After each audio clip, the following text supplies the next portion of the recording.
Hello and welcome back, everybody. New week, new games, and we're gonna need to take a look tonight at the Tort Tue going against Middle Move. We've seen actually both teams in the past season, I believe, or in the Coupe de Flore, one of the two. And definitely, we're looking forward to see the next season. Civ6 squadrons should start in just a few weeks after the CWC will end. And from what I understand, of course, we're gonna have that new version of BBG. And this is also the reason I did really want to get into this game. They are playing with the BBG beta version, so we do actually get to see what has been changed and how. I do understand that there weren't that many updates done to the text, so that will be a bit confusing. I'm pretty sure if we're gonna need to open up something like Civilopedia, poof, not gonna work. But I do but of course, we do know that they do have a file over here on Discord that will show us the way. Now, we do have them also starting off on the pick and ban phase. I'm sorry we were a little bit late. A few problems with the lobby over here. Unfortunately, when we swapped, poof, our names got poof. Yeah, not good, not good. Hello there, Daniel Dingo. Good up in my head and welcome. Let me actually see. Lancer Evo, good evening, sir, and welcome. I do also notice Cassandra Bain. Hello there, Bam. Yes, indeed, we're cooking 45. I don't know if it was actually 47, but I'm pretty sure it was at least 45. And oh my god, yes, yes. So they actually showed pictures with eggs actually cooking on the pavement and in the sand and stuff like that. I mean, I don't know, gas discounts. It is what it is. Now, Black Skating Games, good evening, sir, and welcome. Dom Kim Ruken, good evening, sir, and welcome. For Lens, hello, sir, and welcome. I do want to say, looking at the pick and ban phase here, it does seem like they did take out Tilted Axis, Lakes, and the Highlands. Highland 6 players. That's actually small highlands, tiny highlands. So Highland 6 players is actually one map lower size, and we're gonna need to see if it's gonna be played out, I guess, in the training games, because this is kind of a training game, right? We're in between the seasons, and the players do want to get their footing with the new BBG, do want to see the strategies, do want to see them also in a bit more of a, I would say, serious format than the normal games. We do have also Tilted Axis taken down, right? Oh, I see. Middle Move does need to actually pick up a civilization map here to be chosen, and it will be taken out Primordial. Wait, we only have, what is this? We only have like Pangea Standard, the Rich Islands in 7 Seas. What is the other Pangea? It just doesn't appear here. Board Alien, hello there, sir, and welcome. What's that band, the Highlands app? It's the small one, the tiny one. It's 6 for 6 players and not the 8 players map that we're used to seeing. So usually we do play Highlands on the standard size, and well, this map, 6 players, it's one size lower. I'm not sure if it's small. I think it's small, if I'm not mistaken. Not tiny, small. Well, it's going to be a choice between Rich Highlands, which is an extremely big map, and on the other side we do have Pangea Standard Ridges. Pangea Standard Ridges, to be honest, just like the name suggests, it's kind of standard. We do have it being played out so much in the games, and we do need to see if this is going to be picked. It also usually does end up with more land interaction than we do sea interaction, while of course on the Rich Highlands it's going to basically happen the same. So I'm expecting here both of them going land. Let's see. Rich Islands is gonna be okay. So we're gonna have quite a few resources. Even the could also somos you bienvenue. Thank you so much for letting me stream, by the way. We are seeing them pick up the choices, and I do want to put up on the screen right here. Give me a second.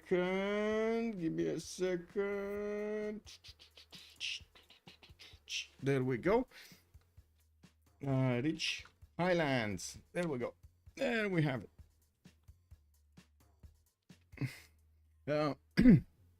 Okay, so since it is Rich Highlands, and we are basically, you know, with a new BBG beta, from what I understand, there's quite a bit of a chaotic mess when it comes to the governors and exactly what works best. I'm pretty sure right now there are quite a few strategies that are flying around, because I did read about quite a few of them. Yes, some of them jokes. Oh, you're gonna start with that all the time, or you're gonna go that. Oh, the gold. We're gonna need to take a look at how each of them actually performs, and this is gonna be the biggest question today. How do do these strategies differ and perform. We do have Varangian also on the side of Tort Tue being taken out. As you can see, 7 bans on each side, and well, we do have 2 and 2, and then 3 and 3, and then another 2 and 2. I'm pretty sure they're gonna pick up the bans. They're gonna do 5 bans before they're gonna pick up a civilization. We do have them right now just taking out another one. Soon Dianta Keita is actually gonna be taken out here by middle move. The other Mali gonna be yeah, taken out. Monkey Wazaru, hello there, sir, and welcome. With much pleasure. Also, even the cube. Is this the new mod? Yes, we are playing with the new mod. I should actually put it in the title, right? We're actually playing with BBG 5.9. There we go. There we go. I put it up. There we go. Why Rage Man, good evening, sir, and welcome. Nemesis, hello there, sir, and good evening. Oh yeah, the BBG on BBG is OP. Okay, so Zetian also got taken out by Tort Tue. On the right side, the middle move is gonna need to make their choice. They still have quite a few civs to go, and it looks like they're taking the good old time, and this is quite normal, especially in the training games. You kind of want to think these through. You want to debate with your teammates so you can see which one would be actually preferred here, or using the common knowledge of the team over there to actually get the result. And we're going to need to see what are they going to take out here.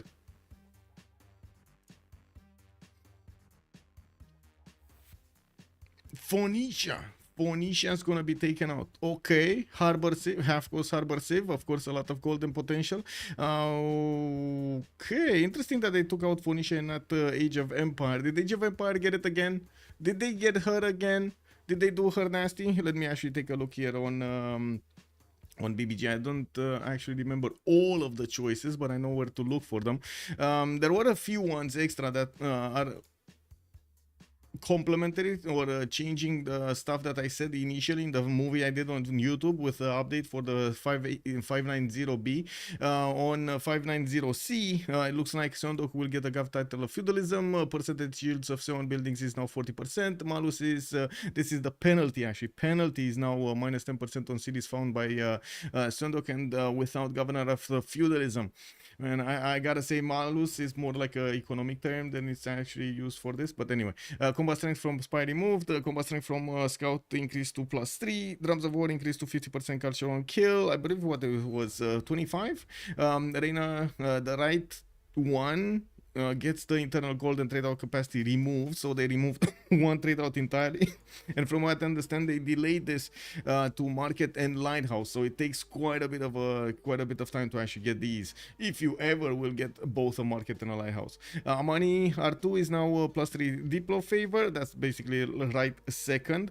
Bug fixes, Governor 3 fix, Sage on culture per district when the city has a 7, and theater where it does not promote a move. Okay, and language, some language updates. Okay. Well, let's actually see. Do we have a few more civs? Looks like Tamar has been taken out by middle move. We do have also Coupe and Kanuni being taken out by Tort Tue.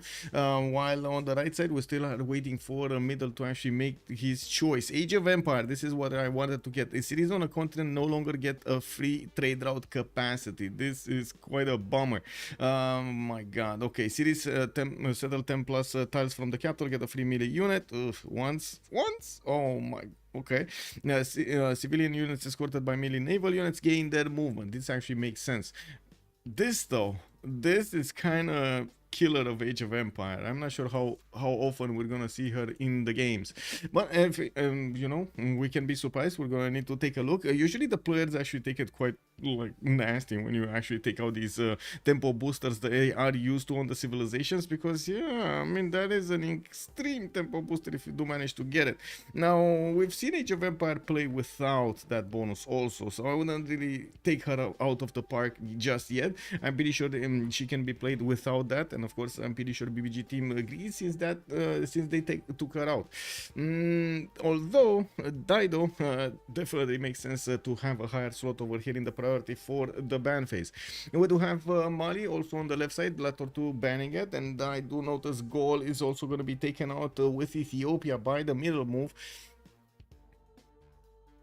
Well, at least they're thinking, okay, there we go. They actually locked it. They just locked it in. On the side of Tort Tue, let's actually see how things are gonna go. We got Cree being picked up first. Oh, wait, there was somebody on the stream like last week that told us that Cree doesn't win games. Well, let's actually see if Cree wins games or not. We do see also on middle move, they actually picked up immediately Cleopatra Egyptian. It kind of feels like they actually thought this out, or it was like a spur of a moment, instant inspiration there. It looks like they're also gonna pick up Russia, which is definitely gonna have that extra faith and the possibility to go for a culture victory later on in the game if he wants to. Zetian showing up over here with all of the bling on her head. We're gonna need to see if Tort Tue is gonna manage to use that bling accordingly.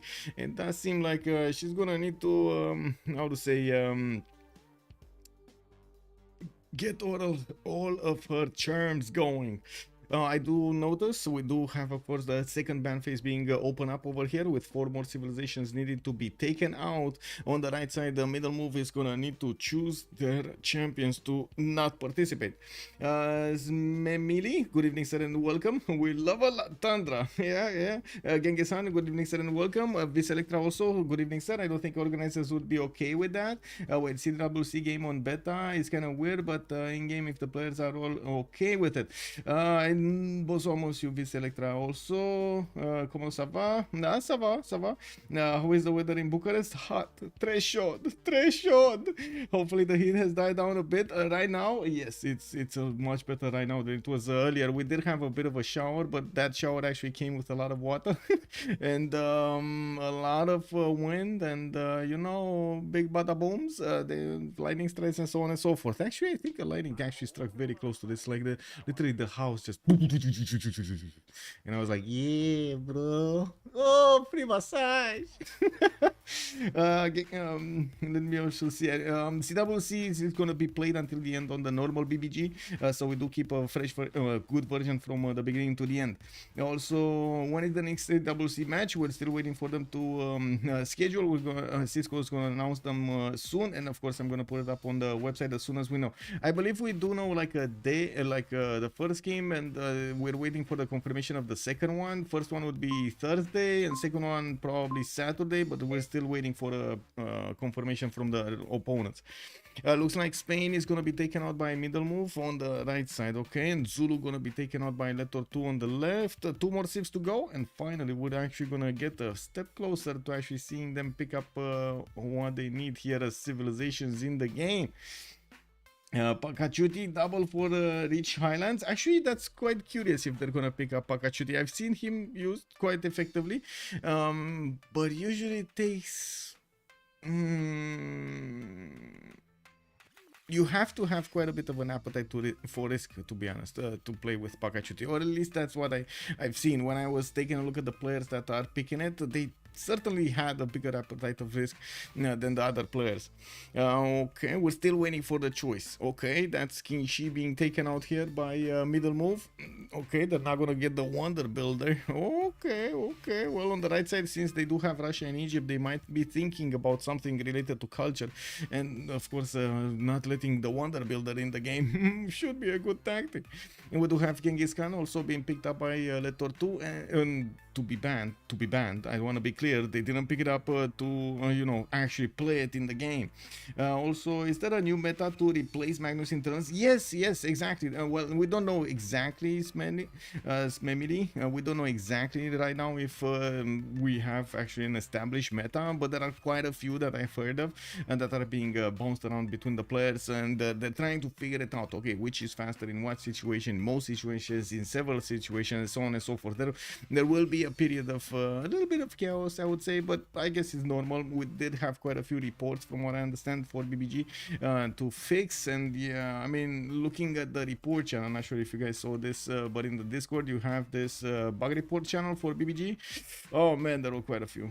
Yeah, there were quite a few that were listed just in the past days over here. Just one day ago, like 3 of them. Like, yeah.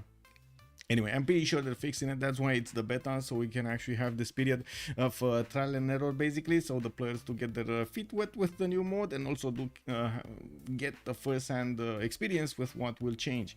We do have Age of Steam actually being picked up by Tort Tue. Didn't she also lose her extra production or something? Or was that Australia? Was that just Australia that lost its extra production? Because I saw a lot of bands when it came down to the extra production. Age of Steam, 20% production. Okay, towards IZ buildings, remove the one production. This is what I was remembering. So they remove the one production and improve strategic tiles. This was quite nice. Cities with a lighthouse get one great engineer point. This is interesting. And industrial zone get major adjacency from a Royal Navy dockyard. Oh my god, I love Age of Steam now. Ooh, baby, did you see that? I think she's a bit OP right now, boys. I think she's a bit OP. Ruido, hello there, sir, and thank you so much for the follow. Hello there, me, folks. Good evening. It's pretty good. Actually, good that we're not having a lot of sun outside right now. Also, Remeroni, are there any autobans or am I blind? There are no autobans, sir. No autobans. They just went through the map choice and then they went through. This is like a SCRIM. This is a training game more than I would say official game. This is where the meta is being made, basically. We got well, I'm pretty sure it's a lot of experiments. Don't I would say, don't think that today we're gonna see exactly what's gonna happen in the next 3 months. We do have Theodora being picked up by Tort Tue on the right side. We do have also Scotland being picked up by Middle Moove. Okay, two nations that I definitely want to see how they perform. Let's actually take a look at the game here and see how they're going. I would imagine we do need to move one, or yeah, 2, 4, 6, 7. Yeah, we're missing one player from somewhere, or am I just not seeing him? No, I'm pretty sure we're missing one player. Let me actually check 0ms. We did need to redo the lobby at the beginning of this. Yeah, there we go. Somebody else picked up on this. Because when I swapped slots with this with the host, unfortunately I had that bug. He took my name and well, if we go into the game like this, it's really bugged after. Outside, hello there, sir, and welcome. You like the left composition? Okay, so Cree with Zetian with Age of Steam and Theodora. To be honest, I kind of like both, but they do have different tastes. Lothar over here is definitely going to try to figure out if he does have somebody to actually go and pillage. I'm pretty sure that Russia is going to try to get some advantages there from its culture advantage. And, well, Egypt, is he going to have Etemenanki or not? Did they nerf Etemenanki again? Ruido, yes, this is the beta, sir. Triple female-led civs. Yeah, it is what it is, man. Divisely, good evening, sir, and welcome. As Memeli, Cree is a good lover. Mami Mook, also good evening, sir. I think that is more fun changes than did with Victoria Age of Steam. Yeah, that is one amazing change on it. We just need to wait over here to get this going. Okay, there we go. We got the last one, and I think we actually need to see the swap happening. Mr.P swap. Okay, we might actually have somebody counterbalancing us. I didn't see anybody else wanting to observe, but maybe they have an extra team member that wants to actually take a look at the game and maybe notice something over there for them. By the way, I just noticed in Dota 2 they actually implemented an option that you can do whenever, if you have Dota Plus, right? You have Dota Plus, you have that subscription. You can actually coach a friend directly. So basically, if he's in a game and you have him connected, you can just watch live directly. We can connect through the game interface to his game and just watch the whole game. That was unbelievable. I was like, wow, no latency, no nothing. I can actually talk to you and tell you like, look at that, there. This is amazing. What? Oh, wow. Yeah, I gotta say, technology, man. Moving fast. You can talk to him too and use pings on the map. Exactly, right? You can actually write stuff over there. Yeah, go there. You know, I saw Hero. He was farming down. He's farming down. Nice to see some new saves. Yes, indeed.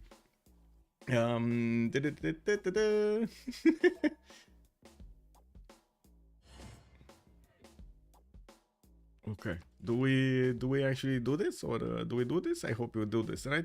And what do we have here? Psychat is gonna go for Lotaro. We do have Zetian, JazzyJazz. It looks like Guystyle on Victoria Age of Steam. It does also seem like Seb is gonna need to pick up his civilization. We got Russia being picked up by him. CheckMate is gonna go on Poundmaker. Toto 6464 on Cleopatra Egyptian, and I do notice Mr.P still needs to pick up his civilization here with FlorentD. FlorentD is gonna have the top slot. What are they gonna prioritize top there? Let me actually take a look over here. So Scotland is Scotland missing, right? No, there we go. So Scotland got picked up once, and we do have Age of Steam being picked up. Theodora gonna be there. I think Theodora is gonna be here on Guystyle 77. He's gonna be the one playing the Byzantium nation. I really hope Extasia is gonna switch his hello, monsieur. Please switch to server slot. Wait, leader. Actually, I think it's better name, right? Leader than actually slot. Yeah, I think so. Well, the other streamer is not with the spectator. Yes, Bex, that is true. Bon dia. How are you doing?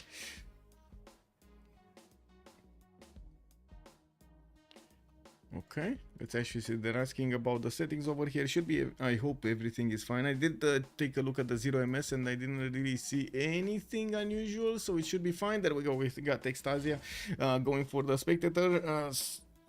Leader, and now we're gonna need to load in. I do want to put up on the game where I'm pretty sure they do have remap tokens, if I'm not mistaken. One remap token per team, just to know if we should actually put up the remap challenge, right? The prediction. One remap token. Let's go, man. Guys, did you see what's happening with Intel? This is unbelievable what's happening with Intel. I can't believe that they actually found out a lot of the 4900s and 3900s are starting to fail in cascade. What is going on, man? Oh my, Intel, the burning ship. Oh my, excuse me.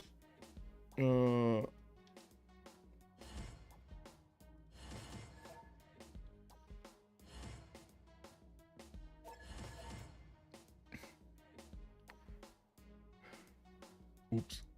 No, I'm blushing a little bit. Spectators, 100 nukes and see what happens. Just throw them in there. Yeah, just throw them in there. I'm sorry, Spilke. I just figured out. I'm sorry. Désolé. Give streamers 100 nukes and see what happens indeed. Yeah. Okay, so we're going in. They did say yes, so I can put up with the prediction. Okay, let me actually click on buttons over here so I can do click. Joined the round table. Start. How many remaps? 0, 1, 2, 10 minutes for this, and we get this going. Baguette Baba, thank you so much for the follow, sir, and welcome. Also, closing, good enough at my heart. Welcome, I should say.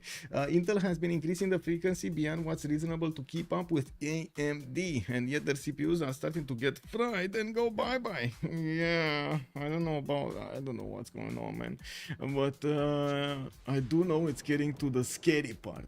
In one sense, to be honest, I'm actually very curious about what's going on, because, you know, I am interested in what the resolution is for this, because I might need a repair, right? Me, Trinda, and all others that are in the community. Nirene, for example, we have so many i9ers, and not only the 4900s, but also the 3900, and we kind of all have problems with them. So what's it gonna be? Is it gonna be another one of those 8700 that they did? You remember that they had that problem with their chips were spying on people, and they had to actually replace them. I've been seeing your videos of full matches and loved your humor input. Thank you so much, sir. Much appreciated, and hope I can deliver also better, bigger, stronger. You know, I hope I keep learning. Woo. Okay, so we got a map. I gotta ask the chat, where are we going? Are we going left or are we going right? Uzi Mafioso, hello there, sir. And yes, indeed, hello, YouTube, Brandon, hello there, sir, and welcome. Also, Ruth, good evening, sir, and welcome. Blackmail, hello, sir. Is this the new patch? Yes, sir. This is only the new patch, BBG 590C, if I'm not mistaken. Also, Brandon, welcome, sir. Welcome. Could you talk about how these Civ traits differ from a vanilla game? Yes, I'm gonna talk about each and every one of them. We just need to take a look at each Civ, and I need a direction here. And it looks like chat is gonna be going right, all the way right, all the way right. There's like no, not even one on the left. Three or more. Good evening, sir. Servus also good evening, sir. We're going right. We're going right. Guystyle. Oh, I see. You wanted to see the HF Steam spawn. Oh my god. Okay. Well, I mean, I'm not surprised. I'm not surprised. Chat wanted to see the biggest, the most OP Civ in the game, and yeah, they saw her. It's in the line, and they were like, "Whoa, let's jump." Okay, this is it. Oh, I don't know why I went all the way around the map to actually come back to this, but anyway. We do have Guystyle 77 with his settler, and I do want to point out for chat over here. Give me a second so I can put it up on the screen. Do I have it on the screen? I should have it on the screen. Oh no, I don't. Give me a second. There we go. There we go. So for chat, we do have Age of Steam that did suffer a bit of a change in this version of BBG. 20% production. Now it gets 20% production towards IZ buildings. Removed one production to improve strategic tiles. No more extra production for her. Series with a lighthouse get one engineer point, which is going to be quite important, and industrial zones get major adjacency from Royal Navy dockyards. This is also amazing. I'm pretty sure we might actually see quite a few amazing industrials, for example, with other mountains that she can aqueduct, and we're going to need to take a look how things will evolve. Also, last I saw Leech not even trying and still winning. Labels, oh my god, yes, labels actually will be quite important, but let me actually figure out exactly who is who, because this is going to be a challenge for me also, not only for you. So give me a second, I'm pretty sure I had this open over here. So Letter 2 has Cree, we do have Letter 2 on the right side. Okay, so now we know, that's LTT, and I gotta say it, I find it quite funny that they're short, and they're how to say, shortening their abbreviation, or how it's called. It's actually going to be LTT, like the Linus Tech Tips. I was like, wow. It's Letter 2, not Linus Tech Tips. Okay, it's Letter 2. Okay, on the left side, we do have middle Moove. MM for short, I guess. We kind of need to put it MM because this is way too large. This is way too large. It was getting out of the screen. Who doesn't like its M&Ms? Linus, what? I mean, I have no idea. To be honest, I have no idea what's going on over there with him. I just noticed he actually kind of made out of that channel on YouTube kind of a big production, big production. Who's the multiplayer last year? I remember 2022 was Leech and wait, what's the MP? I'm not sure what is MP. I do want to talk about the game though, because we spent quite a bit of time. London is going to get a few horses to the southwest. I do see ship tiles for the extra 3-1 and a few 2-2s around her city. It's going to be easy for him to also get this amber tile to the northwest to get going with the fresh water. And since he does have a river there, I'm pretty sure it's going to be easy to aqueduct and get all of that nasty bonus of extra production. Not a lot of fresh water to the left, and I do notice Shendu is going to be here. This is going to give them an opportunity to trade through the Irish Sea, which is gonna be amazing. This is gonna be amazing. We do have on Cree. Next up, he is over here, northwest of Zetian, Mixivuachik. Okay, 1, 2, 3 horses, not that good. We do have him with a rice tile for the extra food and some marble for the extra culture. Not easy to acquire, not in his capital right now. And we do have also to the northeast one of these one-tile lakes, and of course I do notice in the south we do have quite a few cities, but again, few problems with the fresh water. He does have his Mickey up, he can counterbalance this quite easily. A bit of a change from the base game for Cree. We do have the Ochitao lowered in strength. It's not 20 strength anymore, it's 15, which doesn't really make it that powerful to take out cities. That was the problem, and that's why they nerfed it. Other than that, did they actually change anything for Cree? Because I think they kind of kept everything in place.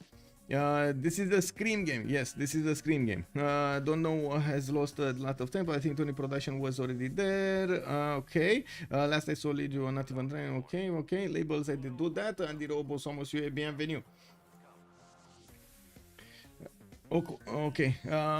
Moving forward, let's see. Who do we have?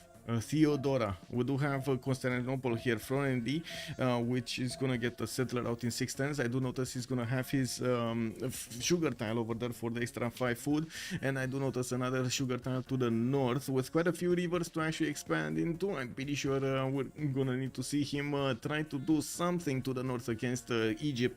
Now we do have him quite far away from Mapuche on the right side, and this is gonna be one of his opponents. Again, a bit of a problem, Psychat being on the right side of Byzantium, but I think he can take care of himself. He does have a good defensive land here, using the river and the lakes and the mountains. I think it's gonna be fine here. I think it's gonna be fine. If he wants to play this map, I think he's gonna be fine. Looking at his also settler coming up in 3 turns, has fresh water to the southwest, but I'm pretty sure he's gonna want to prioritize settling this north. Did something happen here? Did we have somebody lose something? Oh, problem Discord. Okay, I see. Looking at JZ, let's actually see Zetian. What do we have here? Shendu, okay, gonna get his 213 diamond tile, not amazing because of the lack of production. We do have him with freshwater cities to the northeast and the west side, and I do notice this diamond settle over there to the west. It's gonna wink at him. Of course, he could actually try to go for the max amount of cities, which would require him to actually go for the maze and get another city on here somewhere and another one around here somewhere and keep on going. We do need to see how he's gonna settle the coast so he can trade with England. I'm pretty sure this is gonna happen. Like, there's no way this doesn't happen. They need to get the gold.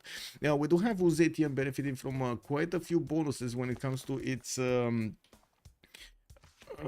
spies. All offensive spies operate at 1 level higher. Whenever an offensive mission is successful, you also gain 100% of the faith, culture, and science.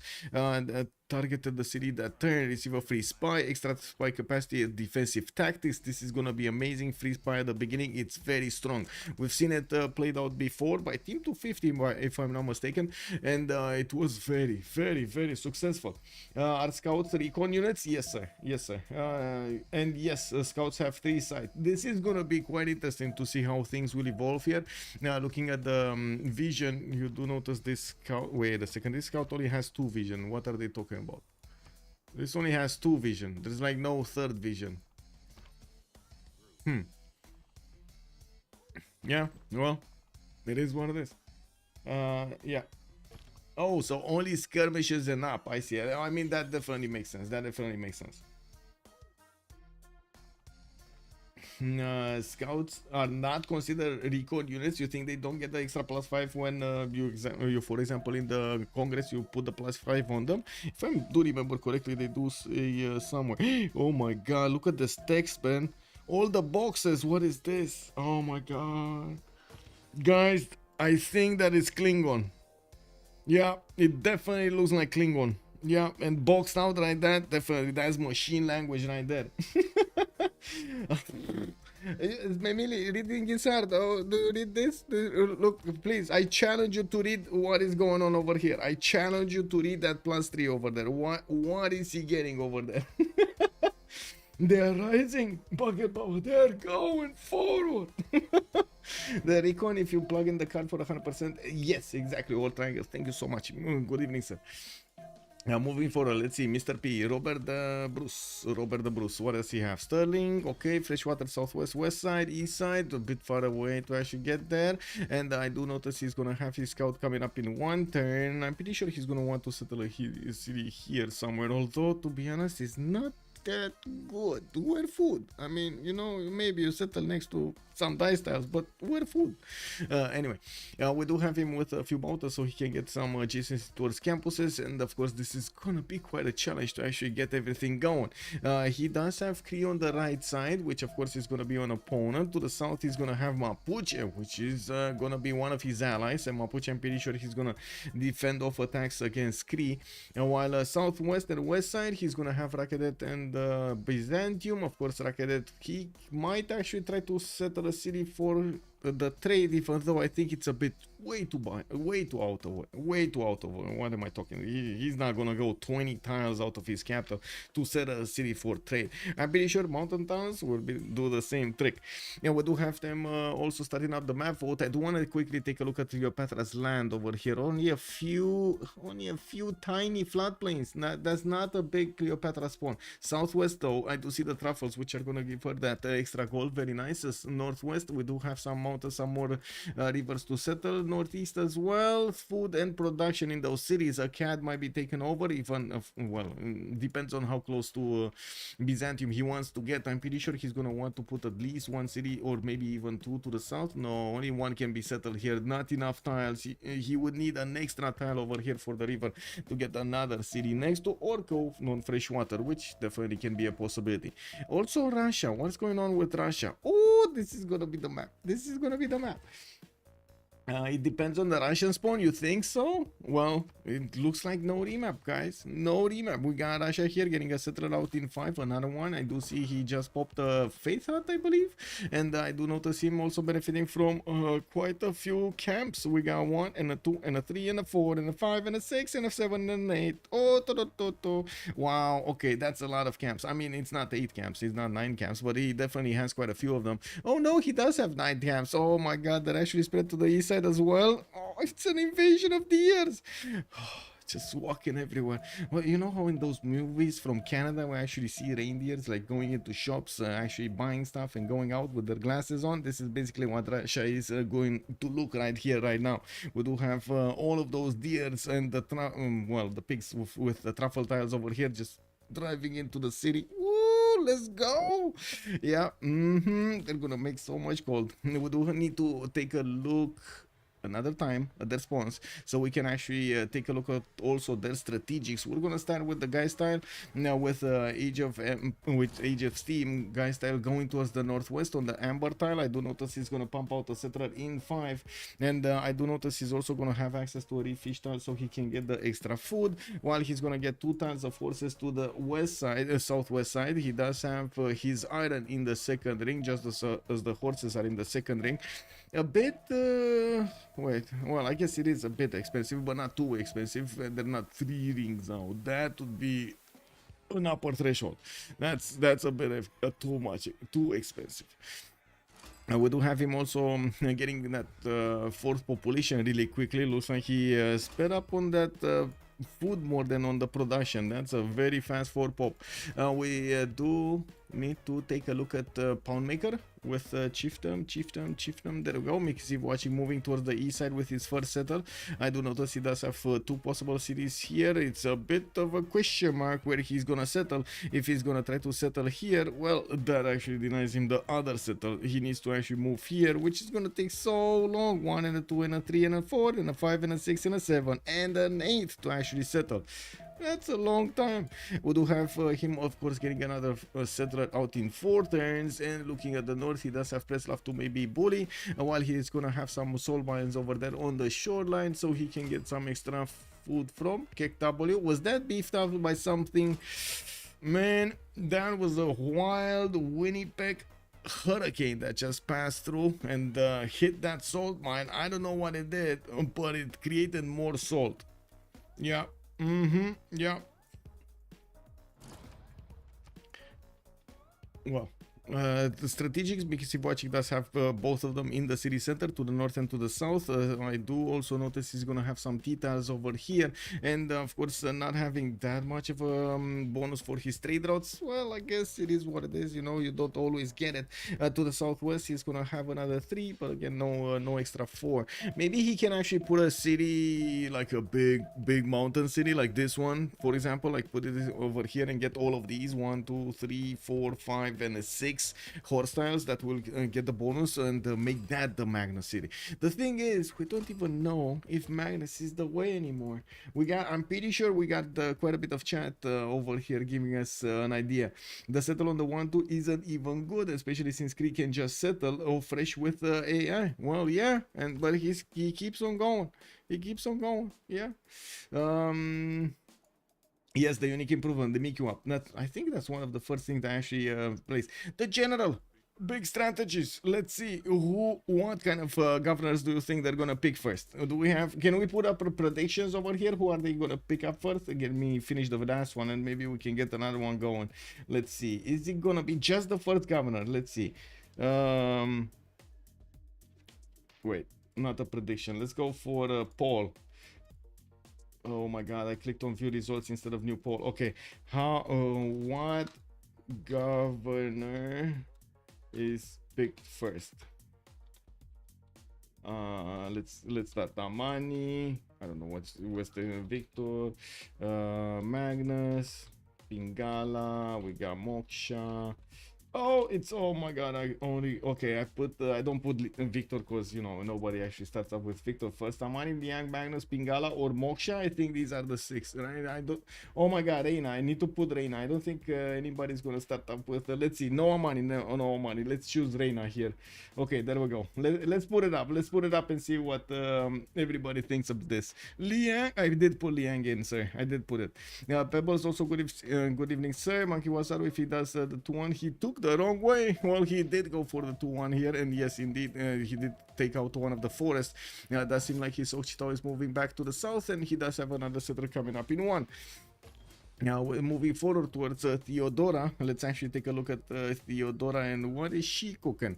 We do have FlorentD moving towards the north, and I do notice he's gonna get that settler on the sugar tile, easy peasy. He does have an Egyptian scout to worry about, not too much though. Naken did get placed next to those bananas, and I do see a forest fire expanding towards the west side of Byzantium, but I think it just finished. It got exhausted here. Ooh, yeah. Constantinople also getting the holy sites with Thessalonica. I do see horses in the capital city, and I do see his iron is going to be second ring while his horses are going to be first ring. That's a lot easier to accept here to actually get into the city center. A few 2-2s, he can couple the sugar with the 1-3s for the extra production, and I'm pretty sure he has what he needs to go forward. Looking at the next one, let's actually see Zetian. Zetian is here. We got Shendu getting a trader out in 3. He's moving that settler towards the west side, while Guangzhou did not get placed over that tobacco tile. He wanted to place it as close as possible, getting the banana and of course getting that horse tile right next to the city center. He does have Coco in the capital for the extra gold, while he's also going to need to upgrade some diamonds here to the southwest of Shendu. And the horses being in the second ring. We do have iron in the second ring as well. That's okay. That's an interesting settle. Where is he going to settle? Because I'm pretty sure it's not a 2-1. He's gonna need to settle somewhere around here, and we're gonna probably see it in 2-10s when we're gonna come back to watch it, because we need to keep on moving. Now we do have Robert the Bruce. Let's see, Robert the Bruce. How many continents, Robert? One big continent, Robert? This is one big continent, Robert. It is what it is. Mr.P gonna get his monuments out in 2-10s, and I do notice he's gonna get another city probably on the copper tile, but again the same question arises: where food? Where food? Is he gonna actually get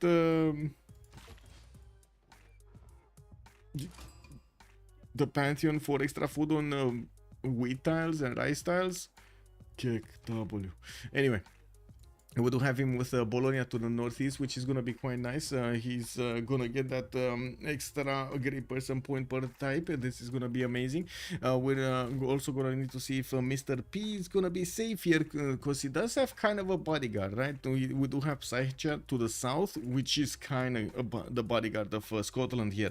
We're going to need to see if Byzantium is going to be successful in what he's going to get when it comes to those units. And maybe even the taxi straight against his opponent. Wait, did they give me a second so I can actually double check this again? Whoa, poll ended Moksha. Wow, we got actually 5 viewers telling us Moksha. We got 4 telling us Reina, 2 on Magnus, 0 Liang, 0 Pingala. 0 Liang, 0 Pingala.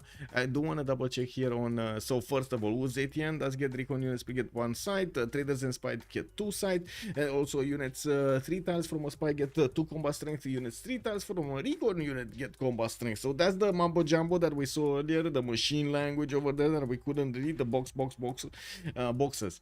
Gets an Eureka inspiration when finishing a building from Government Plaza or Diplo Quarter. Okay, and I did want to take a look at another one also. This one, hippodromes no longer get culture adjacency. This is one I wanted to see. Hippodromes no longer get culture adjacency. Okay. Okay. Well, that's yeah. That's it is what it is. Earth Goddess also got picked up as a pantheon. Okay, so let's see. Sterling gonna get his campus out in 3 turns. We do have him starting to improve his luxury resources. Does have his mercury, his salt mines here, and I do notice he's actually well going for the 1-2 non-fresh, but it's coastal, and at least he's gonna get well at least the 2-2 next to him. A bit more food, access to an amber tile and one of these crabs. Looking at his strategics, he does have forces to the northeast of Sterling, and I do see his iron tile is going to be southwest. I wouldn't be surprised if he's going to try to put a Gavron Plaza around there somewhere, since he's starting to actually put down his campuses next to the mountains. Maybe he's going to want to do some setup going. I do think, wait, he can only place an aqueduct here to the south, right? So he's probably going to want to keep that. He's probably going to want to keep that tile. We do have Cleopatra Egyptian, Toto. What is Toto doing? He does have another city going towards the north, and I do see Florent is starting to sniff around his cities here. We got Necken getting a trade route. Rakedet is gonna start putting down campus, 2 campus opener, while Toto is gonna need to get his salt mines improved. He does have the builder to work them. We do have him also benefiting from so much gold from these truffle tiles. 3 truffle tiles with each with +3, and of course he can improve them to a +5. Oh, that's gonna be 15 gold just by having those tiles in your empire. You don't need to do anything, just having them there. The spy combat strength was removed, Pebbles is also saying. Okay, did it? Because I'm pretty sure I saw something over here on Nude Zetian. Wait a second, did you say, so you said it's gonna, well, I saw something. Where is his, where are his spies? Where are his units? Okay, there's no more Mambo Jumbo. Where are the scouts? Did the scout die? Oh, that is gonna be the Mambo Jumbo. I'm pretty sure there were 2 lines of text. +3 for something and +3 for something else, right? Check the lowest patch. He has combat strength, but not the spy. I see. Let me scroll down. Combat strength from the spy remove. Combat strength from the scout increased to a +3. I see. Okay, so the scout is fine. The scout is fine. Our side, we didn't actually check merchants. Merchants is the first one, Zankian. We do have also Hypatia first, and I do see Shunsu. Ooh, those are quite a few good ones. We also have the fleet terminal. Coming back to Cleopatra here, we do have him benefiting from an iron tile in the second ring. I do see horses that are going to be very expensive. 3 rings out from both Rakedet and Thebes. Now, while I'm pretty sure, well, he's going to need to deal with that scout to the north, I'm pretty sure also the slingers will be up to it. Peter, let's actually see what's going on. 3 cities strong, Goddess of the Hunt already. Temple of Artemis coming up over there. That's, oh my god.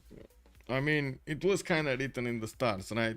You don't pick this spawn with deers and pigs just going into your stores and getting whatever they want, just buying everything, and you're getting a lot of gold from them. You just don't let them be like this, right? You need to increase that power. And look at this, we got all of those deers and getting an extra 2 gold points on each of them, and that extra food, and now they're insane. We got 2, 3, 4 tiles everywhere, 2, 4, 4s, a 2, 3, 5, and a 2, 3, 4, and what? Oh my god.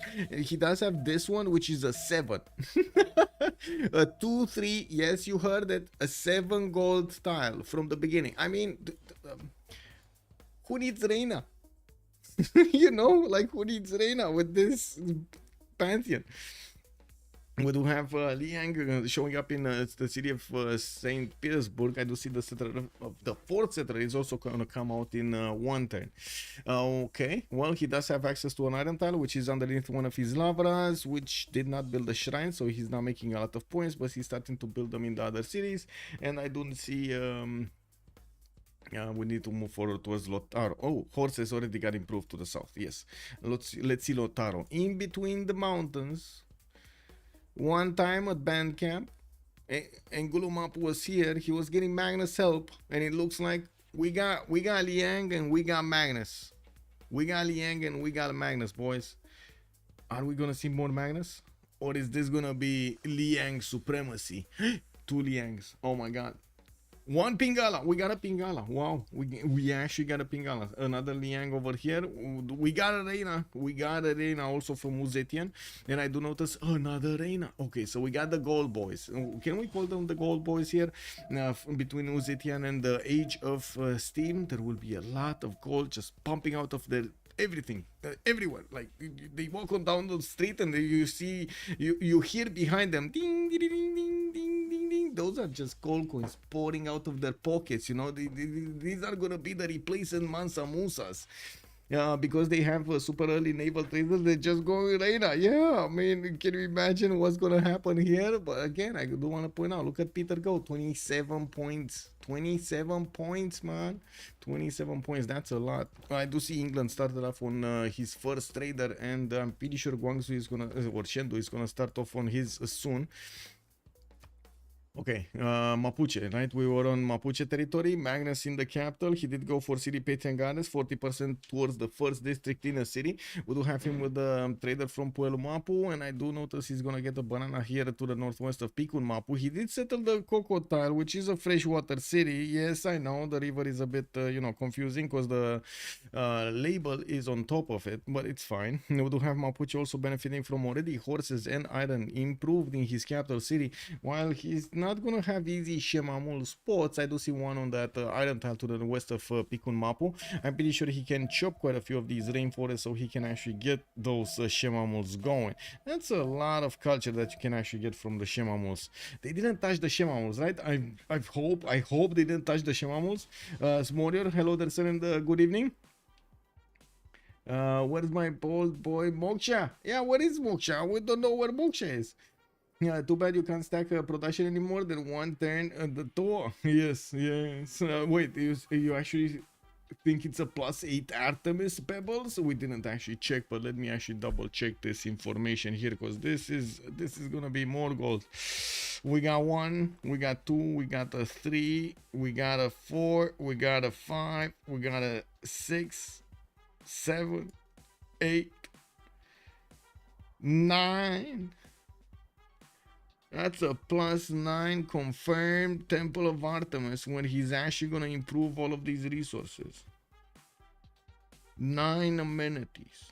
3 cities, 9 amenities, 1 building. Oh, that's gonna be big. Russia will get this also gypsum settled to the south of St. Petersburg and working on a Holy Cypriot project so he can get it before the new era. By the looks of it, he wants it a little bit faster than Byzantium. Can we like move it? Let's go. We do have the war declaration being sent, and I do want to take a look. Oh, there's a bit of aggression here. Cree is actually not really liking what Mapuche is doing towards him, and I do see Scotland did plug the choke so he doesn't let anything in. We do have Mapuche getting his monuments out, and I do see a builder coming up in 3 turns here from Pikun Mapu. I would imagine a 3rd district would be campus. That should be a campus, right? A +2 and another +2 over here, and a +3 over here next to Ngulu Mapu. Yes, that it is.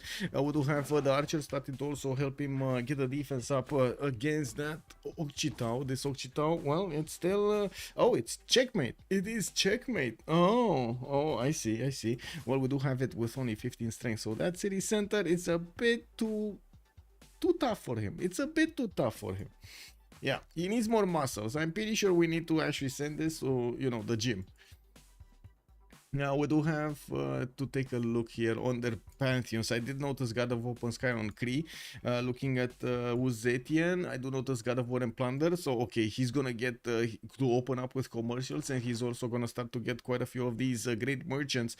We do have him right now with 2 points a turn, and I'm pretty sure he's gonna be on a 4 point soon. Oh no, not that soon. He's actually gonna get a galley here from Guangzhou, and well, commercial is gonna come out soon from that tile. Did he not discover the land or something? No, he did. He did. Okay, so he just wants era score. He actually just wants era score, but wait, he's 18 out of 19. So close, but so far away. So far away. I don't think it's a city parks when he has +9 Artemis. So let's actually take a look. Maybe they want to get the +6 everywhere. Or using Lian 3 to get the culture everywhere. Wait, is Russia going city parks? Is he? I don't know. I don't know. We'll see. We'll see. We're gonna come back when he's actually gonna start putting them down. Age of Steam did go for religious settlements. An extra city will be more easily acquired. And of course, I do notice he's starting to get a builder in Birmingham. Okay, that's an investment. He does have access to more horses there, an amber tile and a banana to improve. While he's also gonna need to buy out that iron tile so he can improve that one. He did choose Reina. We are still waiting for that amazingness. Reina to kick in somehow. We do have 19 gold a turn here from Guystyle, but to be honest, he's getting a lot of Royal Navy dockyards anyway, right? We do have Government Plaza also being placed to give one big bonus to this Royal Navy dockyard. And we do need to see when Reina is gonna actually activate properly here. Now, like, look at Peter. He's 29 gold like that.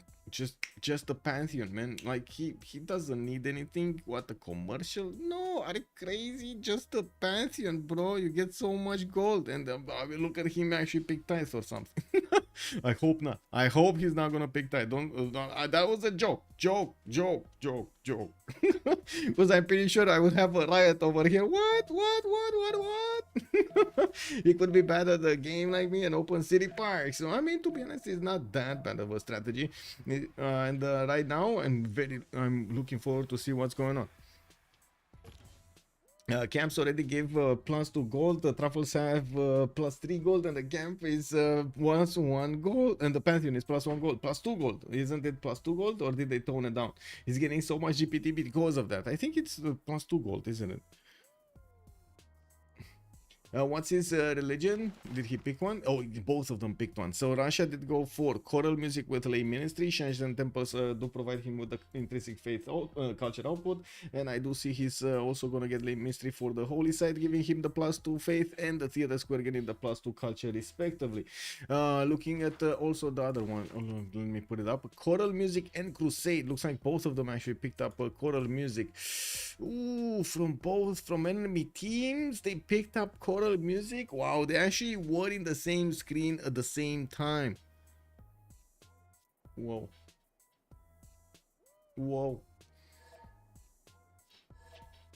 If it's not the same name, it's not a problem. If it is the same name, it is a problem. So it's not the same name, it's not the same one of these big ones, it shouldn't be a problem. But if they are the same, if they actually choose the exact same civilization banner and civilization name, unfortunately it actually causes, I don't know, the game code to go haywire. They probably are gonna go and get drunk and they just don't know what to do anymore, and they just like, you know what, you take his bonus, you don't take anything. Okay. You know, that's basically what's going on over there. One of them will have all of the bonuses combined. Yeah, it causes the doubling. If you pick the same belief at the same time, you can both get it. Yes, exactly. It's banned exactly for that. But that's also collusion. This wasn't collusion. This was just like they're from opposing teams. They didn't know exactly what their opponents will pick. We'll see if they actually want to reload this or not.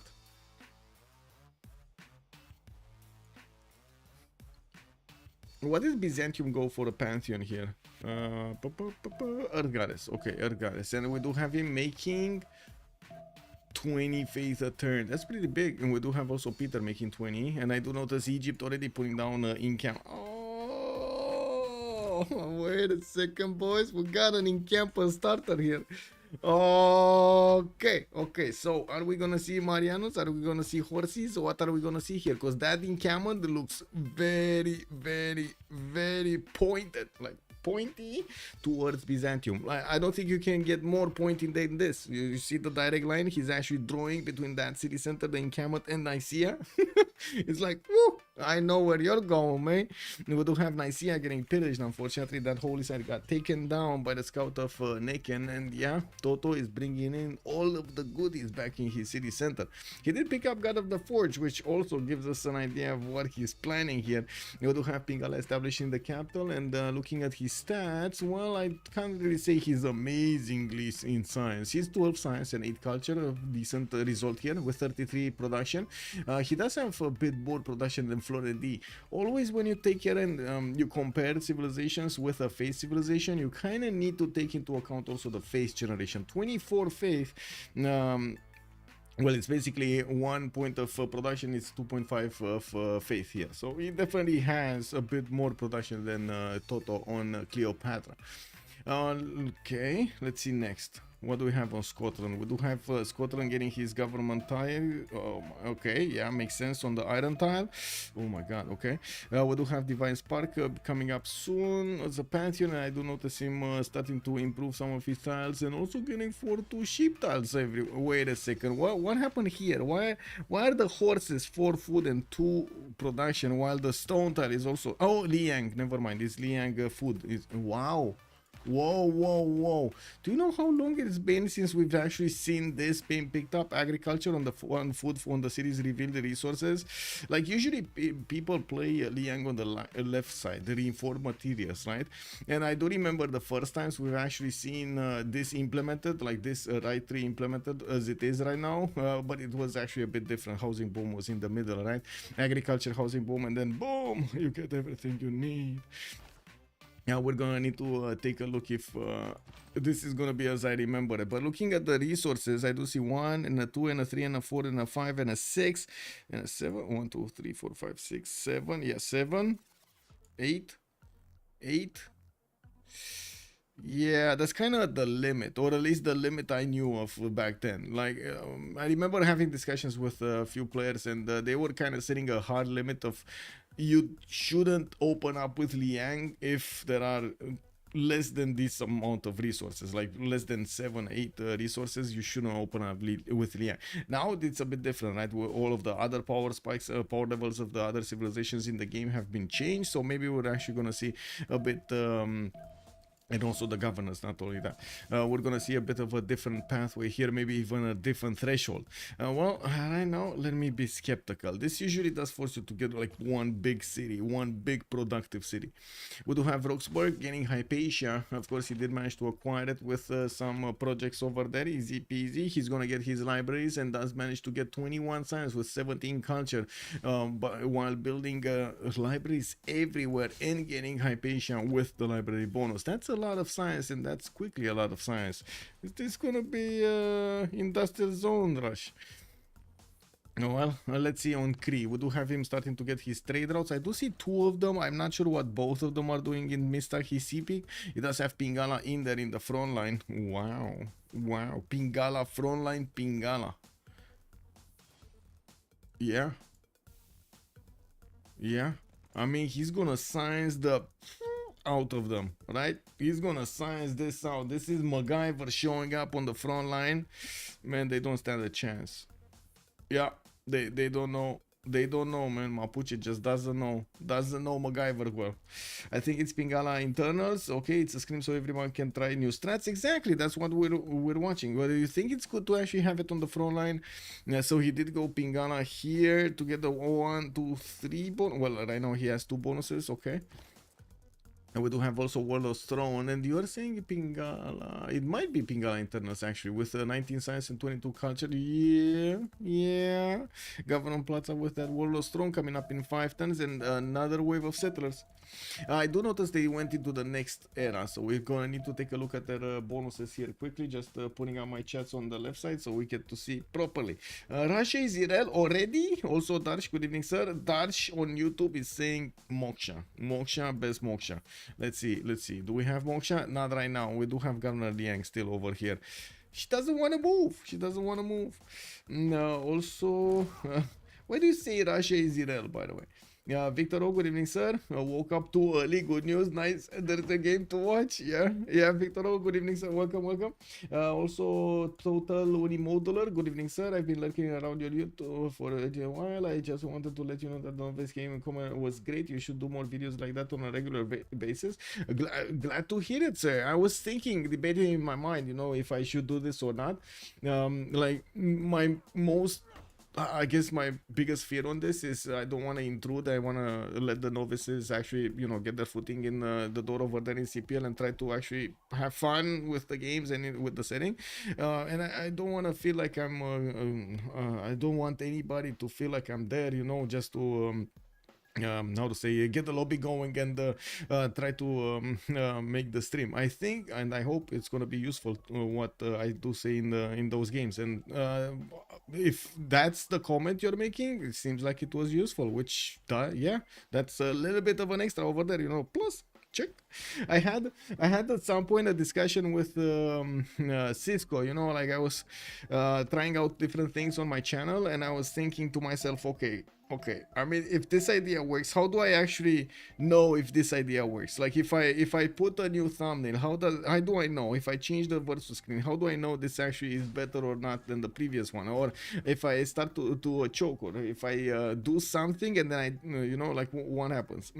Well, one of the things, for example, you know how the Civ6 survived, guys? Oh wait, it's not there anymore because we had the streams. Oh my god, let me put it back. You know how the Civ6 survived? You actually asked me back for it because initially I tried that out. I was for a few days, and then I was like, we didn't really have that much interaction on the stream about the Civ6, and I was like, okay, maybe it died down. So, you know, I mean, if the crowd doesn't like it, what am I gonna do? Shove it up their throats? And I'm not gonna do that. I want to have fun on the stream, myself and everybody else, right? So, yeah, you said it. It's coming back. He has 3 pashes over 1 government plaza city. Whoa. Oh, yeah, you're talking about Cree there. I've been playing Deity for a while, and learning the hard way multiplayer is so much more difficult. Yes, sir. Yes, that is so true. Did Russia go monumentality? Yes. Let's check it out. From the left to the right this time around. Let's take a look at Lotaro. I'm sorry for the rant. I just needed to get it out of my chest. We do have Psychat with the horses coming around. That's a fast horse, and I don't see a horse from Cree. Oh, there we go. We got a horse coming out from Cree in 110. Magnus in the capital city, Mapu. No, that's his second city. Moksha establishing in the capital city in Gulu Mapu with an encampment training project coming up in 1. He did chop this rainforest here. That means still no Shemamuls. Oh my god, still no Shemamuls, man. That just sounds bad. Anyway, now we do have him also going for those internals. Okay, not that much to say about here. Pen brush and voice coordination, 19 science, 20 culture, 40 production, while Cree is only on 34, so he does have a bit more production. I would say negligible, but it is quite a bonus there. We do have Seb also on Peter, 13 science, 25 culture, 27 faith at 10, getting hanging gardens in Solicamps.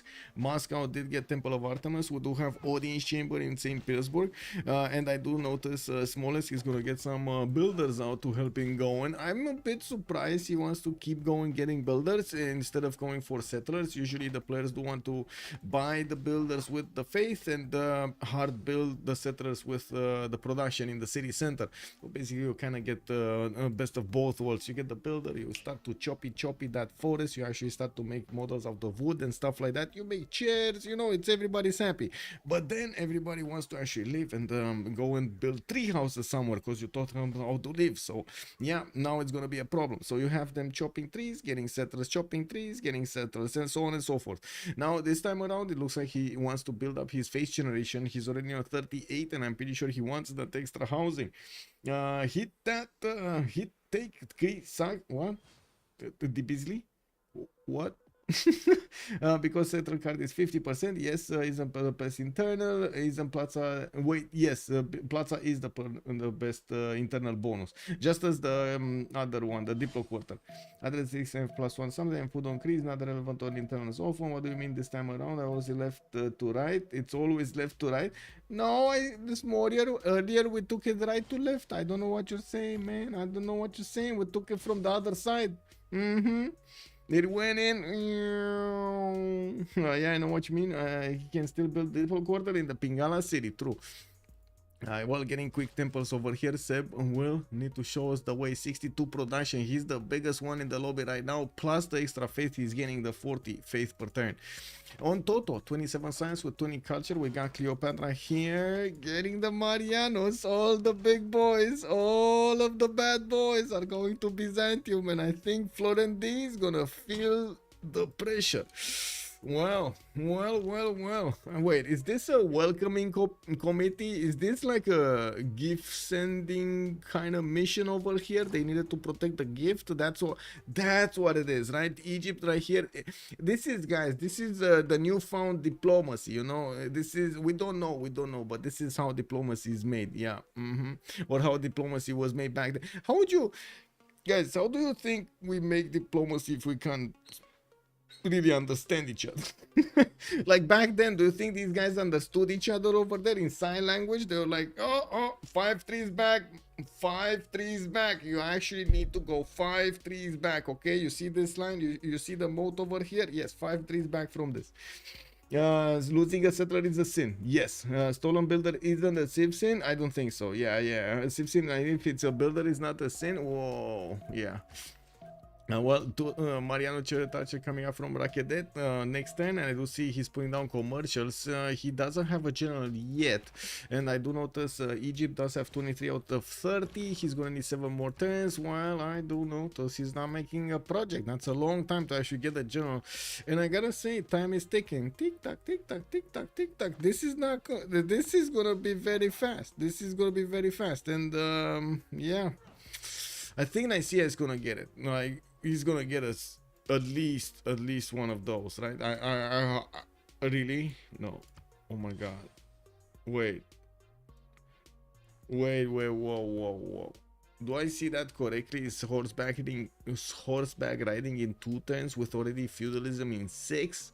I mean, first of all, that's a good feudalism, but man, horseback riding in 2? I mean, I don't know what to say about this. We got 2 horses crossing the river next turn, and they're not gonna care about the 5 trees. They're really not gonna care about the 5 trees. They're gonna be like, no, you see those trees? They're ours, bro. Yeah, what government building Constantinople's cooking? Audience chamber, if I'm not mistaken. Yeah, he's going tall. Audience chamber. Diplomacy sending an arrow to say that it's war. Yeah. So, how to say, or sending an arrow to actually pop one of those jokes over there. Bang! You see it hit your left tree, and then you know, a scroll pops out. Bang! Well, I was actually thinking about the moves here. Like, if he moves his archer to the right side and one archer to the left, so he doesn't actually start to get hit by his opponent's archer, he can move both horses next turn across the river. But it's still gonna be one extra turn until that horse is gonna come out. One weird thing is FlorentD is actually not keeping a unit on that 2-2, which is extremely valuable to have that 2-2 as a defense. So he doesn't let both horses start to attack into it. The thing is, still, Toto is not going to be able to hit this city 2 times. He can only move here on the holy site and then attack once into Nicaea next turn, while this horse is going to need to move a few more turns, like at least 2 more turns, and this is going to be a bit of an issue here. We do have a swordsman coming in. We got some more Marianos, chariot archers. I mean, you know, like, this is where the bell has rang, right? In Nicaea over here, we got, you know how it is. You've seen Maverick, how to say, the new Top Gun, right? This is basically what the girl did, Maverick's girlfriend, in the bar. Ding, ding, ding, ding, ding, ding, ding, ding, ding. It's a party. Maverick's paying. You know, this is it. This is a party. Byzantium is paying. Get your beers, boys. Isn't this Giga late for chariot archers? Yes, and I gotta say, it's kind of painful. I mean, have you seen those wheels? They don't actually work well when it comes to hills and stuff like that, and especially crossing rivers into a hill, into a mountain, back into a tobacco tile, and so on. Anyway, now let's move forward and see their stats, because I think we're losing quite a bit of time. Waldo's thrown in 2 turns here at Rakedet. We're gonna come back in a few seconds. Robert the Bros, what is he doing? He has Pen Brush and Voice Cold Rage. We got him 45 Science, 25 Culture, getting a wave of settlers. They choose to go for Audience Chamber in the capital city. He does have a 4th city out already, and just, you know, playing around with the scouts in the water. I do also want to mention Byzantium is already 6 cities. Those are 6 cities. And wait, whoa. Toto?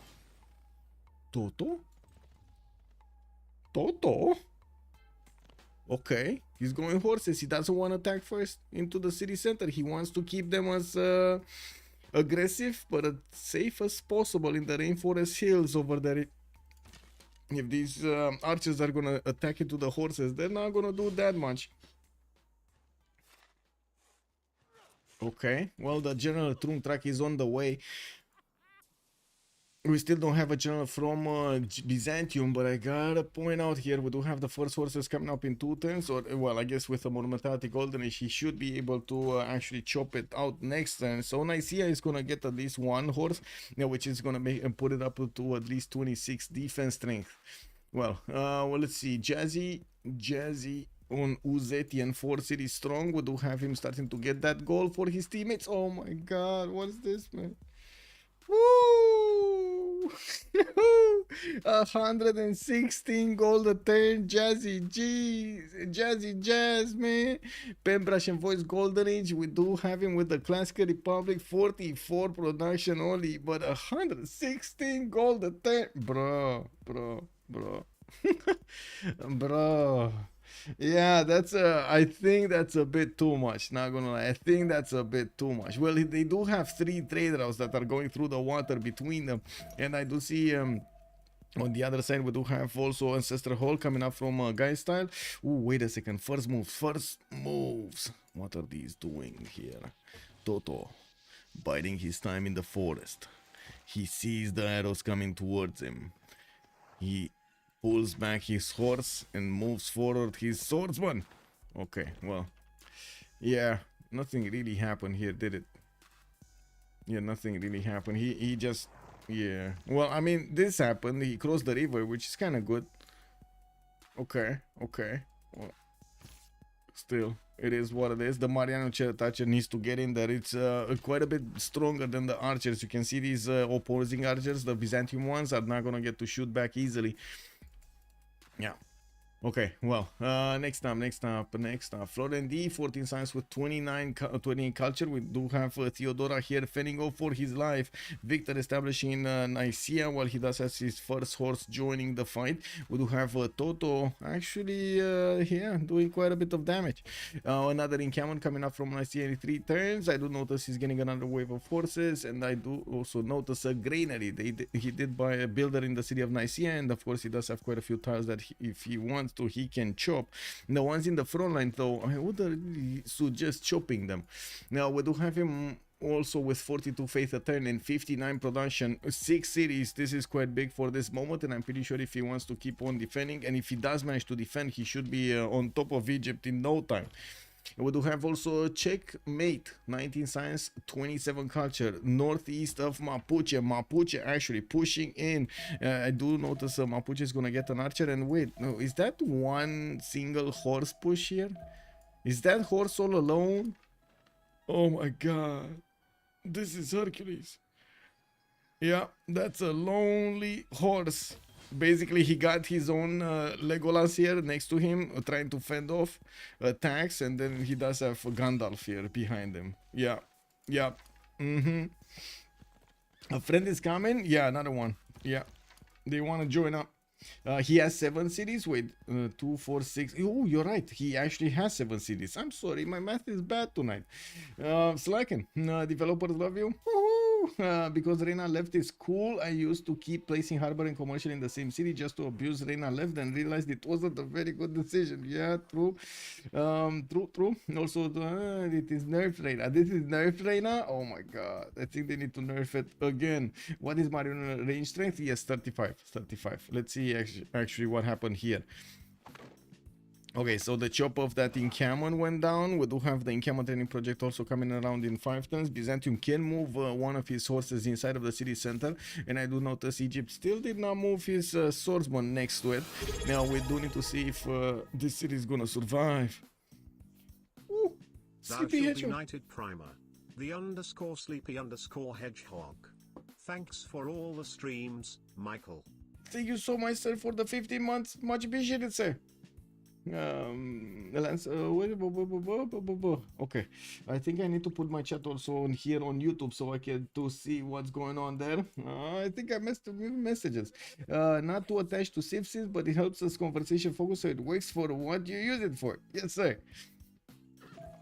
Okay, well, it looks like Nicaea is gonna get attacked. The horse on the other side of the river did get it, unfortunately, and I do notice Egypt is gonna have the opportunity to actually cross the river with one of his swordsmen. He could take out easily that archer, shooting it first with the Mariano, and then, whoa, swapping in with a swordsman and taking it down. We do have walls coming up in 4, and yeah, I do notice the Egyptian Mariano chariot archer is taking quite a bit of a beating over there on the front line. He needs to do something about this. Well, we do have another horse possible to move forward. He does have 5 movement, and of course, as quickly as the ancient walls go up and the city can heal every turn, this is gonna be a bit of an issue to actually keep on pushing forward. We do need to see if Egypt is gonna manage to get a good attacking line with multiple Marianos behind the swordsmen slash horses to actually do damage. Right now, FlorentD, I think he's matching the output of his opponent in military capacity, and it does seem like he's gonna be winning this. It looks like he's gonna be keeping Nicaea. I do also notice Cree is managing to fend off attacks, even if Mapuche did try to go in with a general. We do have Psychat here with also +10 against his opponent. You can see how much damage these horses can do if only they actually find these weak spots in the horses defending. CheckMate 21 science with 28 culture, pen brush and voice, golden age 40 production only, going for a warlord's throne in 2 turns, also a 4th city towards the north. I do notice, oh wait, a 5th city towards the north because he has a 4th Makfa Sahahikan. We do have monuments coming around, and yes, Aktakakup is gonna get another horse in 2 magnets established in the capital next turn, while he does have so many of these chops to go for. And we do have him previously recruited. Looks like Zetian did manage to get Zankian and also Coleus. We do have Marcus Licinius Crassus for the gold there. Well, Guystyle, pen, brush and voice, golden age on, Age of Steam, Victoria, 4 city strong, Age of Ancestral Hall, coming up next turn. And we do have a 5th settler moving towards the north. I don't see a 6th one. I do see a 6th one on the eastern coast. Nicaea gonna get walls in 2. We do have Byzantium not managing to do enough damage against the swordsman to take it out, and it looks like he did manage to chop it quickly. The horses did go up this turn. Now, these Mariano chariot archers, if they're sufficient in numbers, they could go through. They are not sufficient in numbers, so they're not going through. We do have England also with one of his scouts here. Wow, yeah, that was a fast move here. Toto not taking any prisoners. He didn't want to deal with the problem. We do have to take a look back over here on Guystyle. Pen brush and voice golden age with that 56 production. The big thing here on Guystyle is the amount of gold he's making. 134 gold is going to be a lot of gold. A lot of gold. I do see we don't really have a good science maker here on the side of Tort Tue. They're barely scratching 25. On the other side, we do have Mr.P with 44 and 28. Mr.P is gonna have Mapuche Psychat to actually defend off attacks here from the southeast. And as you can see, since Egypt is managing to keep Byzantium in check, it doesn't seem like Byzantium is gonna go anywhere at the moment unless he takes care of Egypt. I don't really think there is much to do here now, unless he actually can wrap around, which I don't really see where at the moment. Toto 6464 might just keep these horses for some promotions. That's it. We do have also Russia starting to get more than 100 production. He's already on a 77 plus the 67 fate turn, getting multiple settlers out. I do see a few horses moving towards the east side, and the one subject that we didn't really touch on is the city-state arrangement. We do have Bologna with Hattusa, Mitla, and Taruga for the science bonuses. I want to see what's happening here. Oh my god, Mapuche! What is this archer? What is this archer?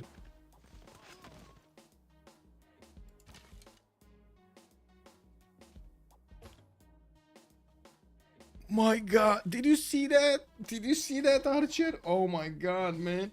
Is that in Balon timing already? Yeah, he's coming quickly, man. He can chop stone next turn. He did, and he got it. Yeah. 35 damage, man. Luxem big. Good evening, sir. Yeah.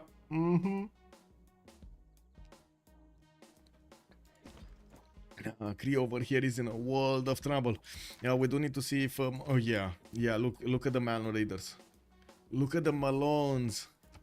The Malones. Toto going in 3 times for them. Oh, we do have Psychat also coming up with Castle in 5, but I'm pretty sure he's gonna get a boost. And we do have a few builders still running around Mapuche's territory with the ability to start chopping things. He did put his theater squares in between Picun Mapus, Government Plaza, Holy Campus, and of course the encampment to get a bit of extra adjacency there. With feudalism coming up in 4, I do notice Mr.P from the north. He's starting to get a few settlers out here. Interesting. Okay, is Mr.P gonna go coastal, and are we gonna have some boats in the water? Is he gonna get his feet wet, or is this gonna be that's just teasing? Is this gonna be the teasing Scotland, or are we gonna have him the aggressive Scotland? Byzantium spies are coming in. Archers are so strong. Yeah. Where is it coming in? Oh, I see. Starting to steal the tech boost. I see one. Okay. Russia here, amphitheaters, we got Lavras, we got more faith generation. He's gonna get his currency. Did recruit already some writers. Actually, looking at the Great People screen, we got him on 6.9, a magical number. Arena of Athens with the merchants, getting 8 on China, 3.5 on Scotland, 3 on Cree. We got England with 1-1, and I do see Egypt on 1. I do also see in the Great Engineer screen, we do have 3.4 Great Engineers being made by Age of Steam Victoria, which I'm pretty sure is not really coming out of any of those industrial zones. These are all the Royal Navy dockyards giving him, right? Yeah. We got more settlers coming around on the northwest of Manchester, west side of Manchester here.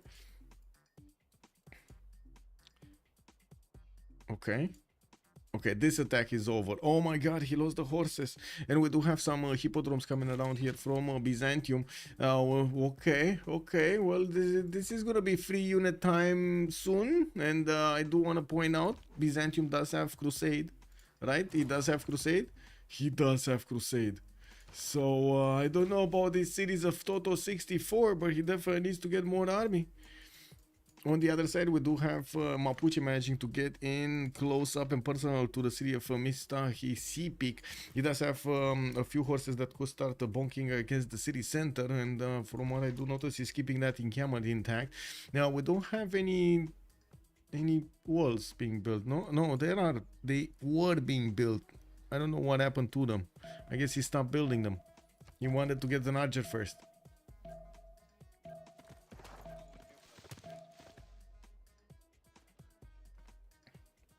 I gotta ask, did we have any Civ6 here?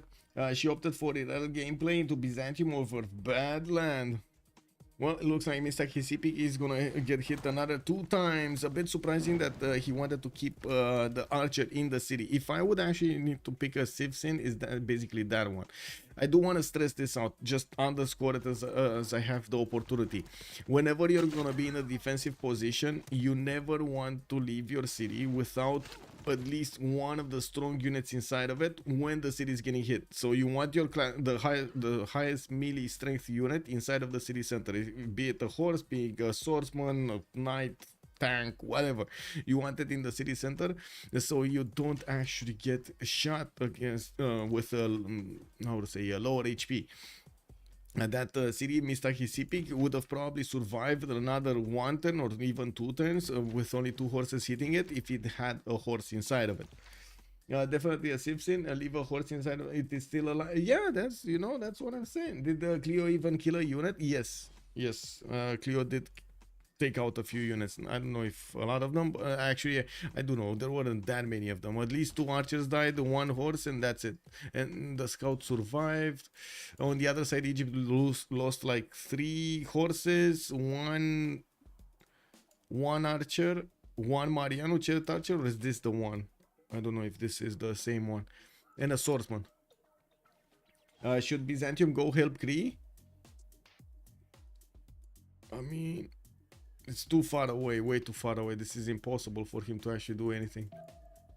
Mr. Hisipi did get taken down. Psychat is managing to break through the Korean defenses, and yes, CheckMate is gonna be here trying to keep on his capital. We're gonna need to see if he's gonna get to recruit any kind of support help from his teammates.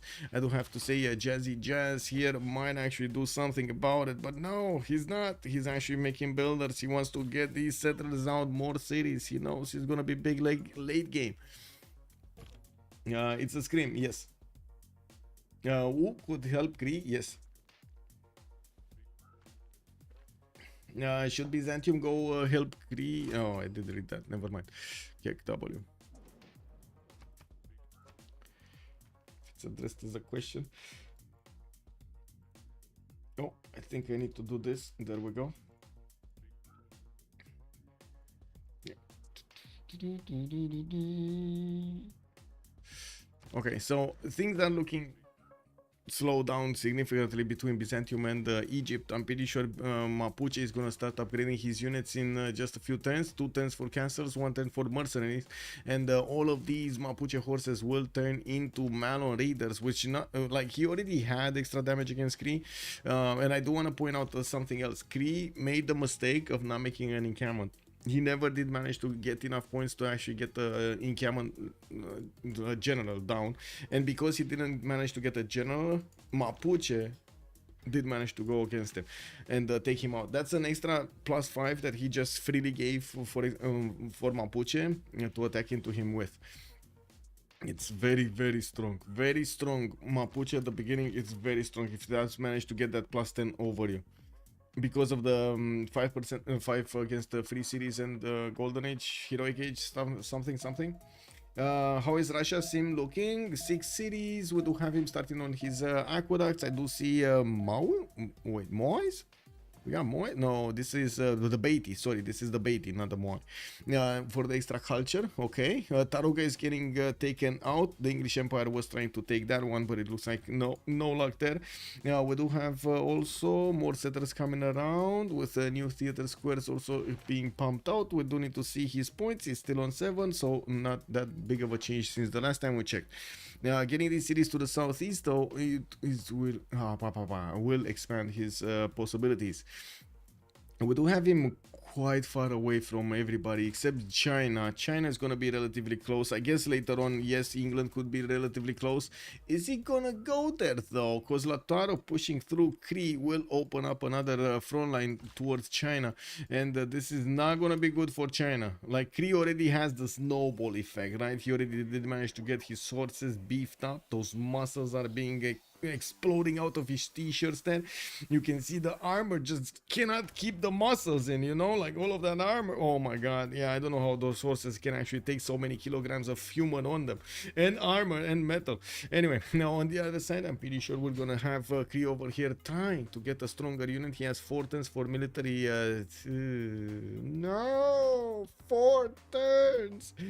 Okay, this is a bit of an issue here. I see him going for military tactics. What is going to about military tactics? But man, he doesn't have those pre-built units. If you want to go for this kind of technology instead of going for example, oh no, the destroyer is coming in. Go, guys, the destroyer is coming in. She's here. Yeah, she started opening doors. Yes, and I need to close my door, and she's actually grabbing the handle, and she's like, "Ugh!" Making a lot of noise. Yes, yes. Another cycle. Give me a second. Hey.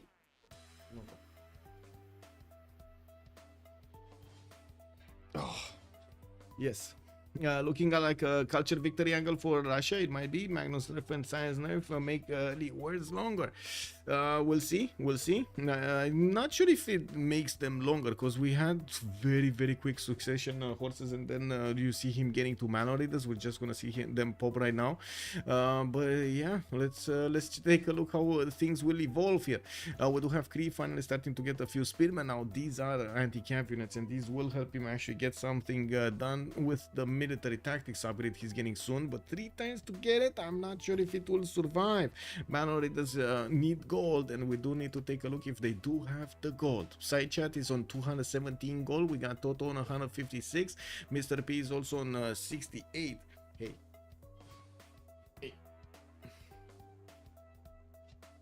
Okay, let me keep cat. Yes. Cat wants what cat wants. Magnus nerf and science. No, okay. Now middle move can trade by the sea from Scotland to Mapuche. Yes, that's gonna be easy, right? His CP basically was settled over there for them to go for. Okay, so let's actually take a look. Mr.P is on 77 science and 35 culture. Looks like Seb also has the best culture in the game with 92. We do have still no Malo Raiders getting upgraded, promoted. Psychat is waiting for them, not going through. Hey.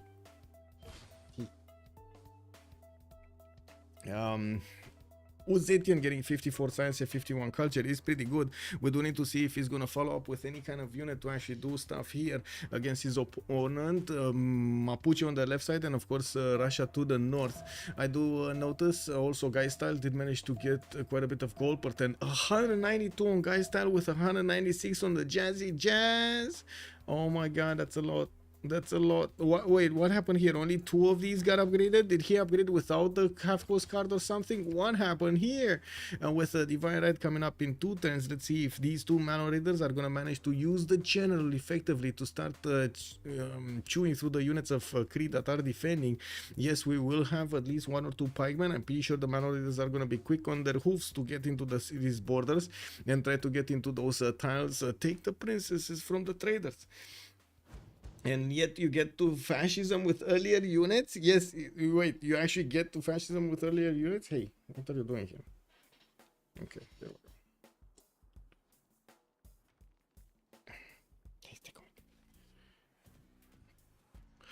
Mr.P is also the first one over 100 production with 103 science. Looking at the score, it does seem like we're ticking down the clock until the next era. We got Psychat on 44.52.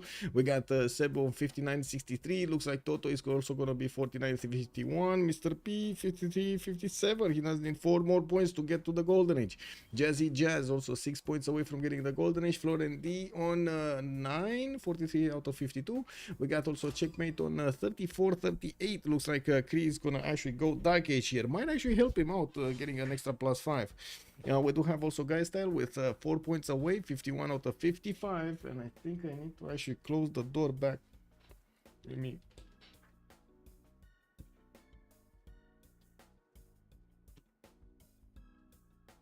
Yeah. You see, basically the destroyer got the cuddles and that's it. She wanted to leave. Kick W. That was it, you know? Yeah. And yet you... okay, I did see this. Give me a sec.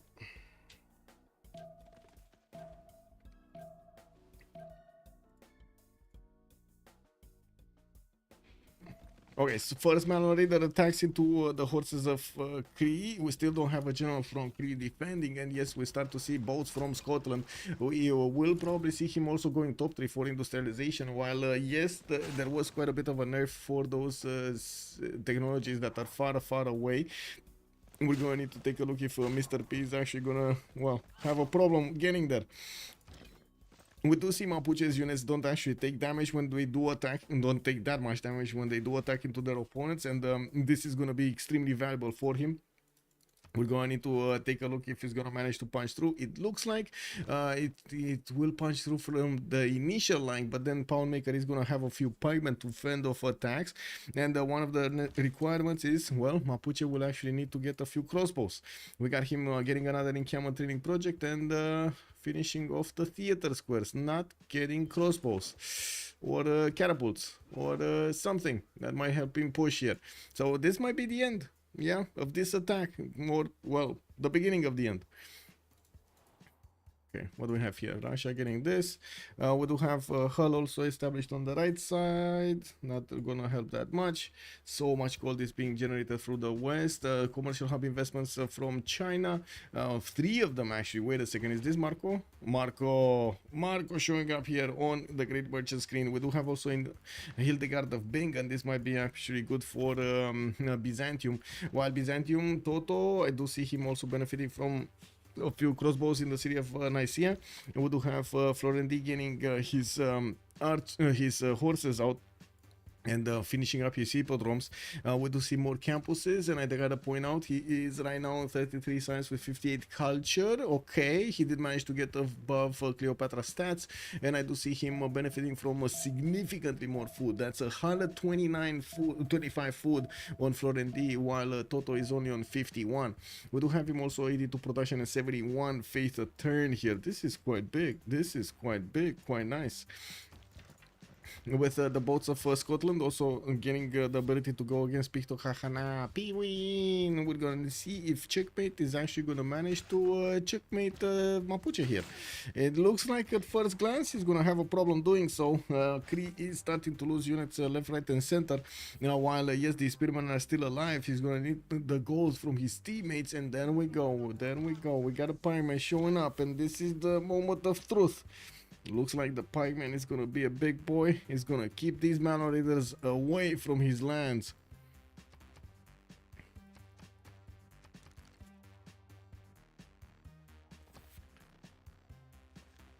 Will Byzantium miss a golden?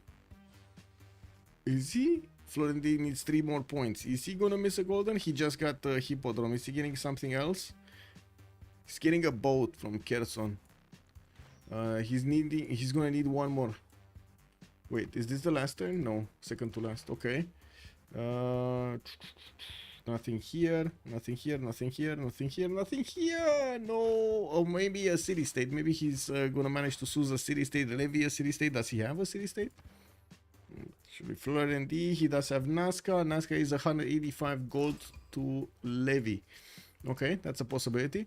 I do see pyramids are gonna also finish in the city of Chengdu, and of course more settlers coming around here from JazzyJazz, going across the seas towards the empire of Guystyle here, and settling his cities to the south of Russia. While Russia did manage to start off his production towards Mahabori Temple, we do have a few aqueducts coming around, finished earlier. I'm pretty sure we're gonna see those industrial zones soon enough here, and getting the bonuses. Anything happening here? No. A big array of units from Egypt. This is basically him saying, okay, I want to contain you, Byzantium. I want to contain you. And then on the other side, Byzantium is, I want to break free. Which division is this? It's not really a division, I think. But I think, wait a second, we can take a look where they are. There were quite a few, give me a second, putting up on the screen here. There are quite a few new teams that showed up in between the season and in the season, and also some actually are changing captains, some are changing. Did you know that LDK left last day company? Rom left Ulysse. Wow. Okay, so where is it? Here, Tort Tue and the middle move. Okay, so we got Division 4 and Division 5. I don't know exactly. LDK, I think, is looking for a new team. I'm not sure exactly what the reasons are. And on Rom, I saw a message today on Discord. Where was it? Give me a second. I'm pretty sure I can find it again. Civ6 server, where are you? There we go. Civ6. And we go here.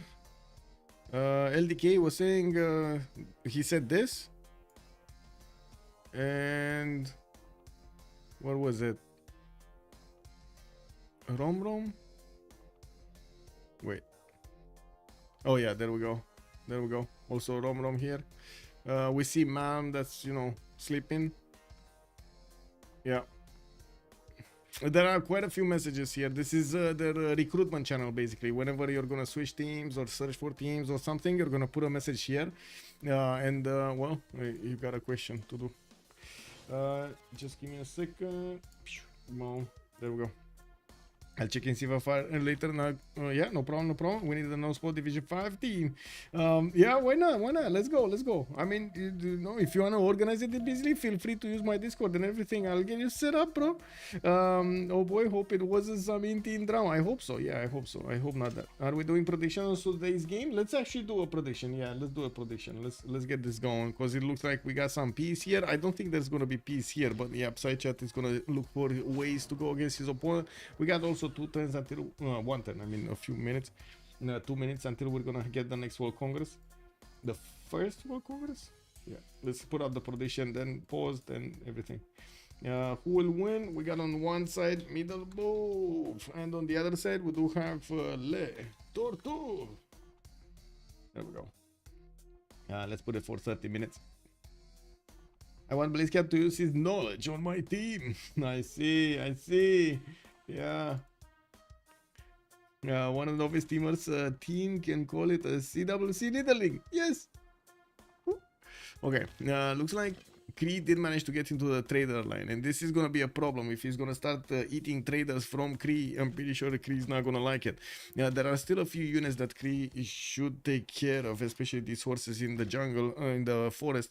Although I do notice if push comes to shove, Cree pikeman can counterattack here. He still doesn't have a general. Well, I don't see him carrying.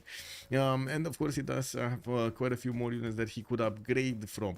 We also have a few Scottish galleys coming in. Cartography and mercenaries next turn, so he's gonna get his two caravels next to Aberdeen and Harrington. Bit surprising that he's only choosing 2. Don't they have a bit more gold? They have not a lot of gold per turn. Like, the difference between them is insane when it comes to the gold per turn.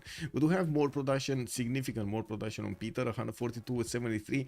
Mr.P is also going to be 131 production with 145 cents and 30 culture. But then the gold on the other side is so big, 400 gold a turn here. This is insane.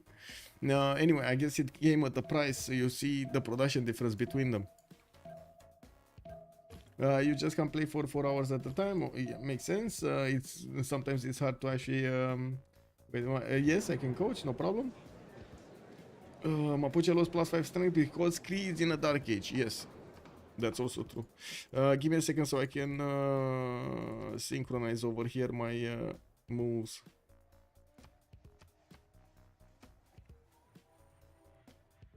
Do we have? Yeah.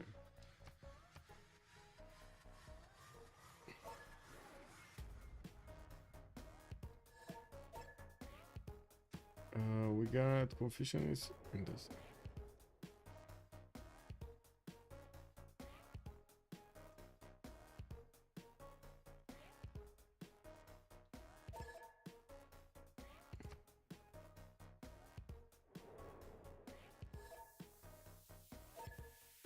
Okay, there we go. 1 minute, then we're coming back.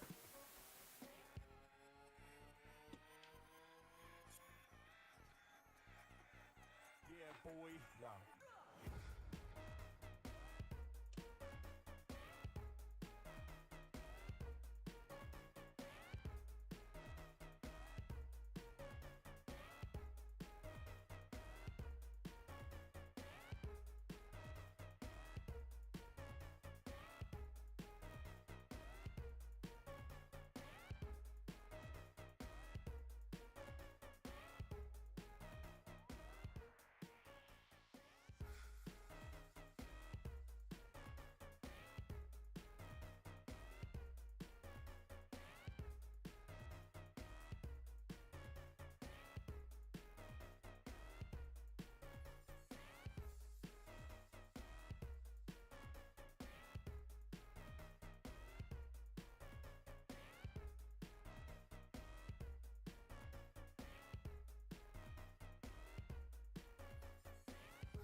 Okay, welcome back. Multiple times in PUBG, I have been so far ahead that I lost interest. Sometimes it happens. Yeah, PUBG is the one I played a bit. Yeah. Okay, so let's come back to this and see. Confucianism gonna get all players to condemn the B option, and I do see scientific series do not provide the unique citizen bonus. Makes sense. And while we do have Peter getting the 2 Diplo points. Now we got Mr.P also with printing coming up next turn, and mercenaries. While he did manage to get the upgrades, I think he actually finished mercenaries. Right, he did get these 2 caravels upgraded. Pito, Hahana, Pinwin will be the target. And I do notice Mapuche is starting to move to the east side into China's territory. This is going to be a problem for JazzyJazz, who is in a Pen Russian Voice Golden Age. I do see Seb, Pen Russian Voice Golden Age this time around. He did jump up to 164 culture and getting 42 tourism a turn. You do have him with a spy coming up in 5 turns, and I do see a few industrial zones coming up from his cities. So we were expecting this. Grandmaster Chapel also in 2 turns from St. Petersburg, while he definitely needs a lot more science to come up with that culture, to, you know, mix with that culture. 93 faith a turn is good, and I'm pretty sure with new libraries and shrines and temples, he's gonna get more.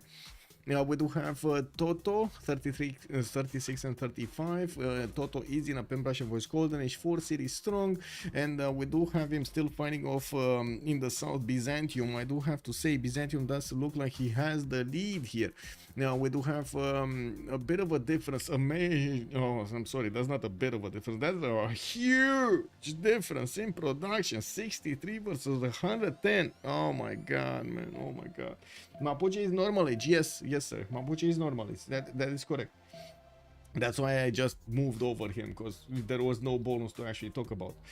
We do have also Mr.P with a free inquiry golden age this time, 146 and 30. We do need to see him start to put down a few theater squares, and I do see this +5 in Roxport just finished.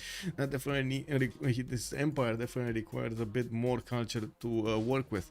Now we do have Scotland also just about to start hitting Picto Kahana Pinwin next turn with a +3 internal attack and no admiral. Well, he's gonna get these harbors, and I'm pretty sure he's gonna start trading with his ally here in the south. Oh, we did have a trade route. Wow, Mapuche really sending a trade route like this? Wow. Okay, next to exploding volcano that's eating bananas. That's dangerous, man. JazzyJazz, 74 science with 61 culture on Zetian, 2468 cities. He has units of Malons attacking his borders. The Malons will have an extra +5 against the units of China, and I'm pretty sure that archer is just not gonna be there the next turn. We do need to see if he's gonna stay here, and to be honest, I think the best thing that Psychat could do is just keep on going. Just keep on going, drag all of that army of China, force him to make units from everywhere, to pillage his tiles, take his libraries down, and so on. Burn! Everything burns! We got FlorentD, 47 science with 69 culture. We do have him also 116 points of production on Byzantium. Now, oh, where did this come from? What? Pillage! Pillage! Where did this come from? I'm pretty sure the same question FlorentD is asking, right? He's asking the same question. Where did Manon Raiders come from? Anyway, we do have Scotland just moving in to the scout. He needs to actually delete that 4-charge builder. And I'm pretty sure the city of Sinop is just dead. And not only Sinop, but probably Amasia also. This is Mapuche Psychat showing up for his teammates here. Pillage party! Exactly. I do want to ask chat over here. Wait. Start the poll. Can we get to, let's see, can we get to 30 likes? Let's take it slow, because I know, you know, it's a quote unquote SCRIM game and so on and so forth. Let's go. We got 14 right now. Can we get to 30? That's the question. I think they lose. Whoa. What is everybody? So first of all, Sinop will need to be hit quite a few more times. I don't think it drops in 3, but it might drop in 3. I think it just survives with a little bit of health if it gets attacked, triple attacked. And yes, I do notice Byzantium just doesn't have strong units. Like, these horses are not going to be as strong as you might think. Checkmate, 22 science with 17 culture, still 4 cities, has quite a few pikemen, and I do notice Mapuche is defending Mr. Hisipic. We did have Mapuche prioritizing the move somewhere else or something, because I see he did attack into that archer and took it down, while I do notice Mapuche, well, it's moving all over the place. One unit to the east and maybe one to the south of Shanghai. We're going to need to see if China is going to get enough production to actually help push this back. Okay, Sinop is about to get hit here. Let's actually see all of the Malo Raiders getting through.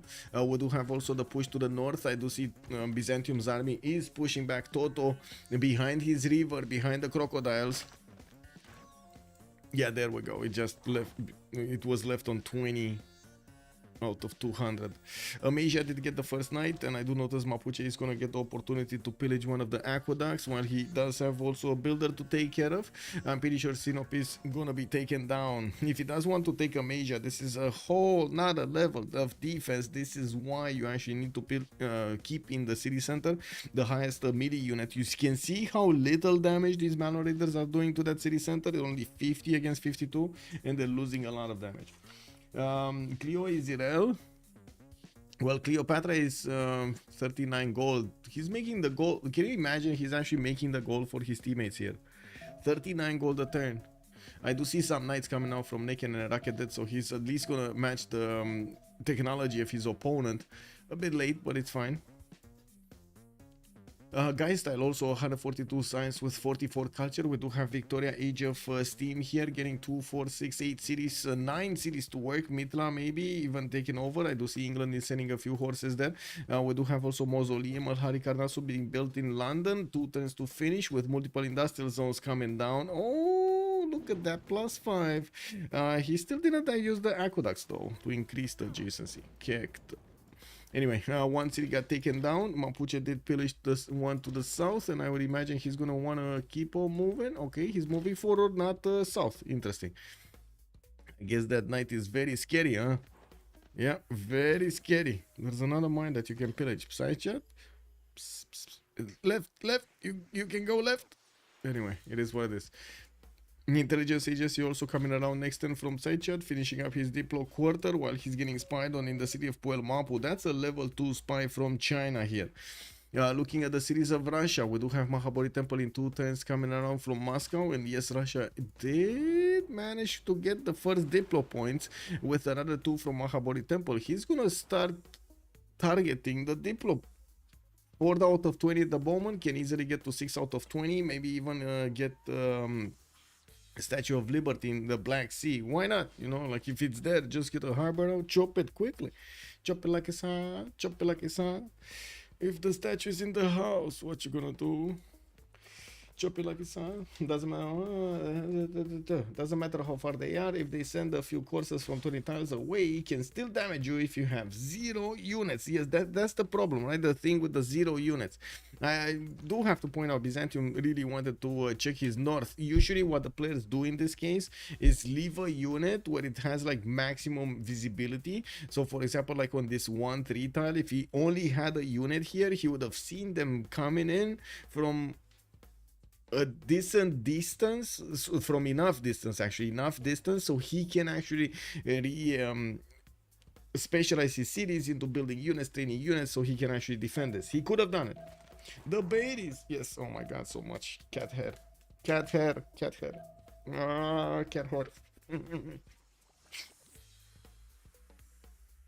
The babies. Yeah, the babies are amazing. So many babies over here for Seb.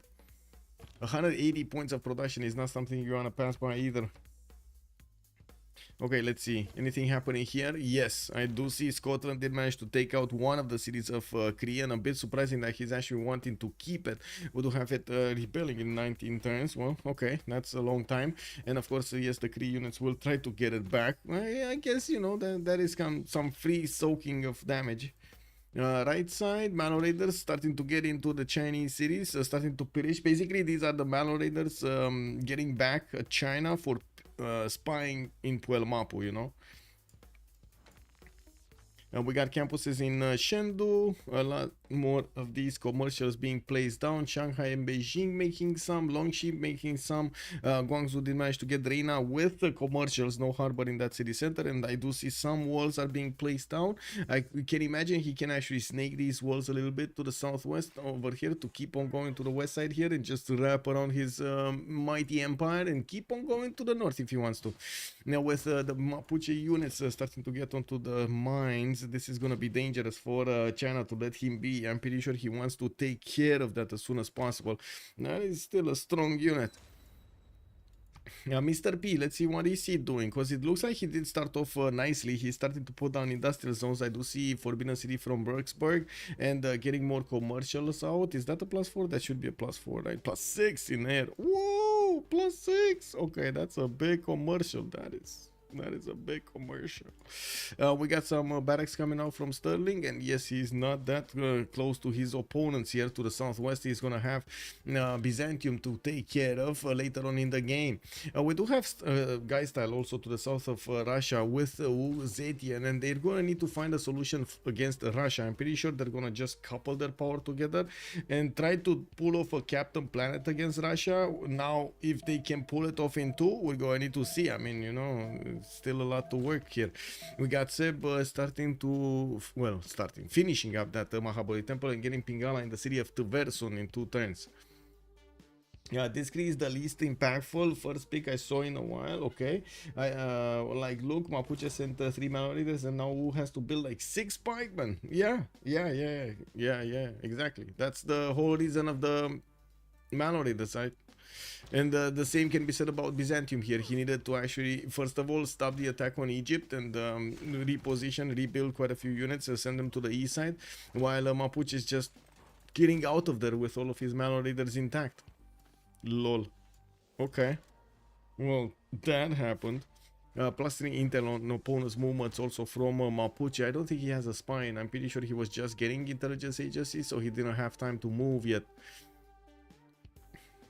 Okay, let's see, anything happening here? Not really.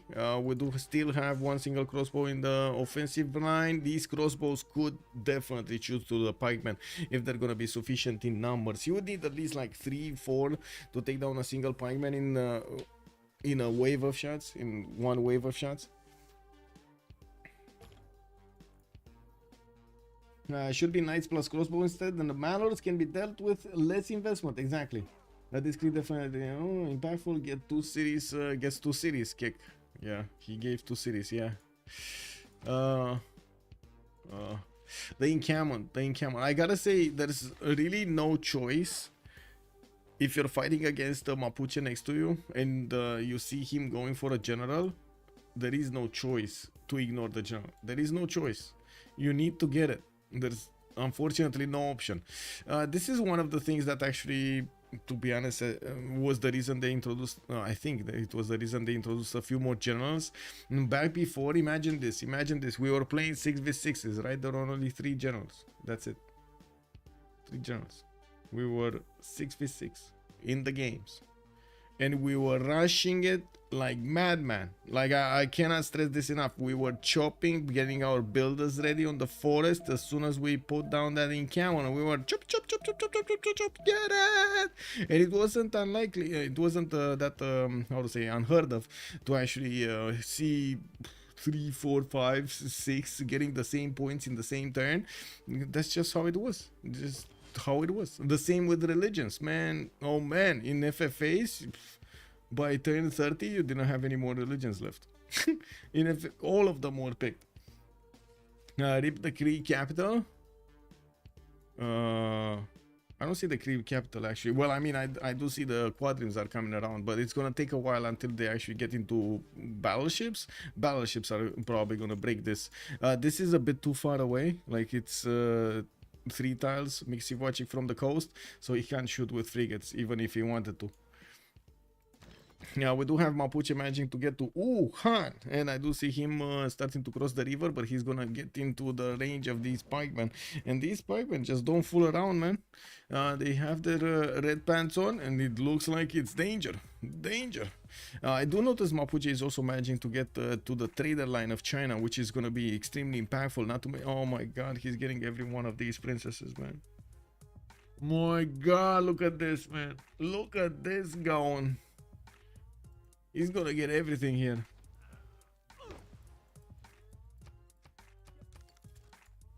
Yeah. Russia took the builder back. Oh, this one? Lol. Yeah, and I do notice he does still have the horse next to Longxi and Taiwan. We do have Russia with a few horses deployed to the west side, a bit too far away to affect Cree at the moment, but I would imagine he will want to get bigger, stronger, faster here. He's on a 45 science with 203 culture, and to be honest, I mean, come on, let's see those Cossack armies coming out. Cossack armies are definitely going to be a problem for anyone next to him.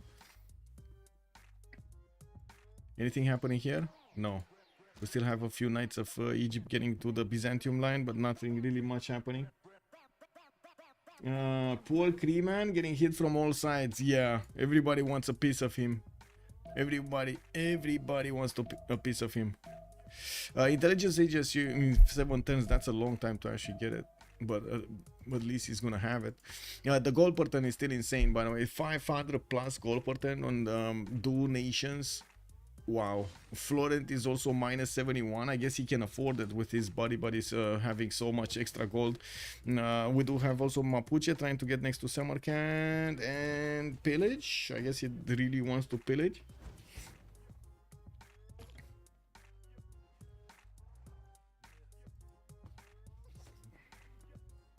Ooh, Manor Raider did get taken down. All of the traders are safe. Okay, so JazzyJazz did manage to take care of that problem.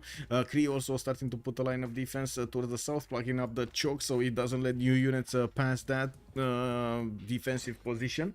And I do see Mapuche starting to finally get a few more crossbows. He doesn't have that Mr.P city connected to his capital, so all of these units will actually need to spend quite a bit of time getting through the cities from Pueblo Mapu to Mr.P. On Cree, we do have universities started up, art museums with new amphitheaters also in St. Petersburg.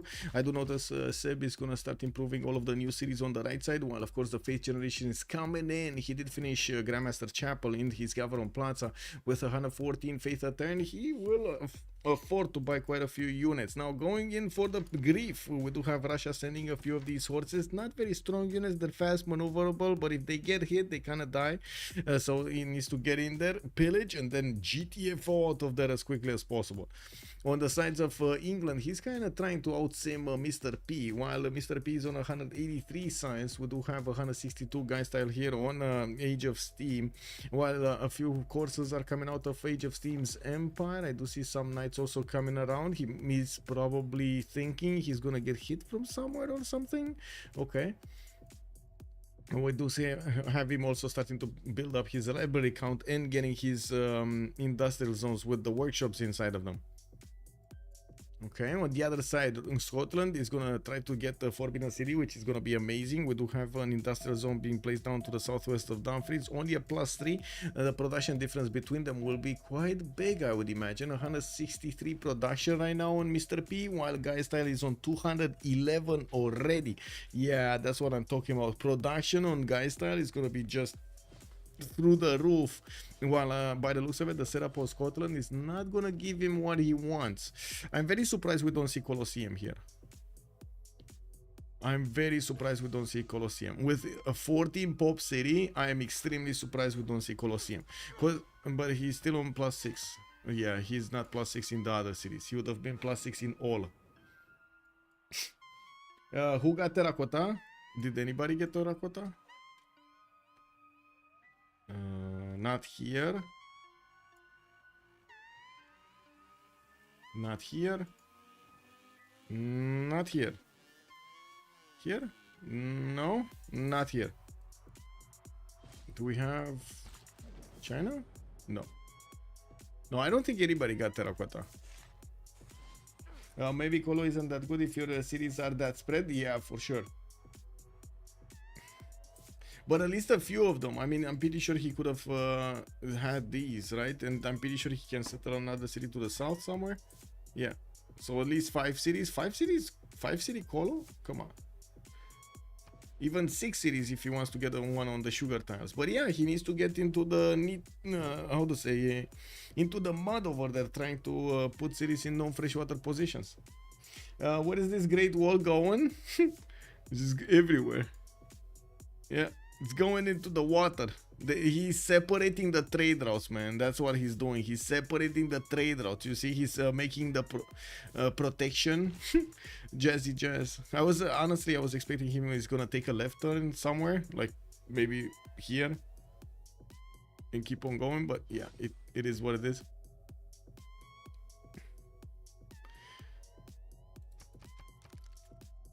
Okay, so with quite a few new campuses coming in, universities, he's gonna need to deploy those units back to the north, where Russia is sending a few griefers of his own.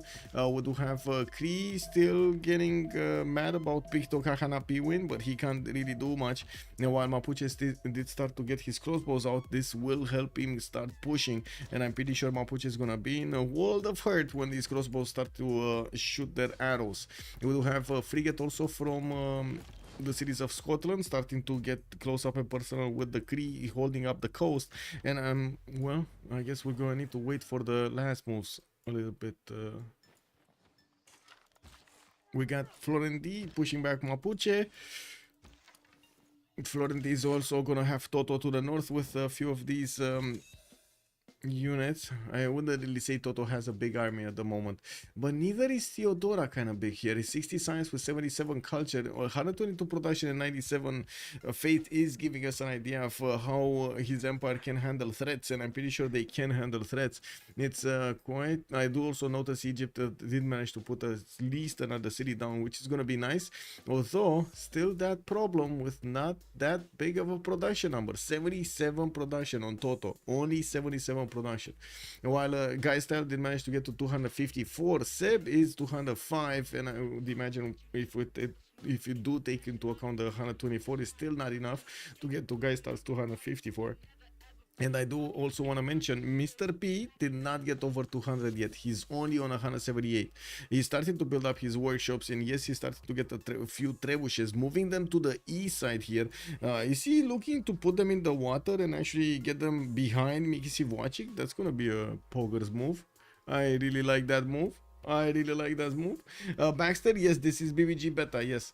Good evening, sir. Also a big fan of Zetian, but my spies always get caught. No, yeah, that's a problem. Royce Snover, good evening, sir, and welcome. Is the Great Wall even good anymore? That's a good question. Let's actually take a look at where was it? Here.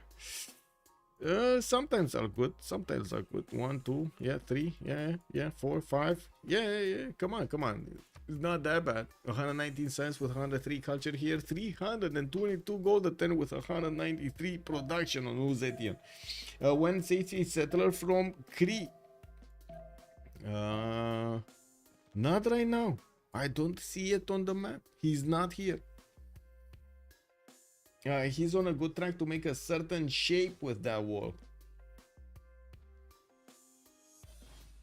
What? Oh. I see. You are clearly talking about the question mark, right? He wants to get a question mark going. You are clearly talking about the question mark, right? Yeah. Clearly talking about the question mark. Obvious. I did see that. Yeah. Okay. I think I need to put this here. I don't know how it got so much to the right side. I guess cat things. Okay, we got some lighthouses coming around here from China, and I do notice the horses of Russia did manage to get into his border. They're gonna pillage at least another mine and that campus over here to the northwest. I'm certain this swordsman is not gonna have enough damage to go against the horse directly. With the extra gold they're gonna make, they're gonna manage to invest into other upgrades, even though, to be honest, I don't think they have that much to upgrade right now. I do also notice we do have still not enough culture on Robert. Like that's, I feel like that's really not enough culture. What is Robert doing and why is he not getting enough culture? Pikeman, he did put down his golf courses. He's still on +3, +6. He changed the +6 from Roxburgh from Sterling. Unfortunately, that city grew up and lost it. Military engineer coming up from Sterling, and I do notice lighthouses also on the right side. While he did manage to make another frigate, it looks like the Cree units did get pushed out from the coast. Now I'm certain that Mapuche will need to actually start moving his units towards his opponent if he actually wants to chew through them.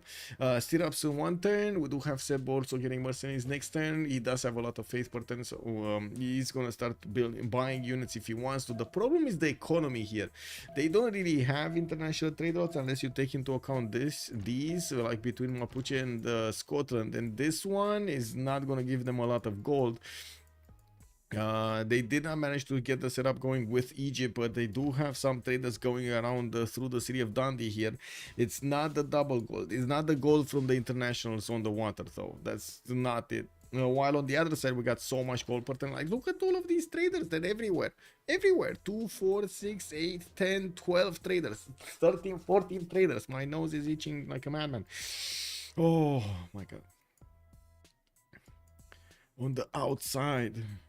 Anyway, intelligence agency in 3 turns here from Chengdu. We do have China moving out his pikemen and pushing out also his opponent. China did manage to get a skirmisher going, and I guess now we can see if he does have 3 tiles. Where is it? Where is it?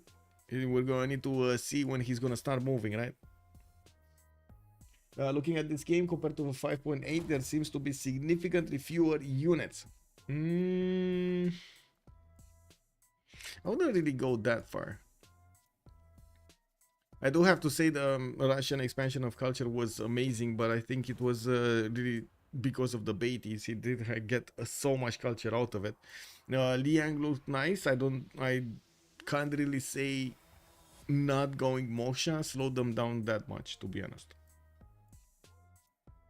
Or Magnus, for that matter. We do have... What is this? 2 times for Forbidden City in the city of Roxburgh, and of course the military engineers coming around will allow Scotland to start creating the pathways. We're going to need to see where is he going to choose to build them. I would imagine some of them are going to go to the east. Now on Byzantium's territory with armories coming in and new spies, looks like he might be getting ready to go against Egypt towards the north. He does have for some time now a little bit more science, but I don't really see him benefiting from enough science to make a difference, enough science to actually get on another technological level quickly and overpower Toto before he gets his. We do have also the lack of gold per turn here on Florent on -62. He always, every turn actually requires a little bit of economic support from his teammates. With 130 production though, it definitely seems like he has a much bigger empire and 128 faith a turn. That is quite big. It's not just the patch, this is Rich Highlands, which a much more semi map. Yes, plus. Looking, yes. At least he's getting everything boosted by Russia. Yes. And the 300 culture a turn. Seb is 87 tourism a turn. Is he starting to get these 3 out of 40? Oh my god, it got pushed up so badly because JazzyJazz is on 106 defense over here. I do see intelligence agency in 2 turns from Chengdu, and China is gonna get his barracks out in Shanghai, commercial hub in Wuhan, and Beijing gonna get that market into.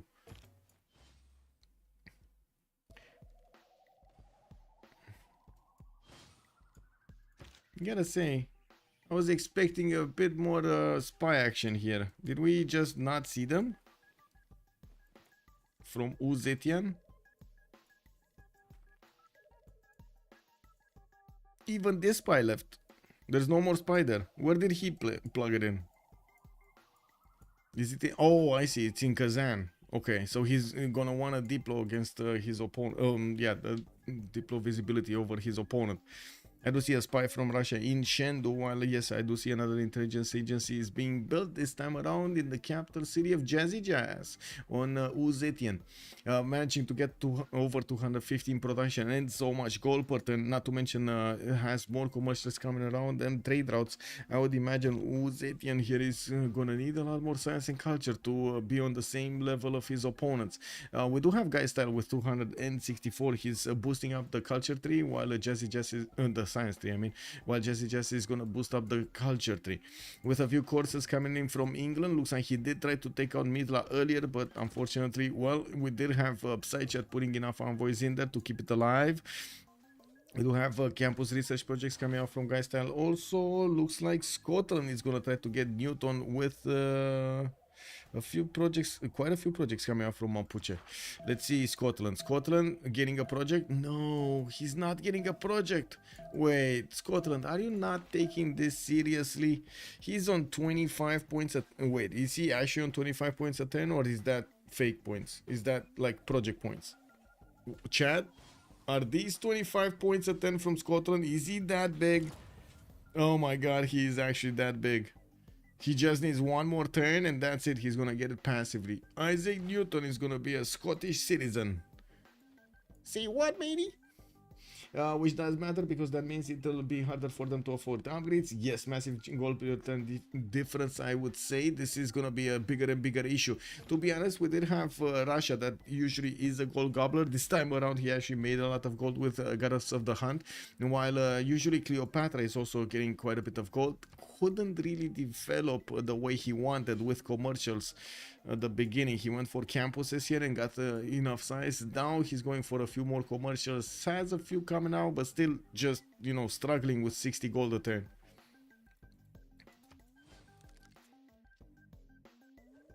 Yeah. England is going to Mars. He might be.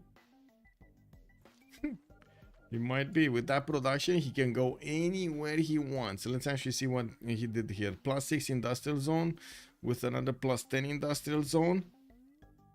Okay. I do see Birmingham is also here to the west side. Where aqueduct? Where aqueduct? Anyway. Now, campus research projects coming out from Hull and Leeds. I'm a bit surprised about Scotland. He's not making projects because this is the moment, yeah, there we go, where you have the next one. They took it away from him. England just took it away from him, man. Snatched it like it's candy from a baby. Guystyle is not messing around, man. Scotland was just slacking. He was showing himself that he is gonna pick that up, and lo and behold, we did have Victoria just snatching it. Yeah, I don't know what she did, but it looks like she charmed Newton. In the city-state screen, we do have Bologna being kept by Mr.P. I do see Toto is also keeping Hattusa on the same team, while Mitla is being held by Psychat. That's also the same team. So, wait a second, they have all of the science ones? They have all of the science ones. Toto with Mr.P and Psychat. All of them on the left side. Wow, okay. Anything happening here?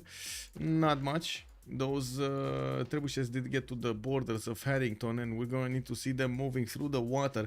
We do have Mr.P getting ballistics in 3 turns, and that means he's also going to have the upgrade button on these trebuchets to turn into bombards. And with the skirmishes also coming in, I do see Ibn Khaldun did get picked up, and this would be very valuable for Scotland. He could have had both. This is what I wanted to get to before I saw Guystyle actually picking up Newton. He could have had both if he was just making a few projects. You know, he needed like 4 projects to come out of the cities and he would have had both.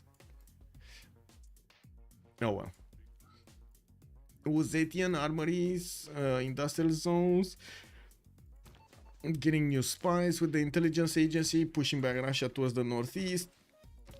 We do have him with enough visibility next to the city of Kazan that he's gonna know if Russia is gonna send any units towards the southwest. I love noticing someone close to a great person and projecting away from it. Yeah, no, right? Which golden age is Scotland in? I think Penbrush. Oh, Fringury, sorry, Fringury.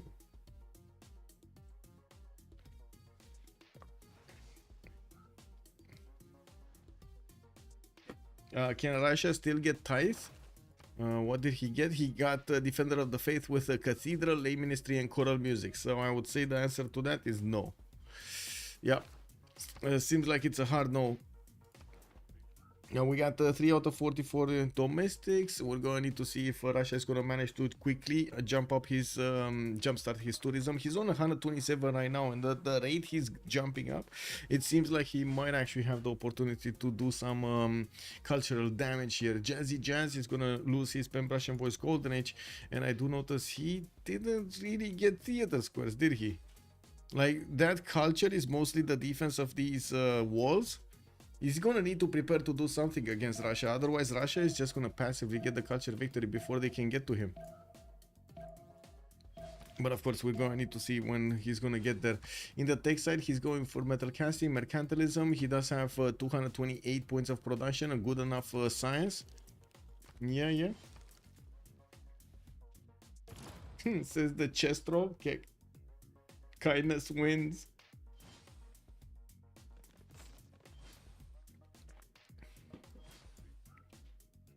Who is upgrading units and where?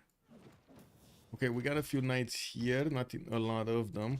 We got Scotland getting those units in the south, skirmishers. Wait a second, this will turn into Highlanders, no? The Highlanders are gonna be big. Okay, not a lot of units here, and none of them were upgraded. I'm not sure where the upgrades are happening. You heard the upgrades, right? They were quite obvious.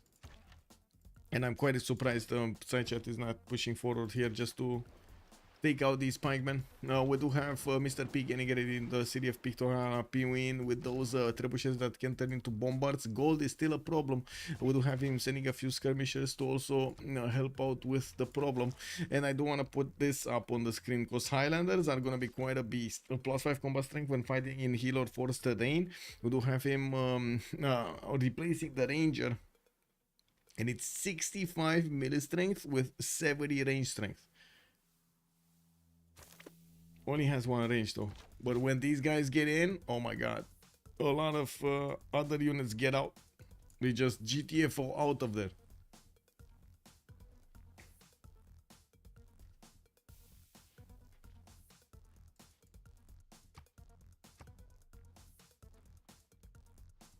Okay, finally intelligence agency coming out from Scotland. Next turn near the city of Rakedet. We do have markets in Abydos and campuses in Thebes that need to build. Yeah, that's a building campus. That's not a repaired campus. I do see Scotland did manage to get to pike shots and is fending off attacks there. And I don't see Byzantium pushing forward, even though he could just, you know, step forward one more tile and start shooting with those crossbows, getting some free experience points and also taking out some of the health of his opponent's units. Yeah, we do have quite a few units from Mr.P coming around, and of course he's gonna get more theater squares so he can couple that culture with his science. He's gonna lose quite a bit of science from his free inquiry golden age falling off. 232 science is a lot of science. So will Guystyle. Guystyle here getting Hueteocal in the south. That's only one amenity adjacency. I do see factories are coming in from his cities, and Free getting the city of Bristol, helping him out defend. He did put down Kilva from that city center, or is that from Manchester? That should be from Manchester, no? Yeah, that is from Manchester. Okay, in the north, I was thinking maybe Russia is gonna pull off Cossack attack. He's 2 turns away from getting military science, and usually when somebody actually wants to get a Cossack attack, he starts pre-building a few of these coursers/horsers or something from his cities. Well, in this case, he's not building any, so unless he has a lot of faith banked up that he could use to buy them out straight, which I only see he can buy out maybe 2 next turn. I don't think this is happening. It's real fun until you go bankrupt. Yes, true.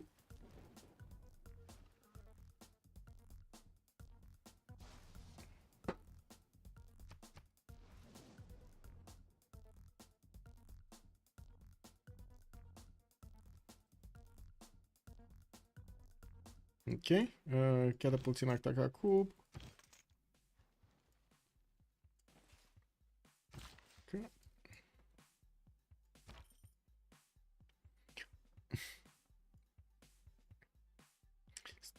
Still no movement from Mapuche. Is he building something? He's getting another settler here from Picun Mapu. I'm a bit surprised. I mean, on one side, I'm not surprised that he needed to build quite a few units. On the other side, I am a bit surprised that he didn't actually settle a few more cities, like at least 1 or 2 more cities. Well, it is what it is. He did pillage all of the units of all of the tiles of Samarkand and got quite a few bonus points from them. Now, I don't think he's gonna have a chance to go another time against Theodora. With 92 science and 87 culture, Theodora is on gunpowder next turn, and alignment also coming out next turn. Getting a few more campuses and finishing his universities in these cities is gonna be important for Byzantium science. He's gonna pop over 100 science. Yeah, only a few more turns until the next era, and I do notice Psychat would just need 3 more points to get his golden age. Seb is gonna need 7, and I do see him starting to get a few campus research projects. Gonna finish Saint Basil before the next era. Well, I do notice the other squares in Arcalan are coming around very slowly. He did manage to take Taruga earlier, and you can see he's still improving it. Now we do have Toto going Dark Age, Mr.P going Dark Age, JazzyJazz 67 out of 77, FlorentD 63.79, CheckMate 43.50, and Guystyle is gonna be 6 points out from getting a golden age. Factories coming in, universities, Huetokari in 3 turns. I think we don't have time for that. He's putting down another campus in Leeds and did finish up a lot of industrial zones. Now industrial zones points, England is on 16. I do see Scotland is only on 5, and Russia, even Russia has more points of engineers. Wow. Next one is the 50% towards research labs. Dmitry Mendeleev scientists to get picked up.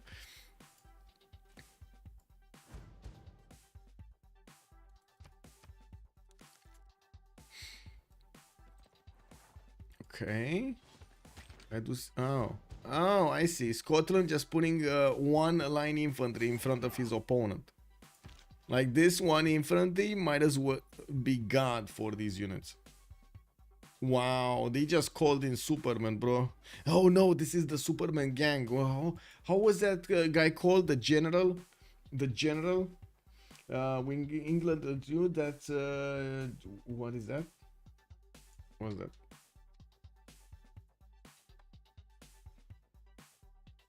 Oh, I see what you mean. Yeah, yeah.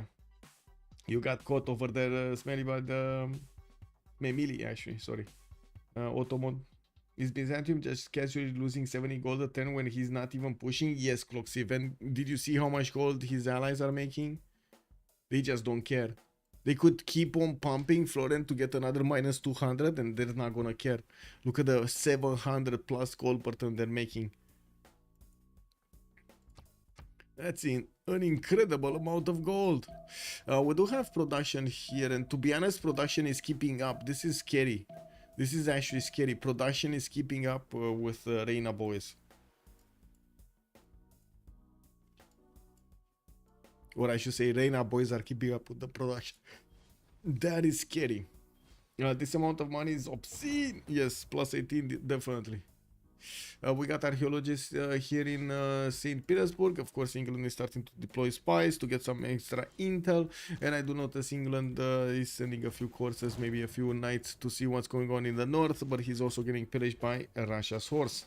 Looking at what's going on here with the line infantry also getting support from the bombards, I would imagine it's not going to be long until units are going to be dying from checkmate. We do see Mapuche also is getting metal casting in 2 turns. He's going to need a little bit of time until he gets ballistics. At least he's going to get boosted there by Toto. Nationalism coming up in 3 turns, and 6 turns for ballistics on Toto in Egypt. Okay. We do have the first Highlanders starting to get upgraded, and I'm really curious what he wants to do with these ones to the southwest. Is this going to be some form of attack on Byzantium from very far away? Is this what I'm seeing? Okay. I don't think so. Like, do you guys think this? I don't think so. And of course, so to the west side, he does have his buddy here. Egypt doesn't really seem like anything's going to happen. Oh, I'm so curious why he actually got so many of them and moving them to the west side. It kind of looks like he actually wants to go against Byzantium. Not gonna lie, it kind of looks like that. Plus over water mega gold. They should buy GDR the moment it is discovered. Yes. How is it possible? Are they in an economic alliance? That's a good question. I think they might be in an economic alliance just to beef up those numbers. But look at the traders, man. They went Reina immediately and they got so many traders between them. It was also perfect setup. I don't think they could have asked for a much better setup between them. I do also notice Seb is starting to get back on the science screen. You do see there is a massive difference, or Zetian almost got double the amount of Peter's Peter's science acquired. And yes, I do see Russia is going to manage to get a few more industrial zones down and does have more production than JazzyJazz has, not to mention a lot more faith per turn. We do have the first Cossack also coming in. These Cossacks could have actually done quite a bit of damage if they ended up to be armies here. Now he would need mobilization for that, and I do notice him on conservation anyway. We do also need to see how quickly he can actually get to, and if he will start getting that Statue of Liberty. Remember, Russia did manage to get to roll the first points. And I do see him 7 out of 53 for the first 4 points of Diplo. And I see him 7 out of 53 for the Culture Victory. We're also going to have just a few more seconds here until we're going to see the next World Congress. Golden, golden, dark, dark, dark, dark, dark, and a golden. Psychat, reform the coinage, repeater, monumentality, golden age. Okay, gold is not with them. JazzyJazz, nothing. Guystyle is... we don't know yet. Oh my god, wait. He has 357 gold at 10 before reform the coinage. Chat.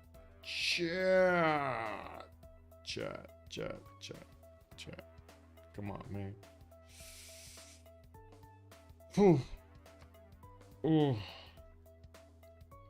Guys, I want to ask you something.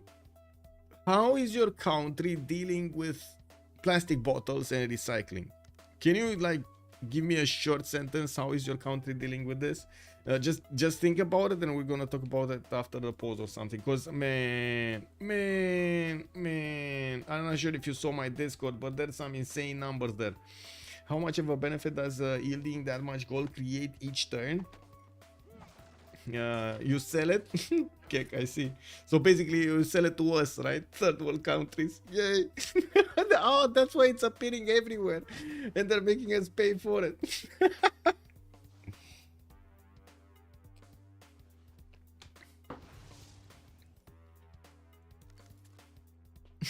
Throw them in the Danube. Yeah. It is what it is, man.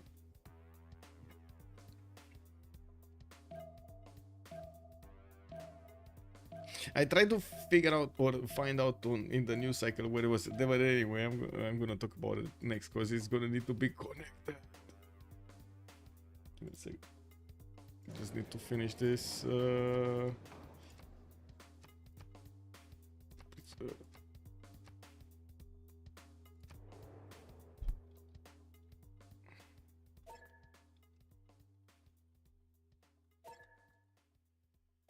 Okay. 2 minutes.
Does Cree have an escape settler already?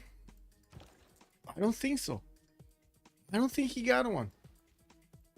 No, he does not. He does have quite a few crossbows, but I mean, this is not gonna matter. This line infantry is just gonna chew through whatever he wants.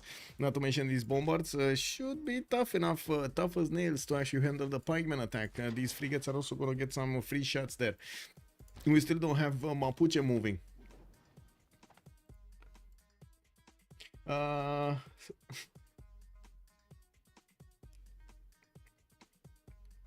Okay, so let's see. Psychat, 121 science, 48 culture. He formed the Queenish Golden Age. He does manage to make a 94 gold a turn right now. He's getting a few more crossbows. Okay, I'm pretty sure he's gonna get ballistic, so I'm pretty sure we're gonna see field cannons. Brussels next to him did get recruited by Guystyle, but I guess nothing's gonna happen here. Only 3 musketmen did get recruited. Seb, Monumentality Golden Age, third golden for him, 83 science, 306 culture. And I gotta say right now, he's on 180 tourism. That's a lot of tourism. 7 out of 54 already tourists for Seb. I do have him also getting Theater Square festivals, and I do see him pumping out archaeologists. He did manage to get Saint Basil, with which did get him not only a lot of production and culture on all of these tiles of Saint Petersburg, but also quite a bit of tourism from the relic he got for free. Wave of settlers is coming out. This is a bit surprising. Usually Russia does tend to settle down when he gets to this number of cities and to this point. So he gets quite a few of these projects for the theater square. So he gets to the musicians. These are going to be very important. Next turn he's going to get Antonio Vivaldi for the 2 music works. Another boost in his tourism. So guys, check this out. Do you have a measure of getting back your aluminium cans and like plastic bottles and stuff like that? Like, let's take only plastic bottles, right? Do you have a measure, for example, like a credit measure, right? You buy a bottle from the store, you pay extra for it, like let's say you pay 5% extra for it, and then you can get that back, that 5% extra you paid for it, by bringing the bottle, the empty bottle, as it is, like as it is. You're not allowed to squish it, you're not allowed to do anything to it. You need to bring it as it is back. You have that? Okay. Oh, I see. So you're bleeding money too. Wow. Okay.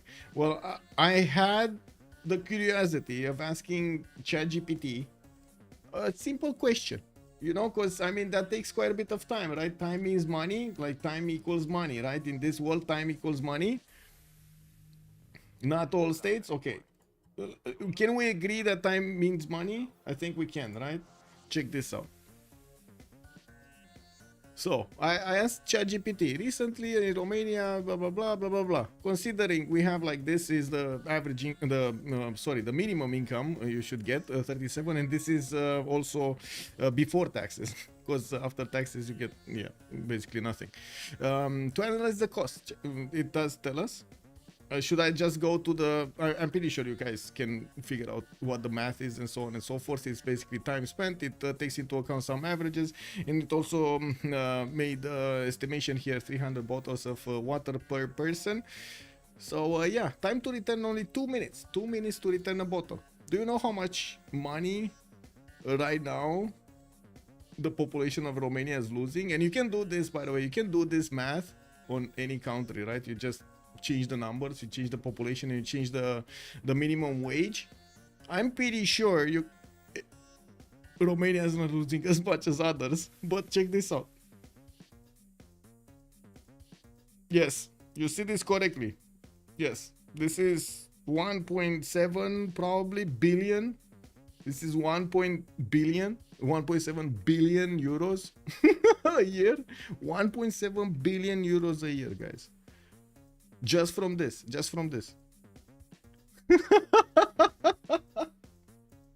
Wow, if that's if that's not efficiency, I don't know what is. Like, to be honest, if that's not like lack of efficiency, I don't know what is. It's like malicious, not yeah.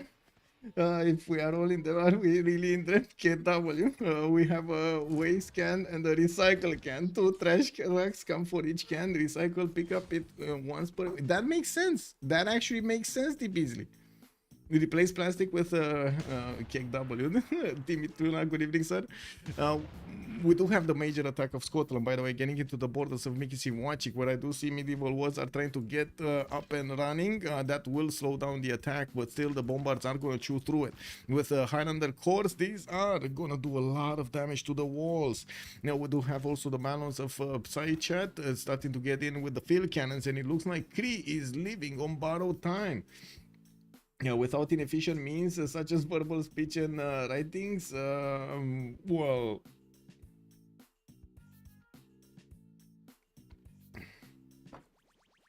wait, if governments were as good as making our lives better as they are at figuring out ways to introduce new taxes without calling them taxes, we would live in paradise. Morion has a good point there, yes. Oh, man. But this is, yeah, I don't know. This is starting to get from that boundary of maybe, you know, somebody actually didn't have the curiosity of actually doing the math to like extreme disrespect to the people. Like this is, I don't know if you can get more disrespectful like than this. To be, I guess you can, right? Like shoving a camera in front of his front yard or something. You know, yeah, more disrespect, more.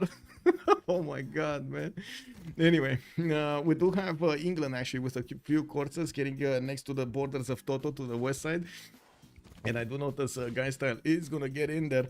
We do have the encampment training projects coming out from Egypt to try to get a new general. But to be honest, it does seem like he's going to get quite pillaged here. Even might lose a city like Akhenaten. I could definitely see that city going down to the 3 corsairs. And they are opposing teams, right? Yeah, they are opposing teams. We got Toto on one side, Guystyle on the other. There is a Scottish Highlander that is fending off attacks here. And yes, I do notice the corsairs of Guystyle are just going for the pillages since they do have the Highlander next to. Well, this guy is gonna solve the problem. Mr.P's Highlander is way stronger than the coursers, and so many more Highlanders are coming in. It looks like they are looking to finish the job on Byzantium. If these guys get close, Byzantium, well, will have a serious issue on his hands. With the Cree capital also about to be under attack, looks like Cree did manage to get to Muskeman technology. I mean, I gotta point out, he kind of played with his food, right? If only we were all connected via the morphogenetic field and the Kudul. I don't think that's necessary, Blazecan. I honestly don't think it's necessary, but I'm pretty sure some people will try to sell us on that. I'm pretty sure. I mean, I saw the speech of who was that guy, famous guy that went. Oh my God, what is it?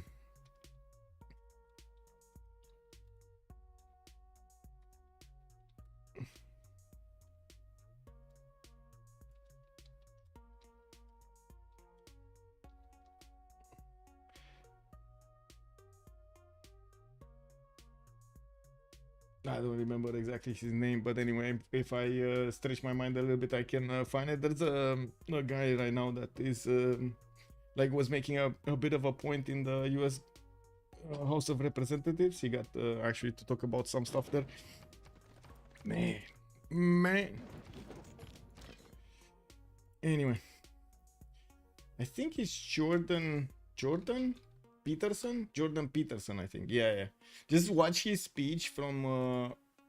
It's a modern. Not this. No. The one in the House of Representatives or the Congress, the American Congress. Wow. Cree settler, yes, he is getting one from the city of Akakup. Is he gonna manage to actually keep it alive? I'm not sure. Yes, he will. The Highlander Court just doesn't do enough damage against the Civ6 walls. You do see that those walls are 73 defense strength and also 150 fortification. The bombard needs to get in to actually chew through the walls. And I do see Scotland, well, doesn't have a general for these bombards to move and shoot.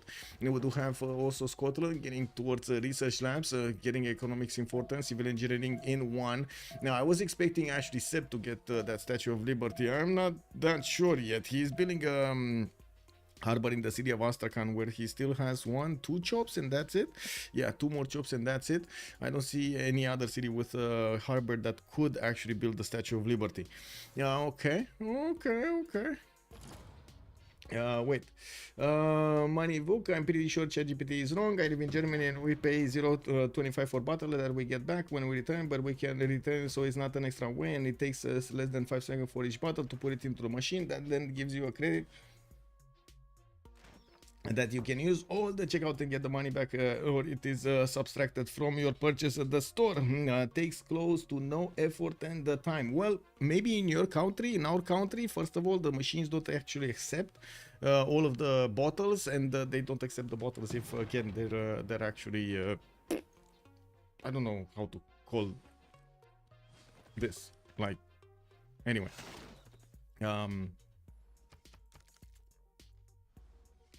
No, they're not deflated. Pressed on or something if they're not intact. And yes, probably. But all of the time spent and everything, it definitely doesn't feel like anything is coming out of this. Like anything. I think the only measure that could actually stop plastic, because plastic, like you get plastic from everywhere, bottles and so on, is literally just banning plastic bottles. That's it. I don't think there's any other measure that is even coming close to that. Even coming close. Like everything else is just money wasted. Looking at this, we got some Renaissance walls coming in. Looks like China is starting to build cuirassiers and deploying them towards the northeast. Looks like he might be a bit afraid of what Russia might be doing against him, or not. I do see there is a Russian heavy chariot in the city of Kazan getting a Lavra, and I'm pretty sure China is aware there aren't that many big armies there. And with his infrastructure starting to get big, I do see the encampments are coming, starting to come out from most of his cities. I'm pretty sure JazzyJazz is preparing his empire to go full into Russia here. The thing is, Seb right now, well, he doesn't really have that much, I'll say, that much tourism. Tourists. He's on 13 out of 61.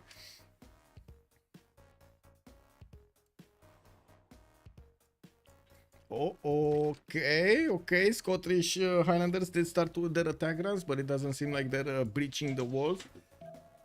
The destroyer is back. Hey, Athena? Hi, Vino. Oh my god, she's back to actually give me some more hair. Vino. Vino. Yes. Hairy. You're very hairy. Well, I do see another musket is gonna come out next, and not that it matters that much. We still have Cree trying to get his settler out of there, and I do notice galleys coming out from Akfasaka Hikan. We do have Cree escorting that with a pikeman, and it looks like it's gonna survive. Actually, it's gonna survive a few more turns so he can get to safety. Hey, nu mă ții că te dau afară. Tell me if you actually hear the cat a bit too loud. Will Russia get flight in a couple of turns? Let's see. No. Banking in 1, mobilization in 2, no flight. We do have him actually with archaeologists starting to get a bit more of that tourism going, a bit more of those works. He does have settlers moving towards the west side, and I do see the Chinese army is getting ready in the city of Taiwan for the bonking. Let us hear the kitty. That's the start of the show. Modo is calling us. I mean, I'm letting you hear it. I'm just worried it's a bit too loud. Like, you know, sometimes it gets on your nerves. Like it, you know, first time it's fine, second time okay, third time maybe, fourth time, I don't know about that, fifth time, I mean, you know, come on, man. 3 turns Terracotta Army in Thessalonica. We do have bombards Constantinople in 3 turns, and I do see Byzantium starting to get quite a few units towards the north. As the Highlanders are pouring through, unfortunately they're coming in one by one, and they're getting shot by these crossbows from across the river. They can't even get to them, and that's a bit of an issue here for Mr.P that was trying to use these to actually attack into Byzantium's territory and take him out somehow, or at least slow down his units. We did have also Egypt managing to take care of those armies of England that were pouring through, but not before he lost 1-2 of his tiles to these armies of England. With new industrial zones coming around from Guystyle, we do have amphitheater in Manchester and the ship yard in Bristol. While I do notice we do have Alhambra coming out from Sheffield, well, we do have stables in Hull, and Leeds getting coal power plants. That extra production coming up on Age of Steam is gonna be What? He's 644. Man, we were just watching and he was 300 something. It looks like he popped industrialization and doubled his numbers. 644 right here for Age of Steam. 250 science also. While on the other side, Mr.P is on 350. We got Seb on 339. Yeah, just give me a second because hair, too much hair.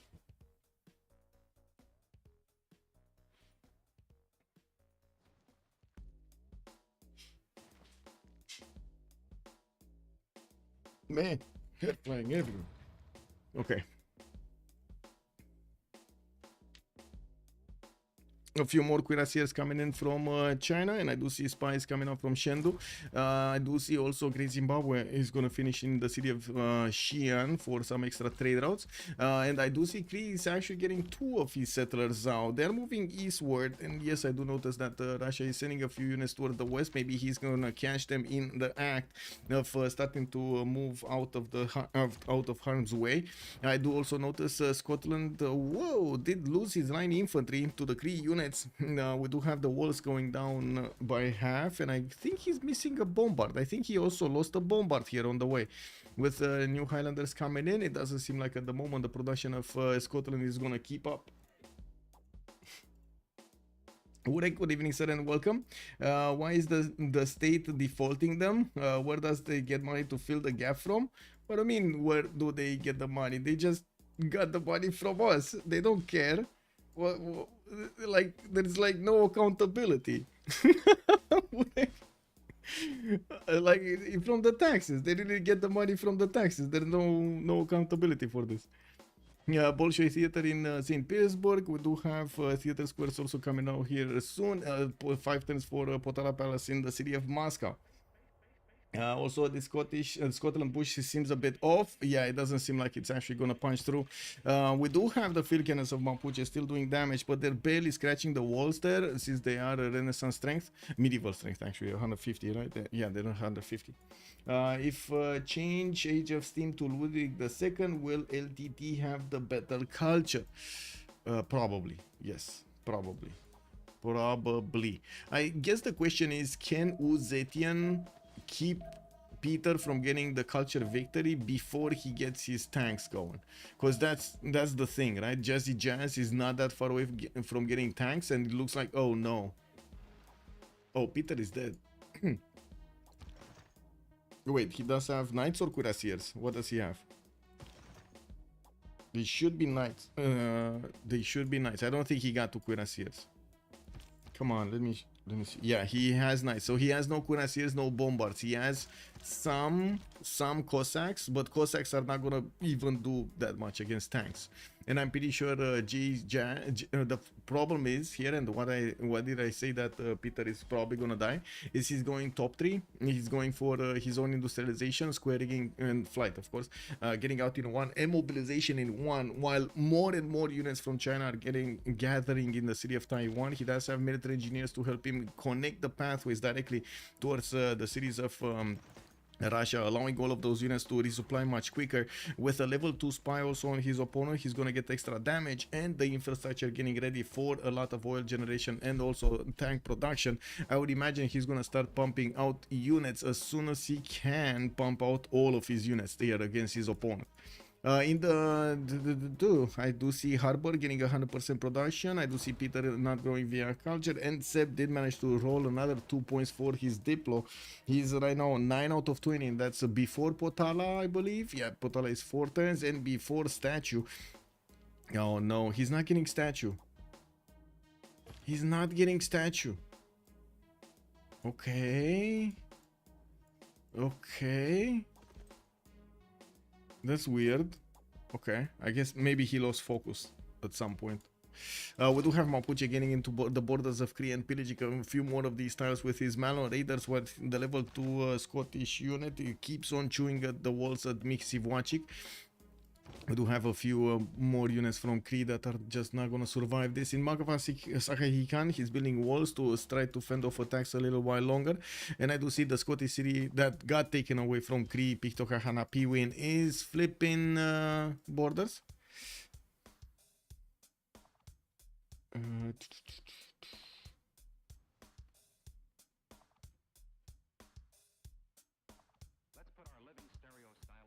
Yeah.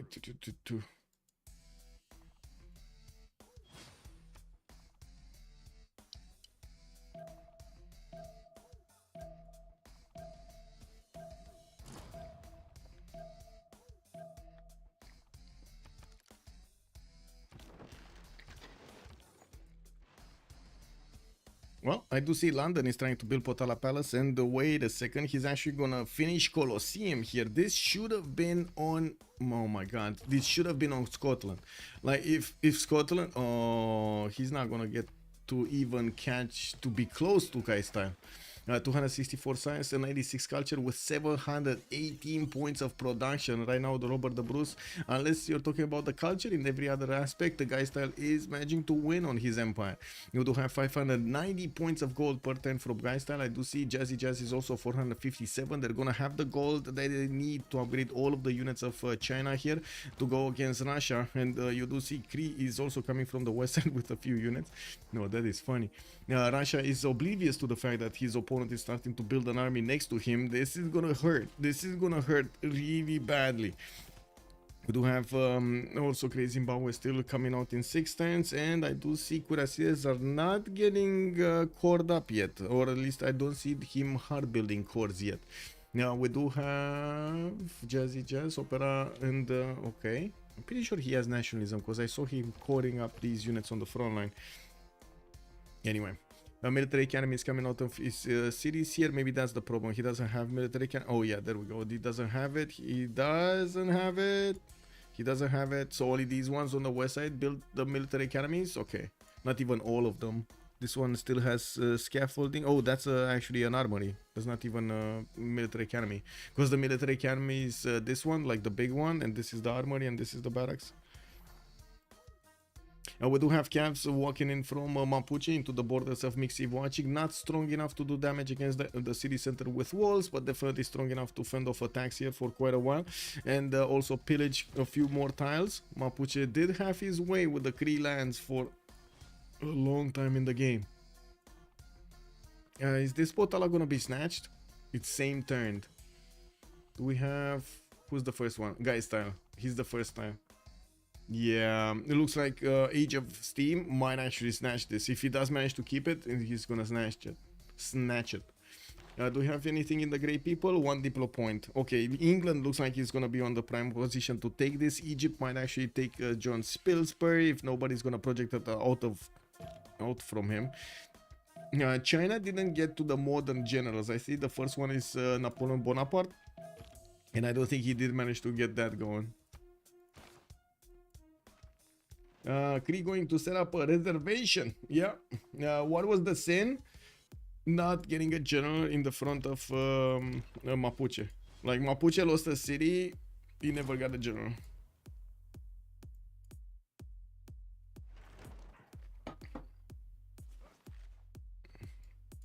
Also, Shazak, good evening, sir. Luxembourg. Yeah, true. Okay, more cuirassiers coming in, moving towards the northeast. This is starting to be quite an army there. Anything happening here? No. We've got some cuirassier corps happening together with Highlanders. Ce faci, mă? Păi, ce e asta? Yeah. Okay. Ooh! What is going on with Byzantium's pre-builds? Are all these tanks? All of these are gonna be tanks. Oh my god. Okay, so basically what they're gonna do is flex that economic power and go against their opponents here towards the northwest. Cree going to set up a reservoir. Yes, indeed. Yeah.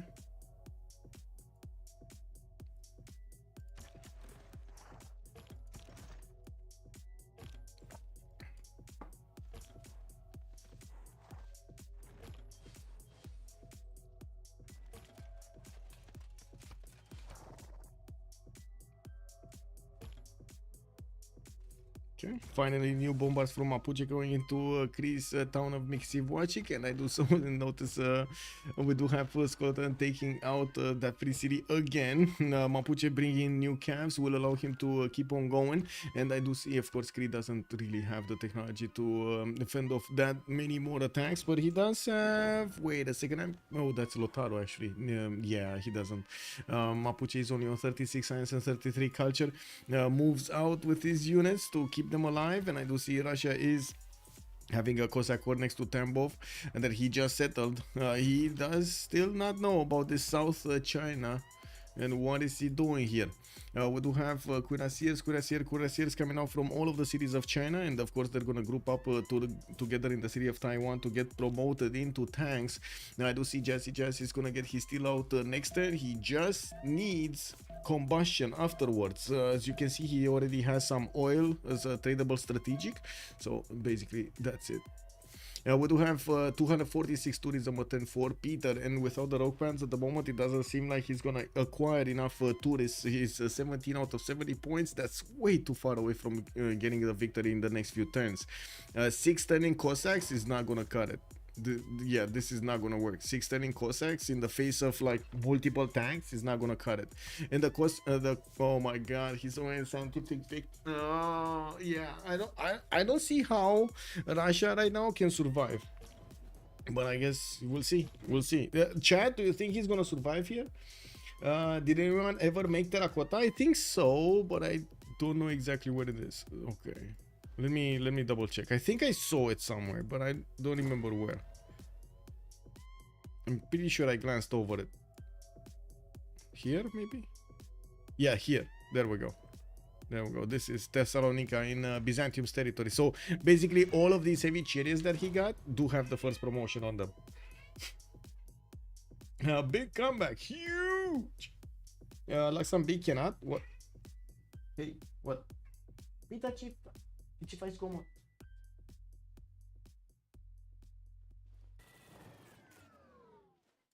Cat problems.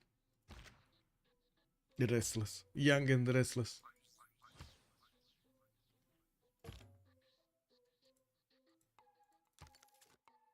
Okay. Scotland finally gonna finish his coal power plants. Unfortunately, doesn't have nearly enough production as Guystyle. He's on 280 science with 150 culture and 450 production, while on Age of Steam we do have 800 points of production. I do see also he's 4-turning Statue of Liberty from the city of Manchester, and also 5-turning Venetian Arsenal. I didn't see Statue of Liberty being placed anywhere, even though there is a possibility here for Astrakhan to place it next to that harbor. He's not doing it. There's another harbor in Smolensk. Oh, wait a second, that's a lake. Okay, W, that's a lake. No, that's a sea. Oh, no, that's a lake. Never mind. It's spelled out like a sea, but anyway. So Smolensk gonna get another harbor out here in 4 turns. 1 second more here.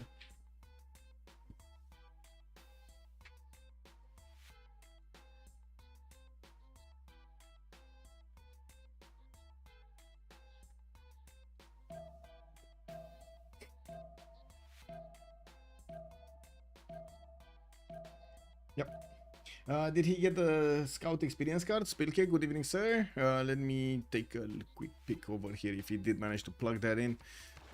No, I don't see him using that. And to be honest, I didn't really see that many of these Highlanders getting promotions. Wait. There we go. How far away is Byzantium? 3 turns from combustion. We got Seb 2 turns scientific theory, and I do see ideology coming up in 2 turns.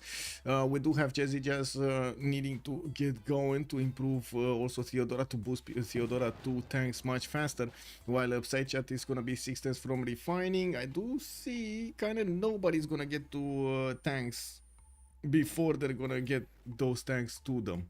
Like before Russia is gonna get attacked by China, he's not gonna get tanks, and I'm pretty sure we won't see Egypt managing to get to tanks either. His military science next turn, and he would need rifling, he would need steel, he would need refining, and then combustion.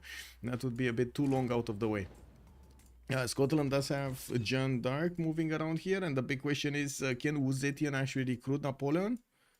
We got Gustavus Adolphus. This is the industrial one. This is for the cuirassier, but not for the tanks. Stronger one? No? Where is it? Napoleon. And I do see China on 35 points. So he's gonna get it in 2 turns. Or buy it next turn. One of the two.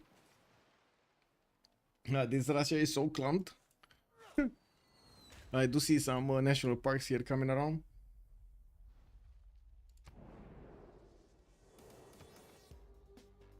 21 out of 71. The computer is sensing danger here and says victory in 24 turns. Get ready.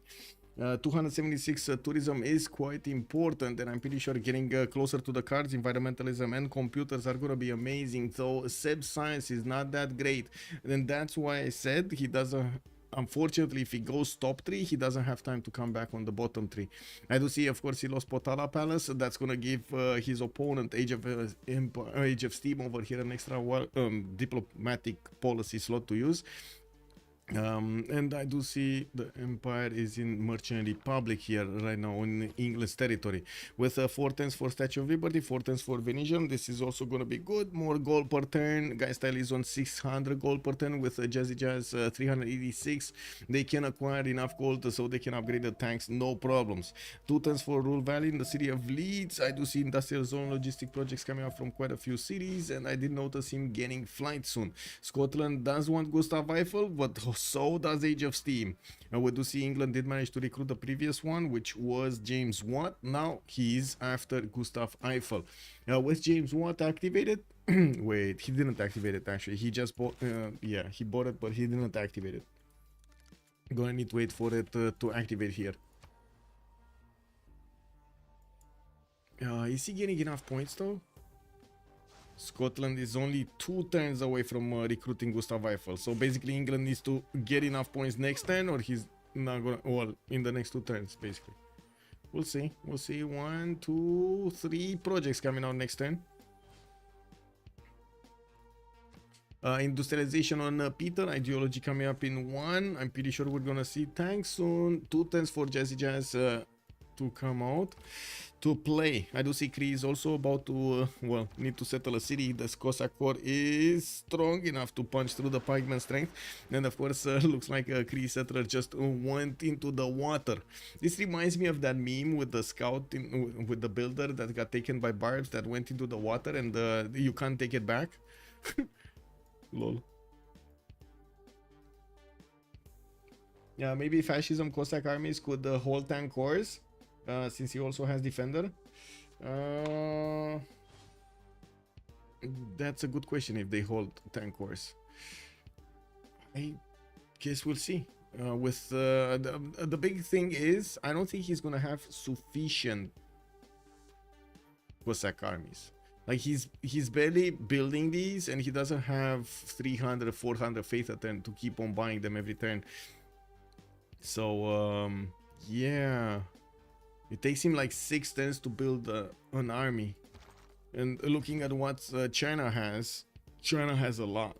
And not only a lot, but he's also gonna have a lot of reinforcements to send to the northeast.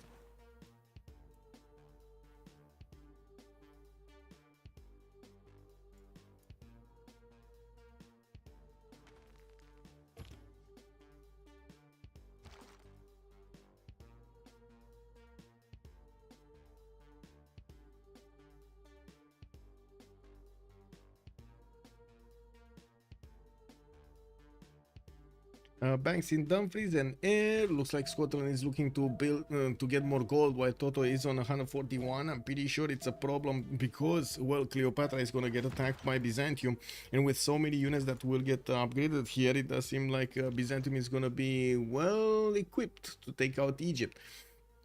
We do have Florent only on 145 science, getting refining next turn, and he does need steel afterwards. JazzyJazz did boost all of these technologies for him, so it's gonna be a bit easier, but still with his science number, it's gonna take a little bit more time. We do have the Scottish Highlanders getting in next to his borders, and of course starting to attack into his units.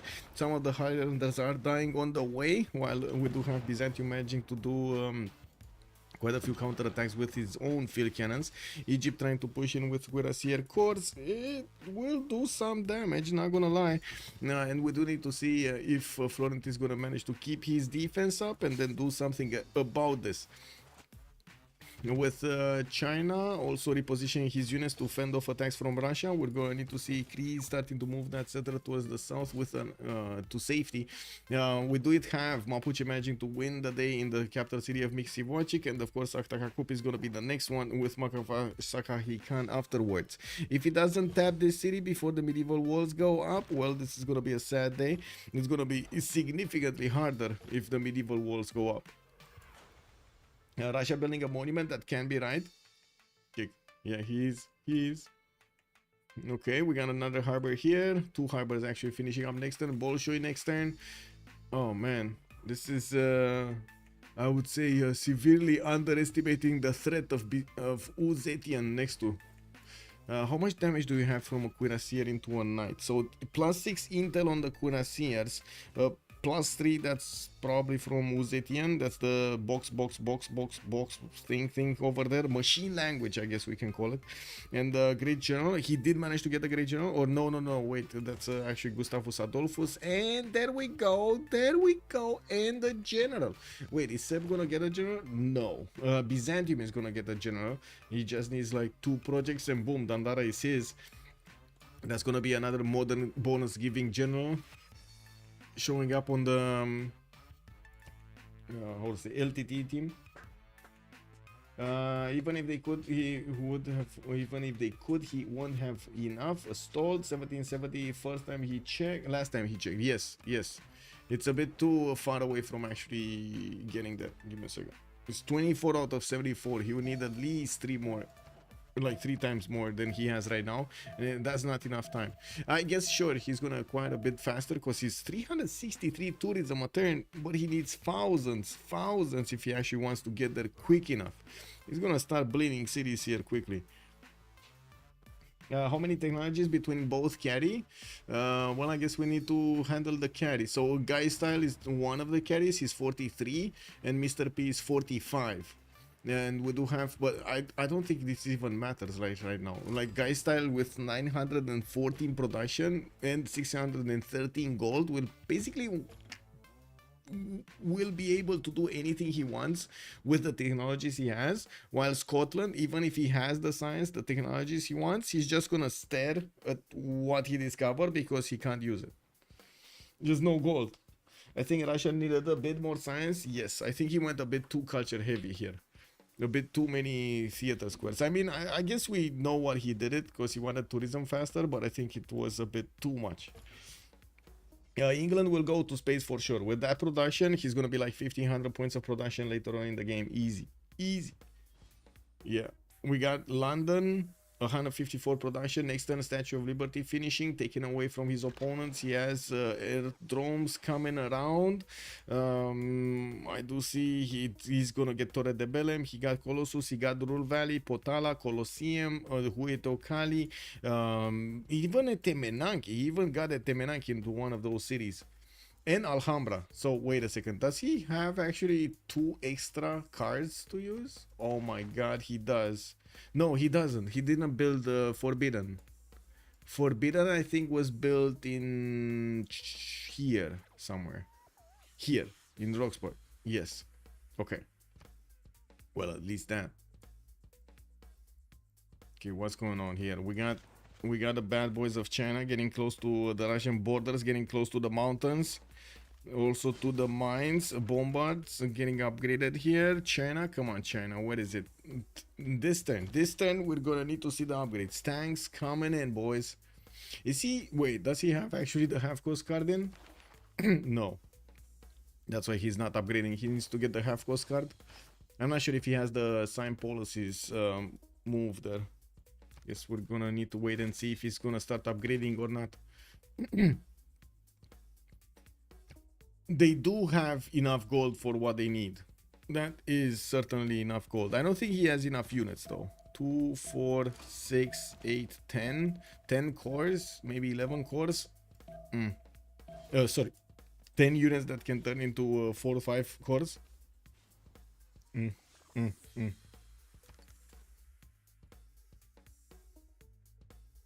Well, tank cores are definitely getting hard built here in the Chinese series that did manage to get Forbidden City. I see also the units of Mapuche are working on that city of Ahtakakup, and I do see they kind of ignore the medieval walls going up in Malfasi Sahahikan, so well, that's gonna be a harder city to attack. You can actually see, if you zoom into the city, you can see the stage of the wall and also the level of the wall. You can see if it's ancient, it's gonna look like, oh, this is medieval also. How did they let it? No, it's not. Okay, so it half built. I see. It only half built. Okay. He should just buy card change. Yeah, true, true. Did he upgrade? No. Yes, I agree. Time is of the essence. And if he does manage to get this going right now, this is gonna be big. If not, this might be a problem. I do see Seb is still going for scientific theory in 2 turns, and Cold War coming up in 3 turns. Is there a tank somewhere? No. There is one Cossack army. And I guess he could get maybe another one by the time those tanks get in. Because if they're getting delayed so much, I mean, I guess next turn Zetian is gonna get it, right? Next turn he has urbanization. Mapuche doing anything? Okay. Byzantium did manage to fight off the Highlanders, by the way. Looks like Scotland could not do that much damage against the Byzantium defense. And yes, Byzantium did upgrade a few cuirassiers to help fend off these attacks. The cuirassiers can double tap these Highlanders quite easily, so definitely advantage for them. From the North, Egypt did show up with a few of his own units. It does not look like he was successful.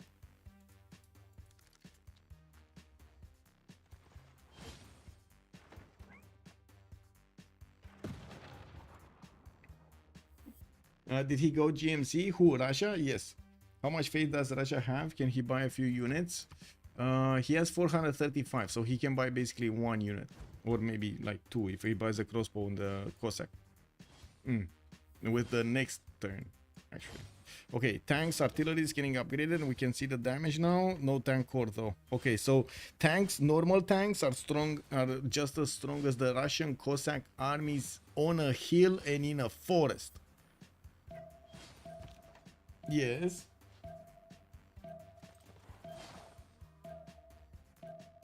Cat things.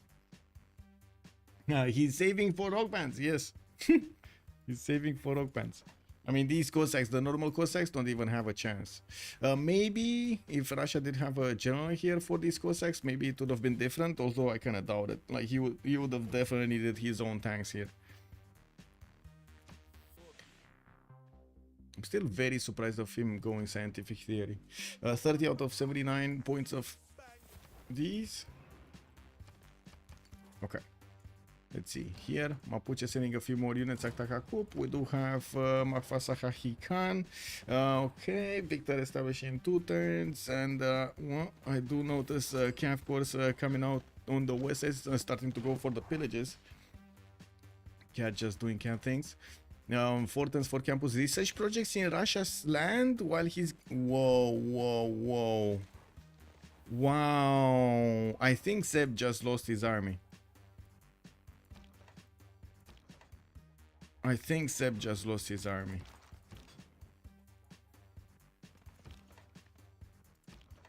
Oh, wow.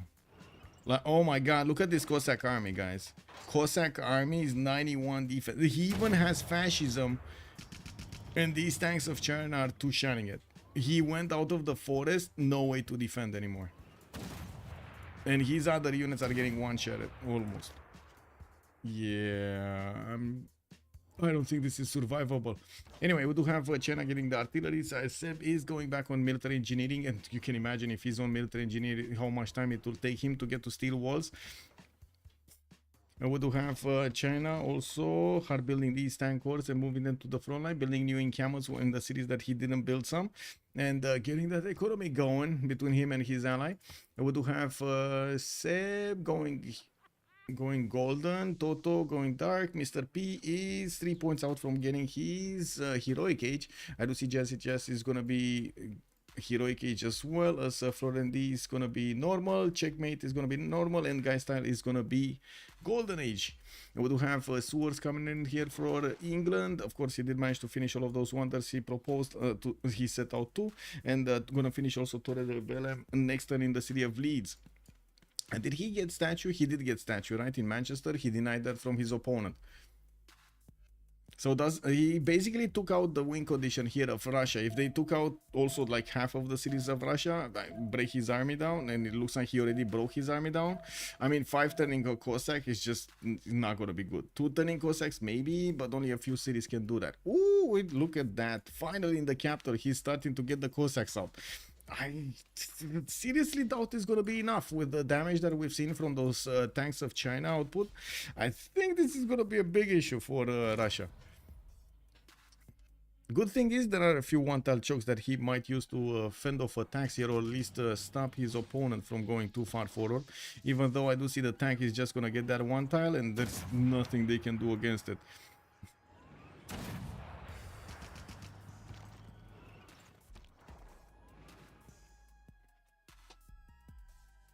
Kinda needs to cut up those units on the front line.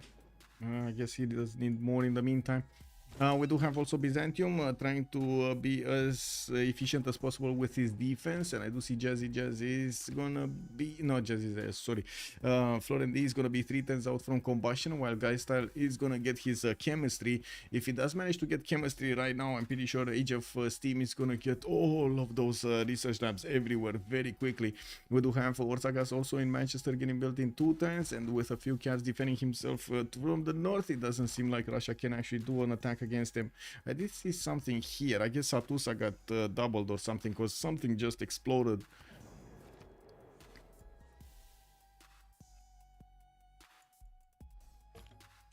Pebbles, why is he so far forward there? He left Defender of the Faith. I'm so confused. Yes, I'm so confused. Russia took out the win condition of Russia. Kick W. It looks like a GG. It kind of looks like we're getting close to that number. Yes, Yorkshire bit. Yeah, if Russia had 4 more armies, I think he would be fine with playing soon. I thought I was going to lose all my points, but Russia saved you. Well, let's see what they're gonna do here, because with the artillery coming in from China, and with no steel walls helping Peter to defend, he doesn't even have gunpowder right now. It does seem like it's gonna be a problem, big problem for Peter. We do have already some Chinese tanks on the way towards Tambov to start chewing through those cities, and even if Russia does have a few Cossacks, they're like paper tigers here. They die so quickly, even with fascism. General, Byzantium, maybe. China's gonna get another one, looks like. Byzantium did manage to get Dandara. And if China gets the 3rd one, that's gonna be a big problem. Big problem for anyone defending, anyone. Now we do have Scotland starting to get more cuirassiers. I do see banks in Stirling, and of course theater squares from Dumfries. And we do have the industrial zones on the right side also getting built. And I do notice Sakhahikan is about to go down to Mapuche. I think they are just, they would really want to have Whiskey Okisanian also being taken out here. Although I kind of believe China is going to keep that safe, especially with the tank technology. Not to mention there's another settler moving towards the south somewhere, where he could just settle in peace, no problem. Okay, tanks of Russia. Oh, tanks of China. What are you doing? Oh, just get in through. Just get in, bro. Okay, there we go.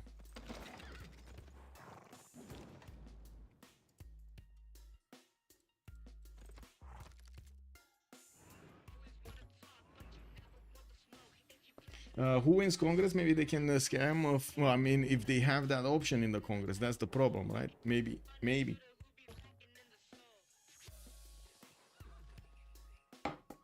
I told you he's going to settle behind the Great Wall.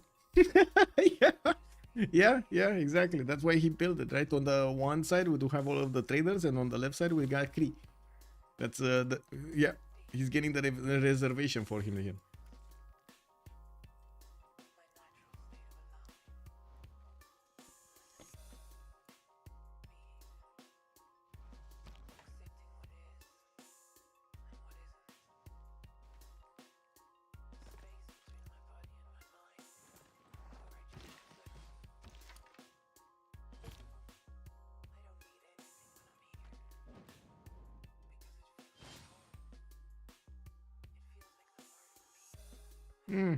Okay. Well, Mapuche did manage to finish off that last city center, and I do see Scotland moving towards the south, even though those islanders have no chance with China's tanks. Oh, they do. They do have a chance with China's tanks. Kick W. Now we're going to need to see if they're actually going to do something here against Wiskayokissin, which is at the moment the last standing city of Cree. We do have also to take a look here. Okay, Byzantium starting to move his cuirassiers forward.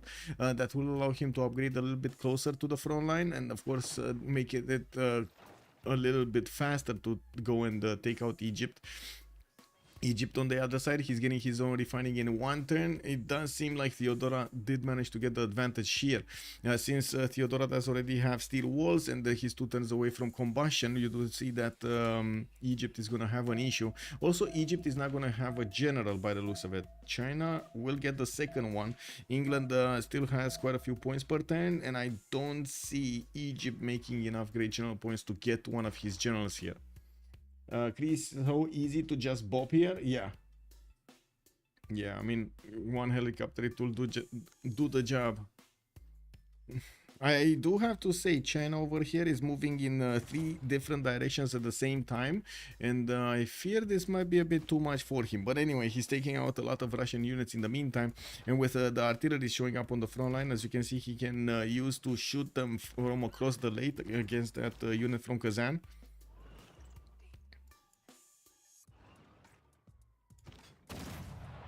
Well, does look like Tambov is gonna go down. Steel walls anytime soon, Russia? No, barely on getting ballistics. He's gonna need rifling, he's gonna need steel, he's gonna need quite a bit of time. That city should die next turn. Here, tanks, Byzantium, upgrade tanks, next turn. Oh, okay, next turn. And mobilization coming up in 5. I do see Zetian did finish his mobilization and going for synthetic materials. I want to check if he's actually building helicopters. No pre-build for helicopters yet. We do have a few more of these tank cores getting hard built and being sent to the front line. Remember, he did manage to get a lot of those encampments down, and that will be extra production towards, guess what, military units. And of course, a lot of oil pertained from the military academies. JazzyJazz is 431 production versus Russia's 533 and 205 points of faith. Well, and at the moment, it does seem like Russia does manage to do the damage. And China takes a little bit of time to actually get back his tiles. Oh my god, no, the Cossack armies, man, are just not strong enough. Getting 2 shot like this by tank cores? Wow, that's big. Okay, do we have anything here? Research labs coming out everywhere in English territory, so he can actually get that extra science per turn. Mr.P is on 510, Guystyle is only on 300. Mr.P did get his own research labs quite a while, and I do see him starting to get biplanes out and about. There is Byzantium to the southwest to worry about, of course. I do have to say Age of Empire is going to be, Age of Steam is going to be quite a bit far away for him to actually apply his, even his Air Force power against him. I would imagine he's gonna first want to get some planes in the air to fend off attacks from Byzantium, and maybe think about later on England. With the production difference between them, I do see Guystyle is managing to get almost double the numbers of Robert the Bruce. We got 1068 versus 397 of Scotland. With Heartbeat of Steam. Anyway, we're gonna talk about this in just a few minutes after we get through the Congress. 1000 production, yes.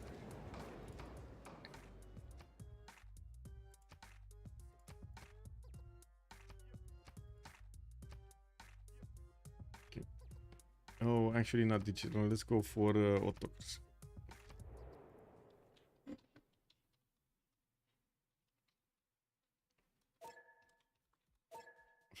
Okay. 2 minutes.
Bam bam. 1, 2, 3. Hello there, sir. Why it feels like stream is on 2 times? Whoa. Double the time.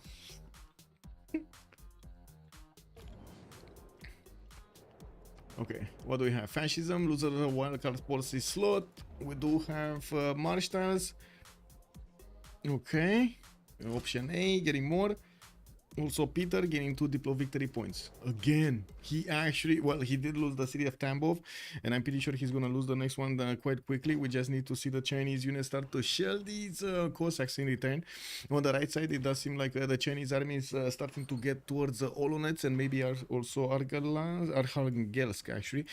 I would imagine Olonets is just gonna be much easier to actually take out than the other ones. Now, with another tank move towards the city of Kazan. Whoa, he can one-shot that city center? Almost one-shot the city center.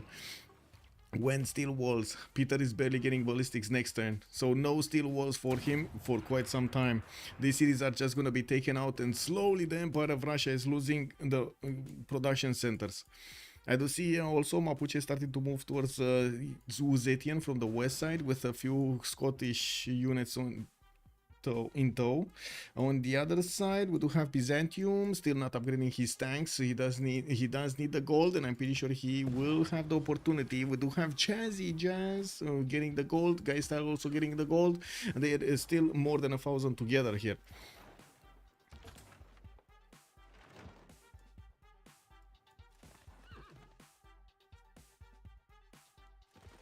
Also, maybe stream is on 2 times. I don't know. It is what it is. Byzantium with the tank corps did get upgraded, and yes, these are gonna do the 2 shots against the Cuirassier corps. They're gonna manage to take them out relatively quickly.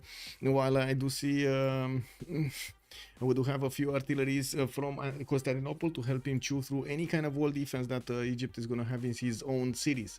Mr.P did manage to get that 531 science with 204 culture. I'm pretty sure Guystyle is gonna get his own now, but he just needs to finish off all of the research labs. He did choose to get a few stock exchanges, and of course the gold difference is visible. 80 crews also coming in from him, multiple research labs getting out, and a few biplanes did get to the north. Okay, can he do anything about this tank? No, he basically loses his Cossack armies if he does that. Can this tank get here? No. Okay.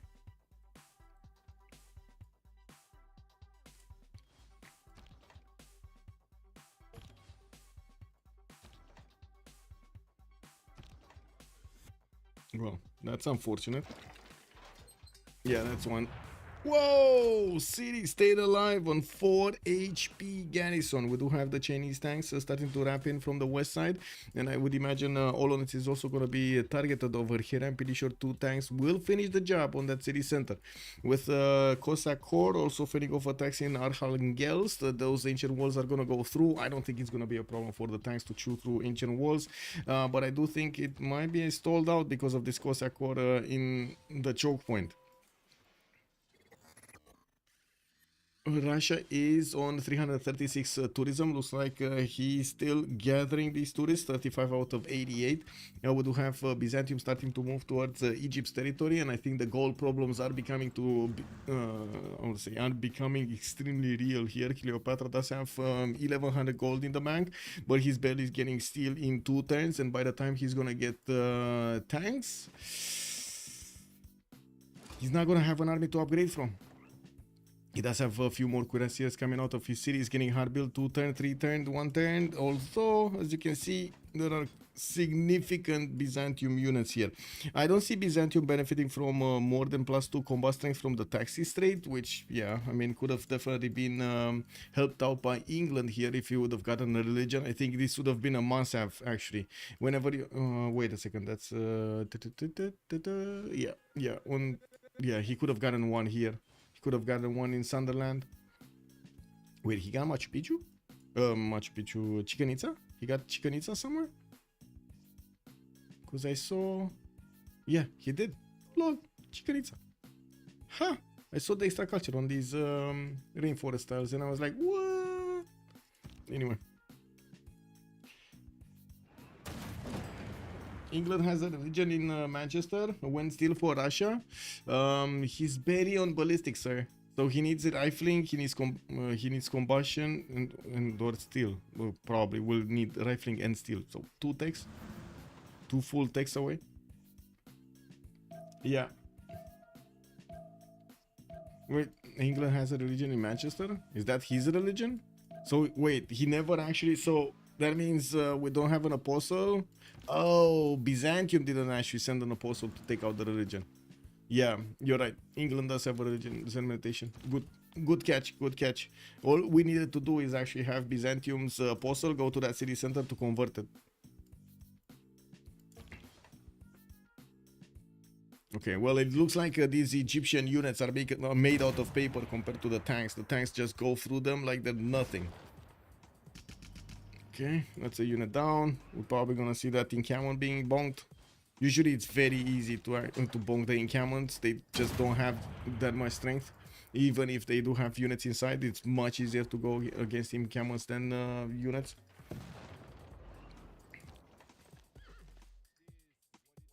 Okay, multiple spies also getting into the Scottish cities. I do see also planes, biplanes getting into fighters. Scotland on the right side cannot really flex his military power against China, nor can he actually do anything about the Age of Steam, with multiple tank corps also finishing up and tank army starting to finish up. Whoa. Cree, what are you doing here, man? Oh, I see. He's actually settling in the middle of the island. Okay. Another 2 cities have been taken out from Russia, and he's down to 2, 4, 6, 8, 10 at the moment. 11 actually with Volhynia. That's another city that's probably gonna fall here in the south. We do have Seb needing to actually choose to go towards steel, and of course he does upgrade a few cuirassiers here. Not really the best unit that you can do against the tanks, but at least they're gonna be stronger, a little bit stronger. It does look like the attack is going to slow down significantly, but I think the damage has been done. Peter did lose a lot of science, and yes, he's on 500 culture, but come on, let's be real. Is he going to get a culture victory right now? Doesn't look like it, especially with Byzantium pushing through so hard into Egypt. They kind of lost Cree, though. Can they bring this back entirely? Newbie one, thank you so much for the follow, sir, and welcome. 1097 and Middle Move don't have tanks. No. The Chinese special ops. Yeah, I think Byzantium here is definitely gonna carve a line through Egyptian territory. We should see a settler. There we go, being built in Thebes, where there is a level 2 spy also deployed. We still don't see that apostle moving to the west side. Maybe I didn't catch him, but I don't think he's moving to the west side.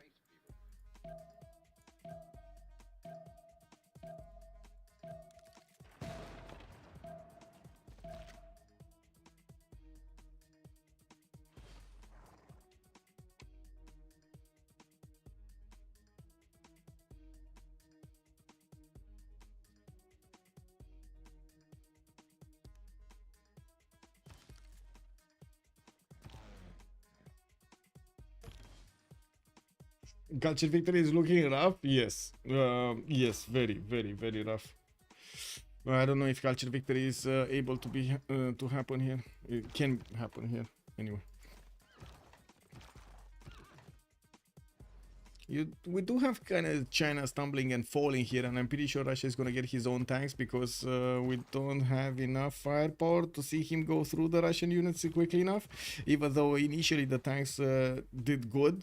Unfortunately for China, we did have Russia positioning his units in such a way to soak up a lot of power, and well, China at the moment does have a problem. How can he get to the next cities with quite a few ancient walls also getting activated here? Seb is 7 turns away from steel. Oh my god. Oh, he's gonna take like 20 turns to get to combustion. I don't know about this. Man. That's just not a lot of science. He's down to 63 points of science. Whoa. He also lost like 100 something culture, by the way. Did a city state get taken out or something? Did they remove him from a city state? No. Okay. Yeah, this is still his city state. Maybe he lost a card or something. Oh no, he's still in fascism. Okay. So not that.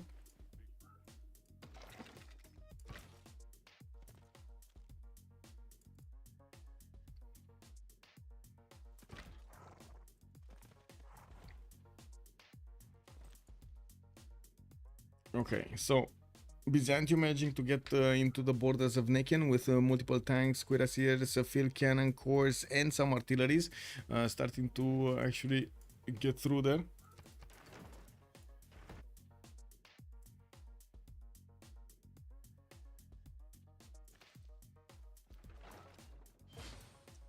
Could have planes flying by now. I don't know. Russia take everything up to flight and then went bottom 3. Yeah. He did. I'm pretty sure he was panicking and clicked on clicked on steel, so he can get some protection there. But yeah, you're right. It looks like if he would have gotten to flight, maybe he would have gotten a few biplanes out. I'm not that convinced he would have gotten to advanced flight actually. That actually, with 100 science, that takes a long time. Not even counting that he dropped down to, say, 63.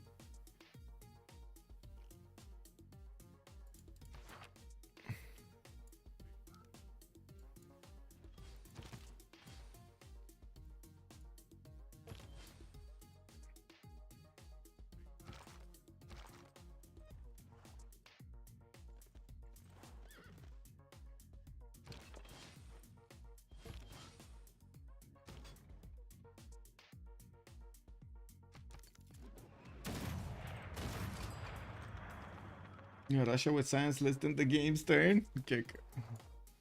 Yeah. Okay, so it kind of looks like the Chinese attack is stalling here. Is stalling massively.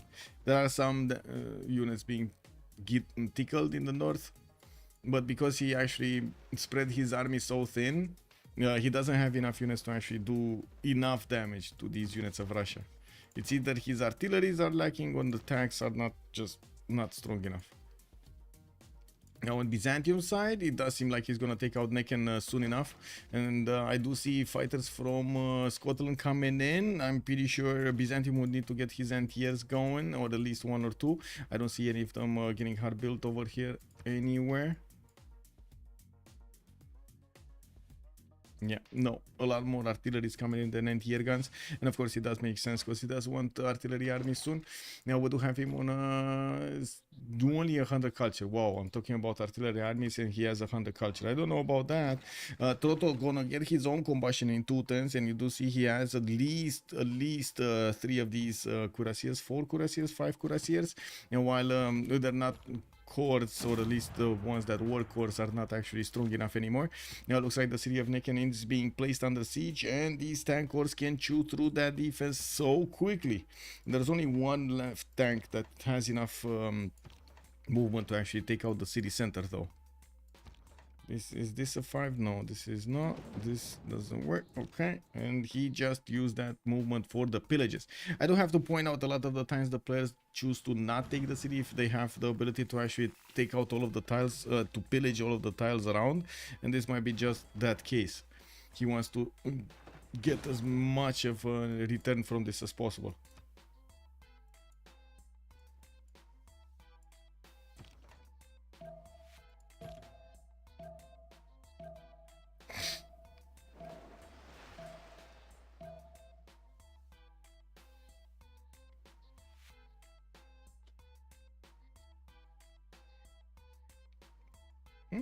In Taruga.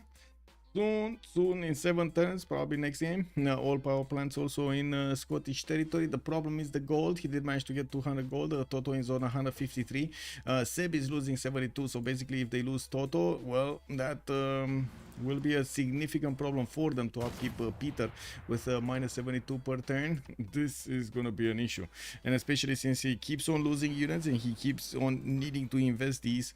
Invest this production in getting new ones. I do notice at the moment China is gonna need to deal with Mapuche as well as his opponent Russia. He did manage to hard build one of his tank armies, which is gonna appear into the front line soon, with his military engineer also having the ability to get a few a few of these railroads going, connecting the cities of Russia with the Chinese ones. He's going to get to reposition his units much faster on the front line. And I do notice some fighters from England are also showing up to the south of Russia. If England is going to start putting down airstrips and putting down bombers, this is gonna make it so much more easier to actually go through Russian cities. We do have some helicopters also coming off here from Guystyle. He's still on 460 science. I do see he's lower than Robert the Bruce when it comes to that science number, although I think that's because of the city states. We still, oh, he actually managed to get back Mitla. No, that's Psychat, sorry, that's Lotaro. And so they have all 3 city states available for Mr.P, while 0 city state is available for Victoria. Even though they had Mitla here, they never actually took it down. I'm pretty sure he's gonna take it down with the bomber though. There's no way that city is gonna stand tall with the bomber attacking into it. Even if it's gonna take a few more turns, it's going down. One turning great lighthouse from Manchester. What happened here? Fascism loses a wildcard policy slot. That's a big bummer. March this, and Seb did get the 2 Diplo victory points in the Diplo screen. We do have Seb with 13 out of 20. If only he would have built Statue of Liberty. Yeah, if only he would have gotten there. Anyway. First city falls from Egypt, and we do see on the Byzantium army getting next to Rakedet soon.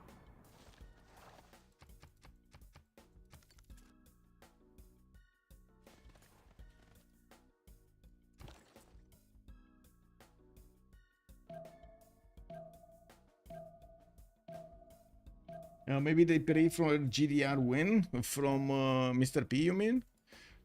How to get them though? Was gold. If they lose Cleopatra, gold. I mean, they're not gonna have enough on Lotaro or Seb to actually get this going. Lotaro getting a few banks, but not that many. And I do see a lot more militaries coming in than the bank's output, I'm pretty sure. We do have artilleries getting out from multiple cities. He's trying to put down new commercials and of course get the markets in them, get the banks in them, maybe even get to stock exchanges, although with that science, I kind of doubt it. He's on mass production in 1, and I do see colonialism also coming up in 1. We do have Byzantium with an anti-air gun next to the city of Venetian, and these Scottish fighters will have problems attacking into the tank wars and pushing them out of the borders of Egypt. So run holy side prayers, yeah? You pray, you pray. Already Egypt is starting to move safety setter towards the north of Scotland, while Scotland, yeah, 2-3 fighters to the west side, still needs to put something into the production queues. I do see China kind of lost or doesn't have enough units, actually. Doesn't have enough units. He didn't lose anything. He just doesn't have enough units. Not enough plays from England. His focus is solely on Mitla. So he actually takes that city before he actually does any attack against his opponent. I do see 3 fighters and a bomber are deployed towards the north. Definitely feels like he needs to put down a few more airstrips between him and his opponent here.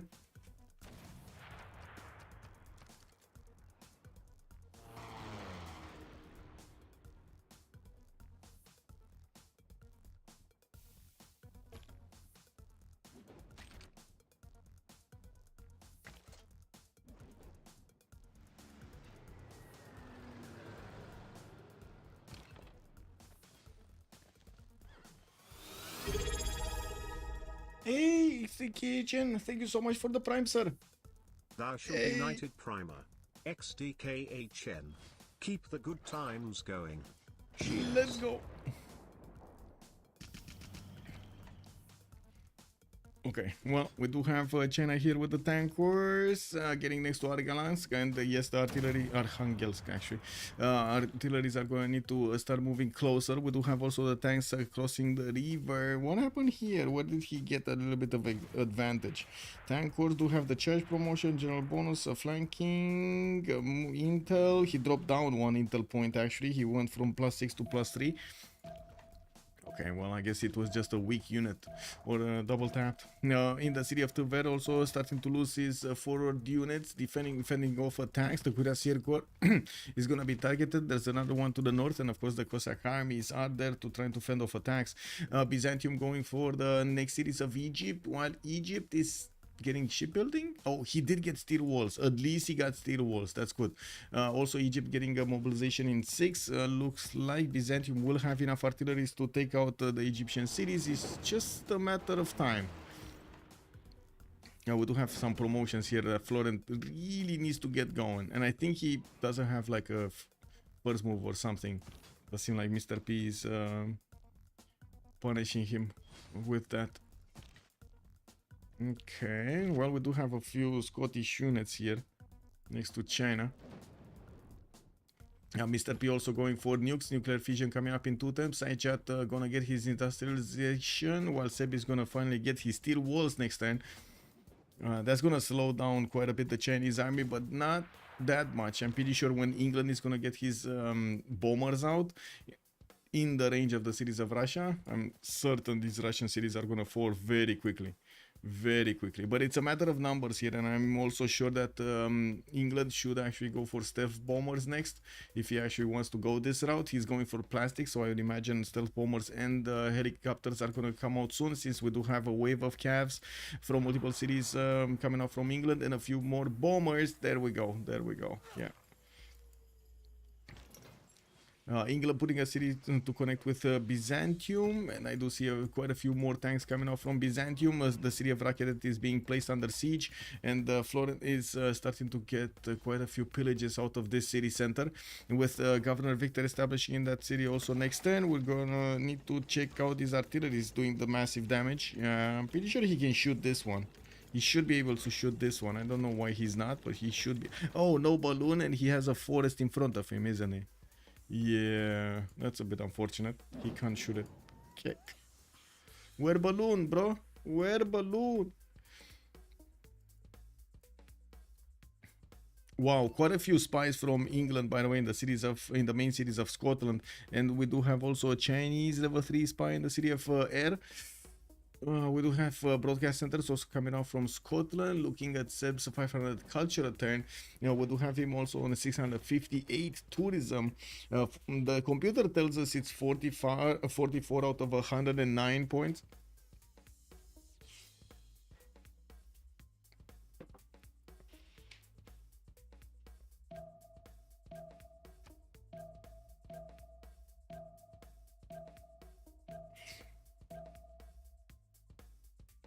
Also, coming back to that battle thing, I'm pretty sure 2 minutes is quite accurate, actually. Like, thinking how much time it takes to actually get everything going, maybe, okay, sure, you can slow it down to like a minute, but I'm pretty sure 2 minutes is very, very accurate.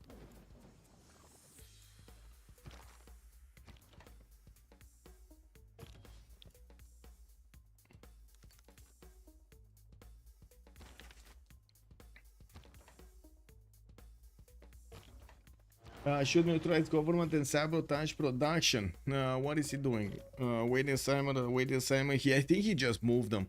Maybe one did activate here in Dumfries, but I'm not sure where he is, or he moved it. Yeah, he's not there anymore. Anyway, now let's see. Byzantium gonna get rocket dead. He should have enough firepower with these tanks to take that city down and keep on moving forward. Maybe he's gonna want to take a few more pillages. He does have his tracks on some of these tiles. No, there we go. He took out the capital city of Rakedet. Rakedet does have this safety settler moving towards the north of Scotland. But of course, again, without that extra economy, this is gonna be hell on earth for Robert the Bruce to actually upkeep everything. He's down to 83 gold a turn, and Toto, the one getting attacked, he's making the most gold in the game right now for them. For middle move. Yes, this game is with Beta BBG. Yes, sir. Classic woman. Just griefing Scotland with that level 3 spy. Yeah. Where is where? Here. Well, now with steel walls, it looks like JazzyJazz is figuring out that he doesn't have nearly enough artilleries to actually go and chew through the next units, and I'm pretty sure England will need to finish Mitra if he actually wants to help out his friend towards the north. That will also slow down Mr.P's ability to get the science. Looks like Mr.P at the moment did drop down less than a guy. And also there's quite a weakness on Scotland. Robert the Bruce, well, he's gonna lose amenities. He's gonna lose a lot of his bonuses. He's on +6, +3s right now, and he has a lot of bonuses from Scotland. If he loses this, if he starts fighting and his cities are starting to lose amenities, it's just gonna be more of everything here on Victoria Age of Steam.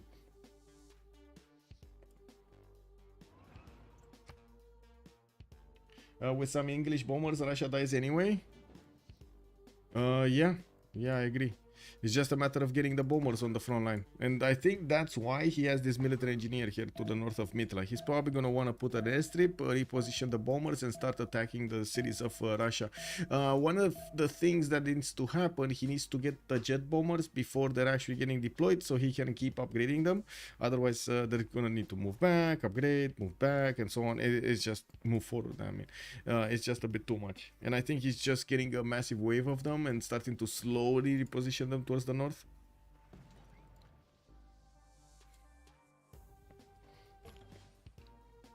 Can easily just make an airstrip. Yeah, that's what he's gonna do. That's what he's gonna do.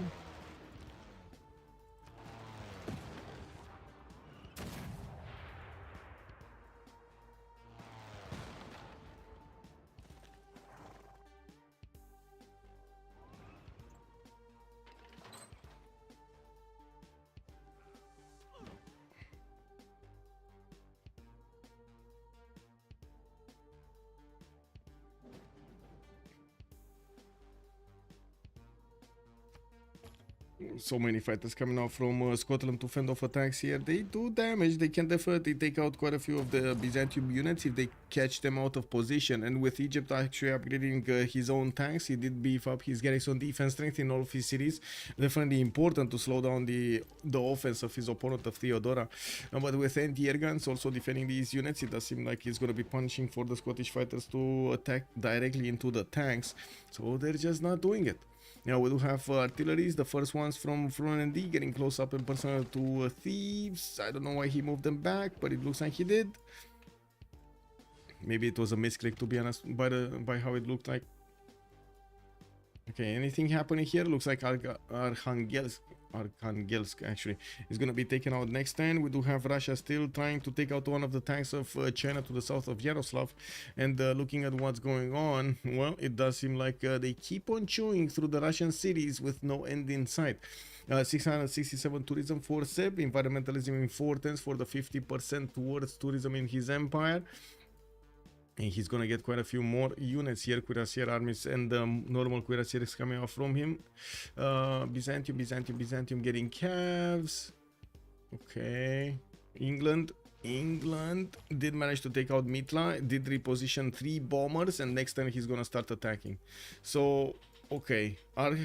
Arkhangelsk doesn't really need help taking over. Like with that artillery and 3 tanks next to it, he should be able to take it out. Yaroslav though can be hit from this airstrip and should be able, like this tank corps should be able to get close to it. So maybe they're gonna take out this one. We'll see.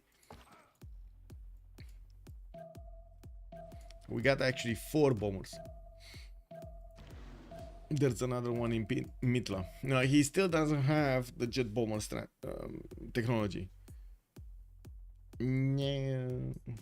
Yeah, no jet bombers. You kind of want jet bombers to actually go through any kind of anti-air defense, but to be honest, like Russia never really had enough production to build it. Refining in 410s, environmentalism in 410s, it takes quite a bit of time to get new units out, and they're kind of like low technology here. Russia still has like cuirassiers instead of getting his own tanks. Bergen Danman, good evening, sir. Was all of that English? Which one? I mean, I hope I actually speak English most of the time on stream, but I do find myself sometimes like losing a word or two in Romanian. I'm sorry, it just happens. It's like it's reflex. Well, to be honest, I actually spoke in the last 40 years 90% of the time in English and maybe 10% of the time in Romanian. I haven't spoken so like, yeah, I don't have that much contact with other people from the account. If you take a look on my phone, you actually see Mom, mom, mom, dad, mom, mom, mom, mom, mom, dad. That's it. Like there's no deviation. You know, it is what it is. Can easily just make yes, yes, yes, yes, yes. Then big F over there from Murek.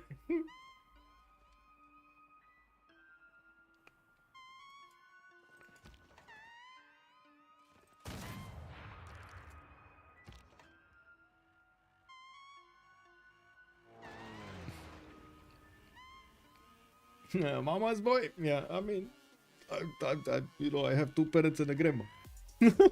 I need to talk with them. Very good English then. Thank you, sir. Thank you. Still, I'm pretty sure I still have a long way to go. Like my vocabulary, especially in technical terms, needs to improve. But man, I have a problem when it comes to technical terms, even in Romanian, because well, I know more terminology in English than in Romanian right now. Yeah, that's kind of a bummer. It is what it is. Like mid-sentence, I find myself that, oh my god, I don't know how to say that word, but it's like on the tip of my tongue and I can say it in English, but I feel bad if I say it in English. Mom, bring me another Capri Sun. She's not staying with me, man. Honestly wholesome. Yep. Yeah, we do have Renaissance. Well, how are you doing, Wedener? By the way, good evening, sir. How are you doing? Here we got aerodromes in Taiwan. We got also some more helicopter armies coming out from Longqi, and I do see helicopter armies from China. Looks like he's gonna want to actually finish the job here and send them towards his opponent. While on the west side, Mapuche is starting to attack. Wait a second, I think he actually needs to defend Mapuche here. We do have Zetian in a heroic age, and we do have still 10 more turns until the next World Congress, or 9 until the next Terra. Looks like he's in a prime position or close to. Actually, he's halfway there. Let's say like that, to get his next golden. This might be a problem. Let's see how quickly he can actually get these going on the left side to fend off attacks. It should be fine actually by the looks of it. Should be fine. What's happening here? Oh, this time. Okay. Burger Danman has joined looking the in round chat table. Oh, I see.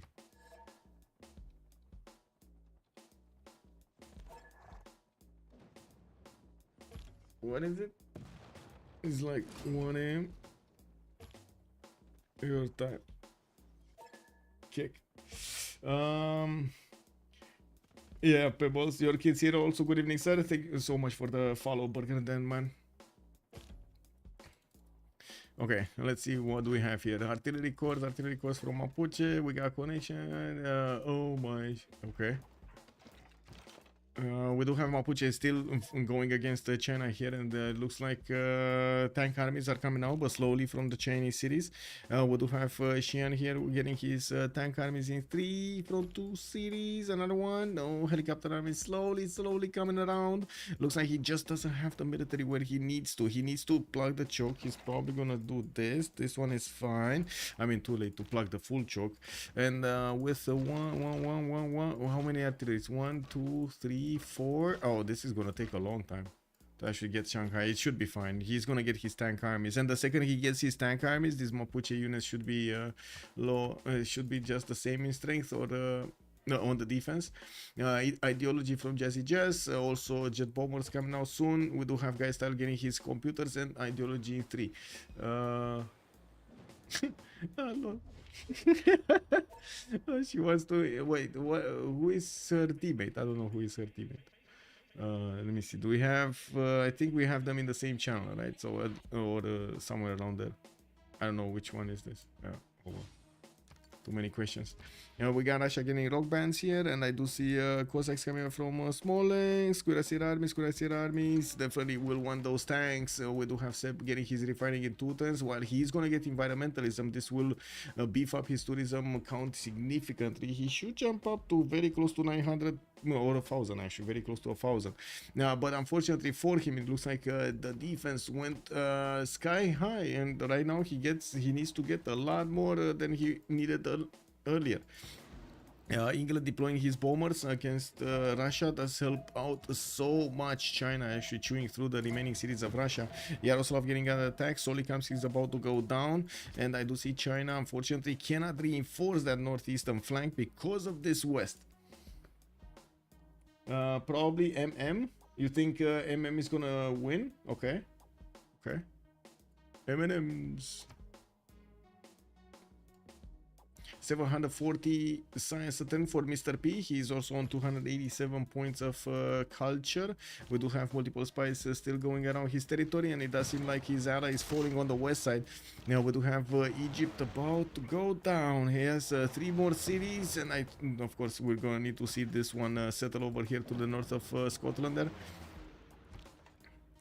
Byzantium needs to be careful to actually upgrade these units when he has to. Okay, here, what do we have? Solikamsk lost its walls, but it looks like also the Chinese tank corps did get pushed out of the tile over there to the southwest of Solikamsk. In the Chinese western border, we do have Psychat about to actually walk in the borders of China and take some prisoners here. We do need to see if these tanks of China are going to be able to survive the onslaught.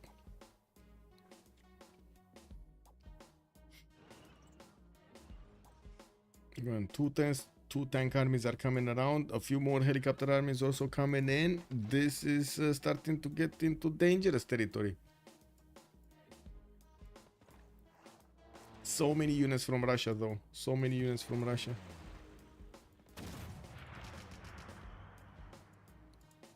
Okay, helicopter armies are appearing on the front line. We do have the bombers going against Yaroslav here. And he might... Wait, is he gonna have the opportunity to actually take that city? He needs to go through the helicopter of England. Kick W. No, that's his helicopter, no? That's their helicopter, I mean. Yeah, that is their helicopter. It's just a matter of taking out Yaroslav. They used their units to attack into the Russian defenders, and I do notice that China did manage to get back that tile next to Solikamsk. It's just a matter of time until he actually punches through.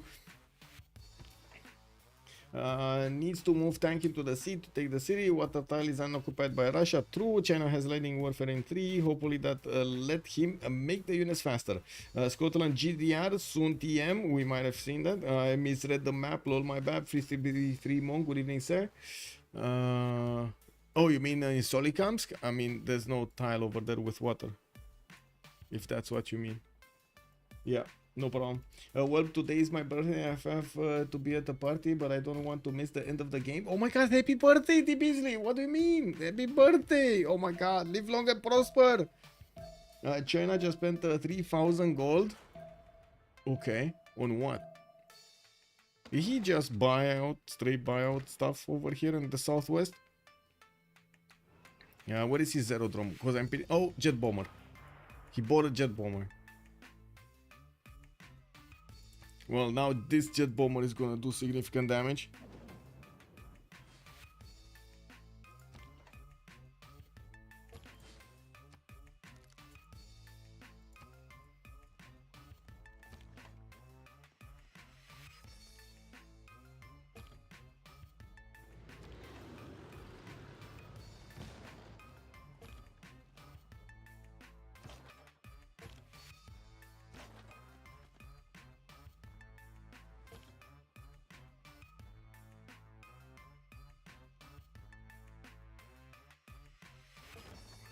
Well, let's see if China is going to manage to push back.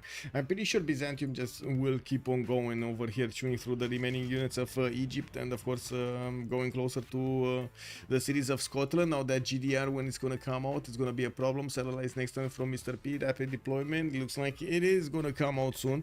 And unless we do have Guystyle actually getting his own GDR, so it does seem like he's gonna we're gonna have over here Scotland getting a bit too much of a technology for his opponent's good. Hermitage also Broadway coming in from England, getting still Robert Gorat as a great engineer, and still has quite a few cities worth of production to go forward. 1300 points and 29 points actually of production for Guystyle on Age of Steam. And I do see Mr.P not only manages to make 800 points of science per turn, but he also has 992 points of production in his empire. That is pretty good. The only kind of bad thing here is he just doesn't have enough economy to upkeep everything he would want to. We're going to need to see if he's going to manage to get that back, but of course with Toto actually losing cities next to him, and we do have also Russia getting hit quite heavily. Not sure what's going on. Russia lost, did manage to actually push back the military of China from the city of Solikamsk, and I do see China might actually take the city of Yaroslav soon. Wait, what? This is so weird. Why can't I click on the city? This is so weird. Like it should let me click on the city. This is weird. Anyway. Let's see what's going on here. Mapuche. This tank core is gonna get a bit of health in between the turns. Not a lot. We do have the tank armies coming out next turn, and that should be good. Did China manage to get a level 2 spy in the Mapuche? No. This is the issue. He doesn't have a level 2 spy, at least in the cities of Mapuche, or at least a spy. He doesn't have anything in the cities of Mapuche. He sent everything, I believe, here somewhere. No, he actually sent them here. No, this is Age of Steam. Here any? No. Where did they disappear? I'm pretty sure he had like 2 or 3 of them. Where did they disappear? Are they getting the gold from somewhere? Oh, I think this is one here in St. Petersburg. Because I'm pretty sure that the Russian Great Writer cannot have a level 2 promotion. Behind the English spy. Yes, true. China too strong. No way China die. Let's see. Okay, we got jet bomber deployed on the front line. Another airstrip. Fighters are also being deployed. The fighters will help him take out the Russian army, the Russian military. And I do notice that city of Yaroslav just got taken over by England and raised to the ground. We do have Seb managing to get 870 points of tourism per turn with 61 out of 141 domestics.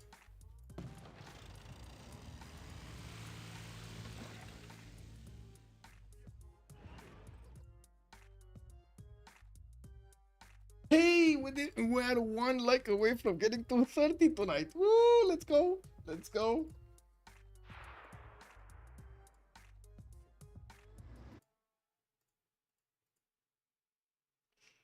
Yeah.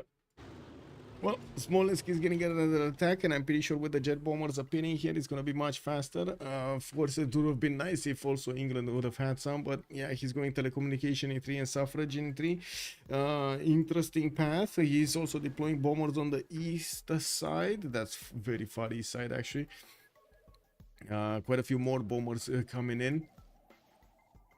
I do see he's going to finish that Broadway next turn, and well. Yeah. Here, anything happening? Mendes have HP, but doesn't seem like Scotland is managing to get the help with these machine guns to push back the tanks, and he has his own tank armies to flex here. Now we do see Mr.P getting guidance system and space race, so he's not far away from GDRs.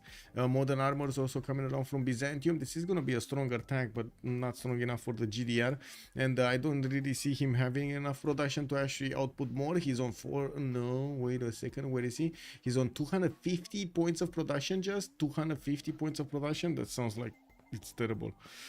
Zeus coming in. Clashing Russian southern border. Okay. Maybe if they had gold. Yes. 5 turns for a spaceport from Roxburgh. I would imagine he's gonna want to put one from Sterling also. He does have quite a few flat tiles to go around, and I'm pretty sure England does see everything happening here. Now we do have Byzantium helicopters starting to get into the borders of Scotland. Also, I do see he plugged in one of his spies in the city of Brussels. I'm gonna need to see if Mr.P over here is gonna like his lands being pillaged by these pesky Byzantium units. Well, now we know why he didn't have the military here. It was all getting spread out in Byzantium's territory, pillaging, of course, immediately the industrial zone, taking away hundreds of points of production from Robert the Bruce.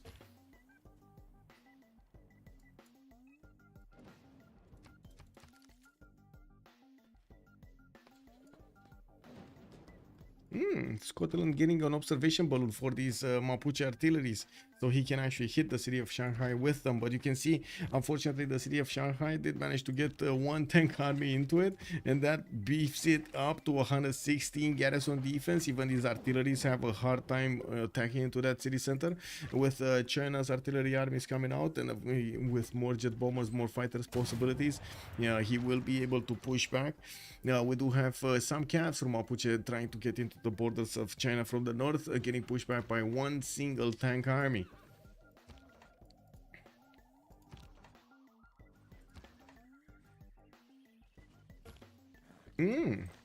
How did Solicams get back? Didn't they take? Oh, they took this one, not that one. Okay, well, it's fine. We do have the fighters now on the front line, and they will start picking off units here from Russia. Looks like Smolensk might be the next one up, and I don't see a helicopter. Where is the helicopter? Oh, he's trying to carve a line. Okay, they just need one more unit to attack into that one. Kick. Okay, JazzyJazz did go in with his helicopter army behind enemy lines of Russia. We do have John Monash also recruited by St. Petersburg and getting more Cossack armies and anti-air guns to fend off attacks.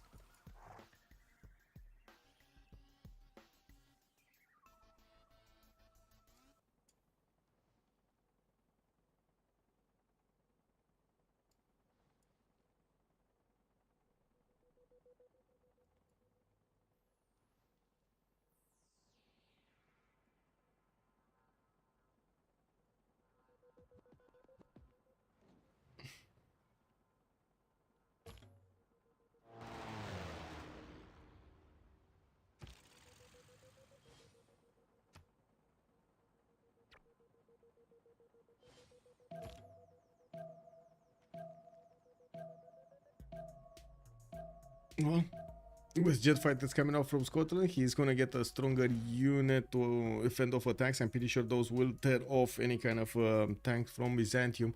That's getting close, and I do notice he did successfully keep Egypt alive. The economy of Egypt, not so much. Psychat did manage to get a few more gold points. He's on 150 right now. He was building commercials, he was building markets and banks in his cities, but he also needed to build an army to go against China. We do have Seb losing 74 gold at 10, Toto is on 63, and Mr.P, before getting that big of a military, is only on 16. He did drop down about 300 points of production since the last time we watched. He's down to 730 because he's getting pillaged by all of these pesky Byzantium helicopters going into his industrial zones and, well, letting them on fire. Does he see this? Okay, he does see the spaceport. Okay.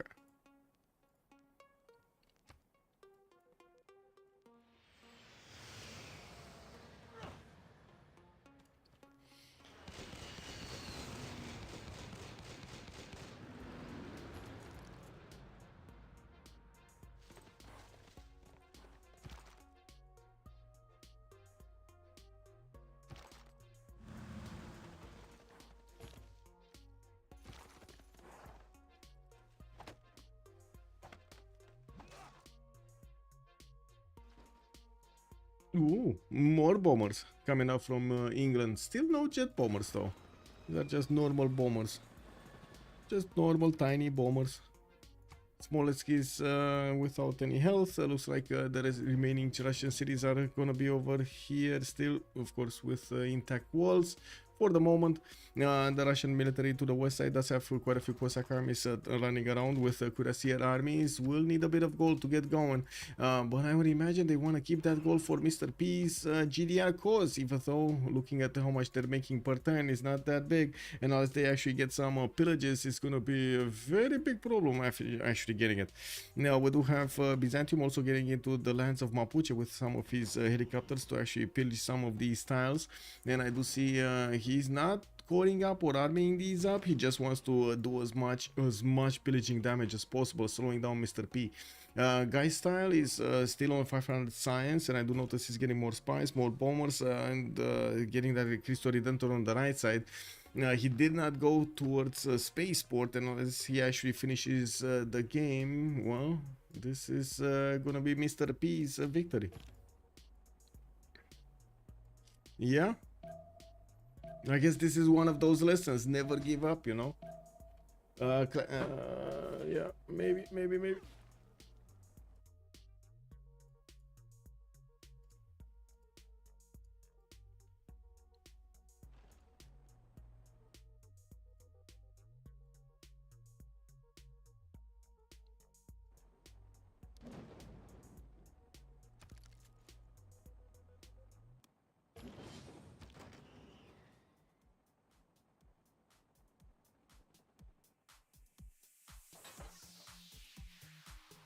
Okay, well, Mapuche's attack kind of looks stopped.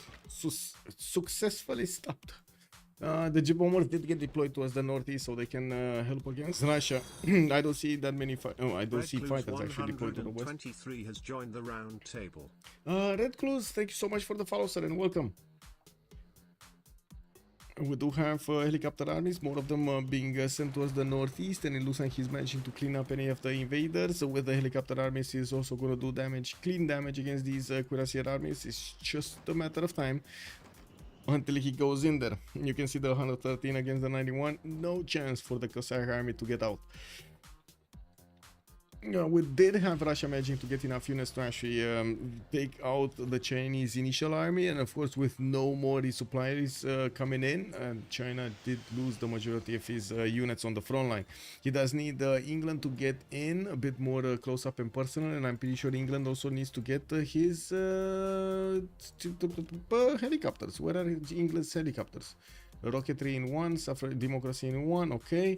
Robert the Bruce gonna finish his robotics in 2, and I'm pretty sure he has enough production to build them. Like, no, 123, okay, I mean, it's good production, but it's not amazing. 53, what are these Scottish cities? 88, okay. I mean, you know, for comparison, you know, just straight up comparison, we got London, 187 points of production. We're forthturning Manhattan project. Oh well.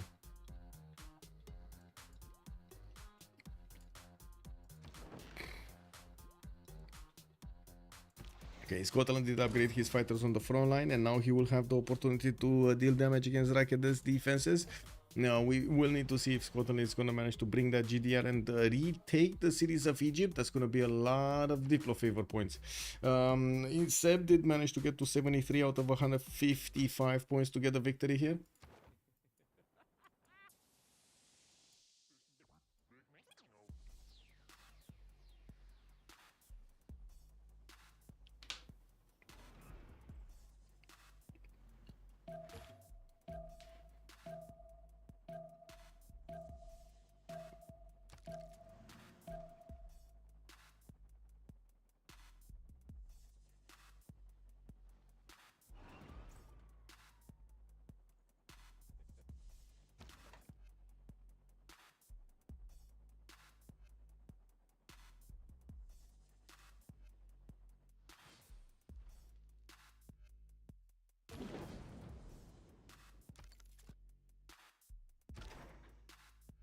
Uh, 53s with IZ pillaged. Oh, let me actually double check this. So you're talking about what? This one? No, this is 79. Oh, well, I mean, he keeps on getting his stuff pillaged. I don't know. He did get back his 894. This is 162 right now. Okay, this is much better. Okay, okay. 163, definitely much better than the last one. But Byzantium, guess what? He has another helicopter that's going in to pillage that exact same industrial zone. Capital city of Russia has been taken out. St. Petersburg did flip, and that is gonna be a major issue here for Peter to actually get back his tourism. He's down to 330 from almost 1,000, and yes, he does have multiple units just running around. He's probably gonna get back that city center, or maybe he's gonna get it back. While we do have the English helicopter armies and the fighters are getting into the borders towards the north, I would imagine that is the remaining cities of Russia are not gonna be that hard to take care of. But Russia was sending a safety settler towards the north, right? He was sending a safety settler towards the northwest somewhere. Here we do have Scotland getting quite a few units. To retake Thebes.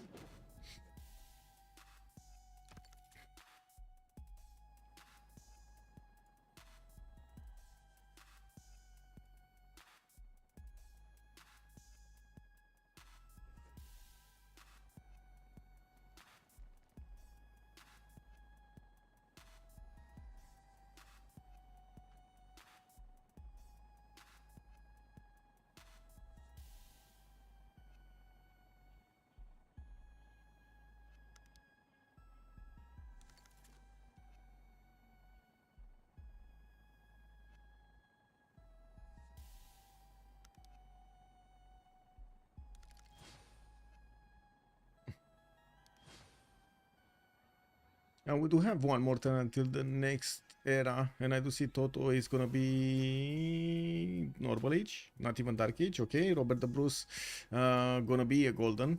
Okay, JazzyJazz gonna be golden. Florent does look like he's gonna be golden.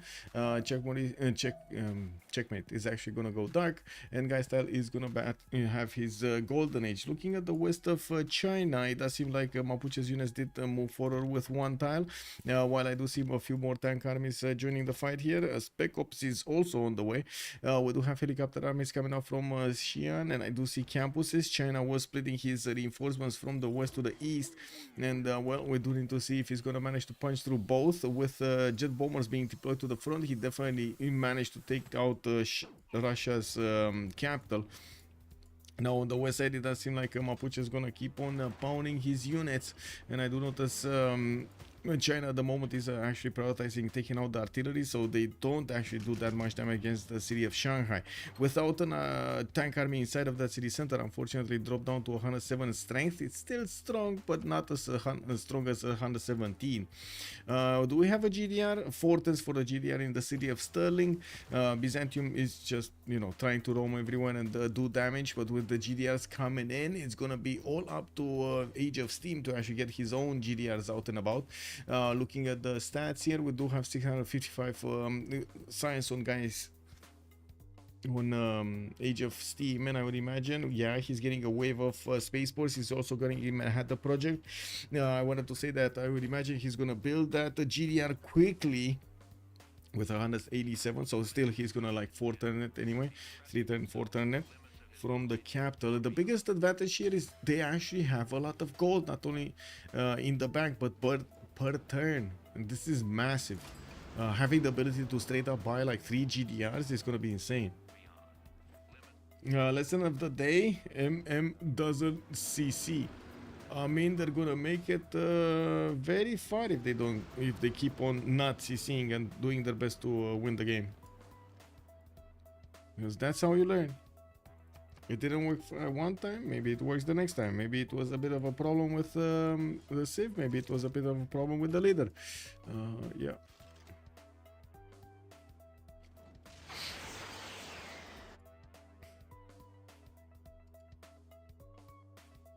Hey, we did manage to make it to 33 likes, so thank you so much, sir. It's much appreciated.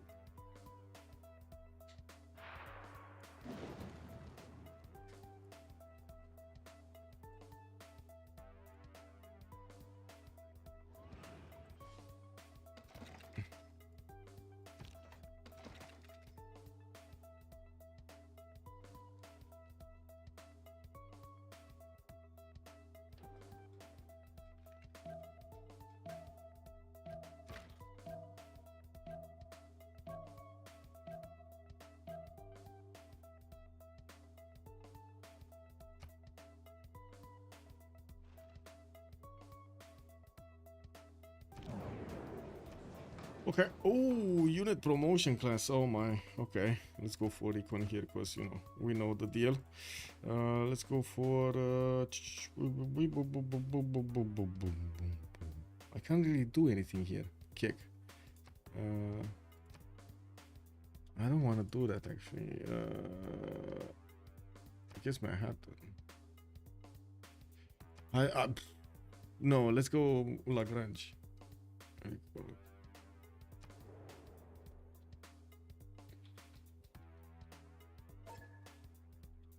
Okay.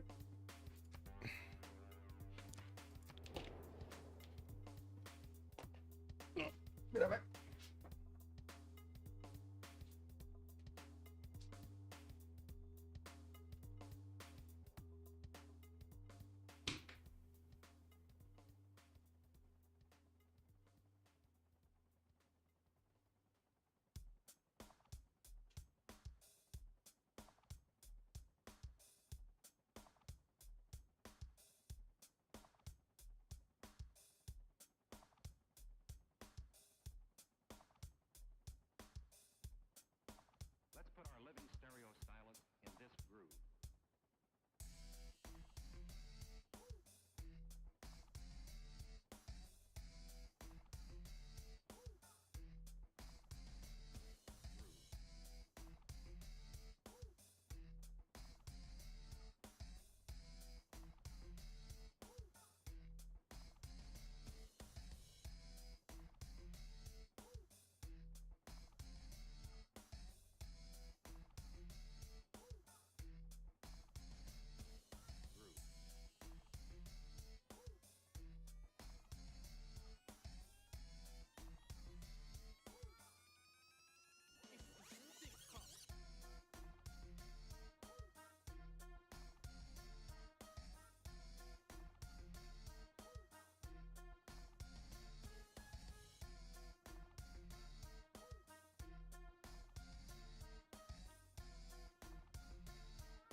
Well, what happened in the Congress? Did we have light camp losing 5? Okay, that's helicopters, nuclear device 100%. Ooh, fast nukes. And Diplo on Seb. Wait a second. How close is he to Diplo? He's 18 out of 20 to get the Diplo, but so is Mr.P, 18 out of 20. Ooh, that's close. We do have Mapuche shooting down a few more units here of Zetian. And we do need to see the GDRs coming in. Oh, they're still coming out. Well, slowly. It does seem like 3 turning and 4 turning them is just not quick enough. Now, we do have Scotland managing to get back the city of Thebes. And we'll probably start working on the city of Rakedet soon. To try to get a bit more liberation. England does have a nuclear submarine armada next to Icea. And I would imagine he's going to throw a nuke as quickly as he can get one. He was building Manhattan Project earlier. He's 1 turn away from getting it in the city of London. And I'm pretty sure we're going to see quite a few bombs. Do we have a video into the new changes to BBG? Which new changes? The full BBG changes? Yes, the 590C, which only has like 5 lines. No, I didn't think it was necessary to get one. Getting message by quite a bit. Give me a second.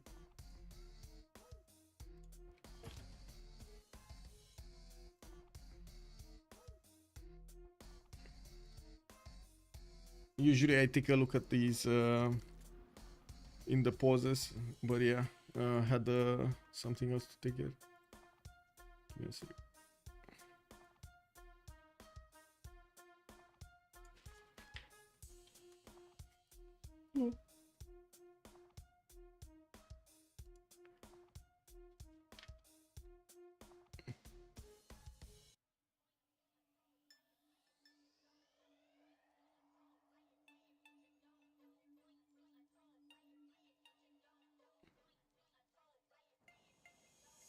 No. Well, more cities of Russia are falling. Voronezh this time got taken out. I do see Russia is, well, tourism, I don't think he actually matters at the moment. He's 79 out of 164. Well, a little bit over half, but that's about it.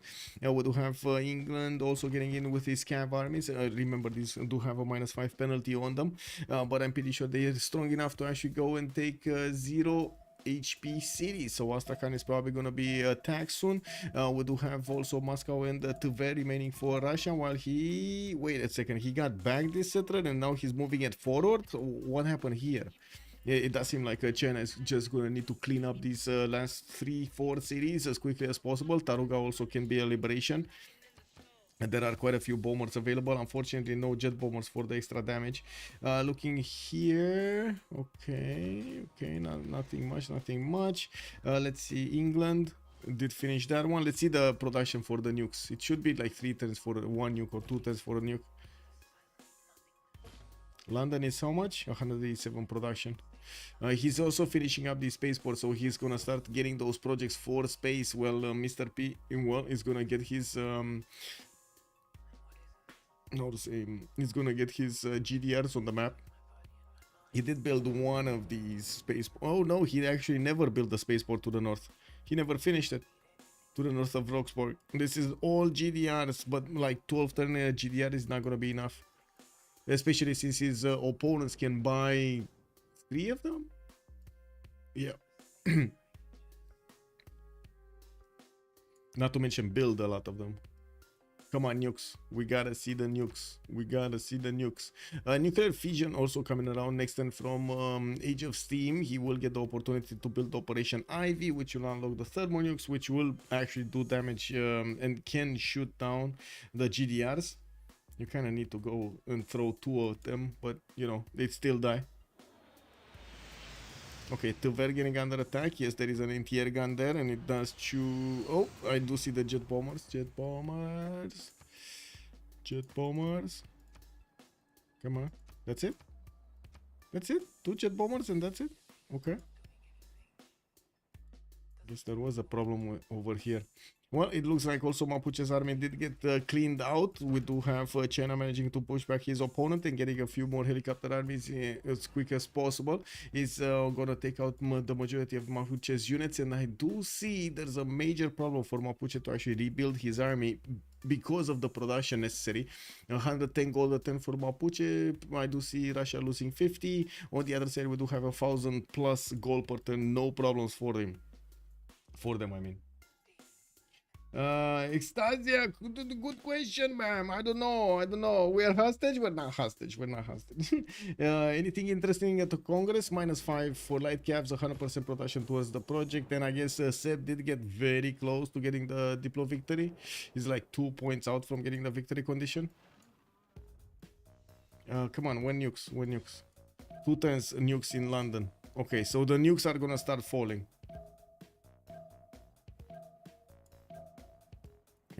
Can they take these cities? See, Russia is trying to stay alive with another one of his settlers. He does have a pathway, a road towards the east side, towards Egypt, but Egypt is losing these cities also, so I don't know what they're gonna do here, because their economy is gonna go down under really quickly with these traders being taken out. You know, a bit surprised we don't have the pillages actually happening here. Akhetaten is gonna go down quickly. You know, so if he built statue, yes, if he would have built statue, they would have won.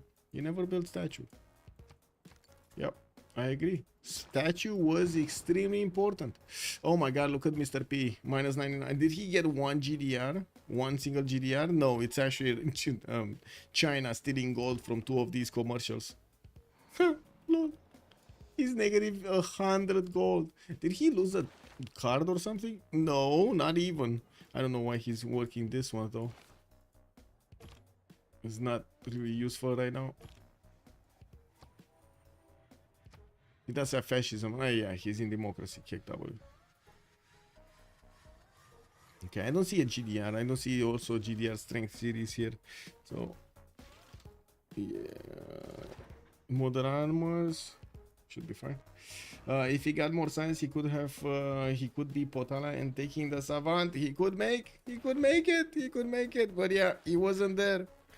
With the 80 science for the longest time in the game, yeah, he didn't get there.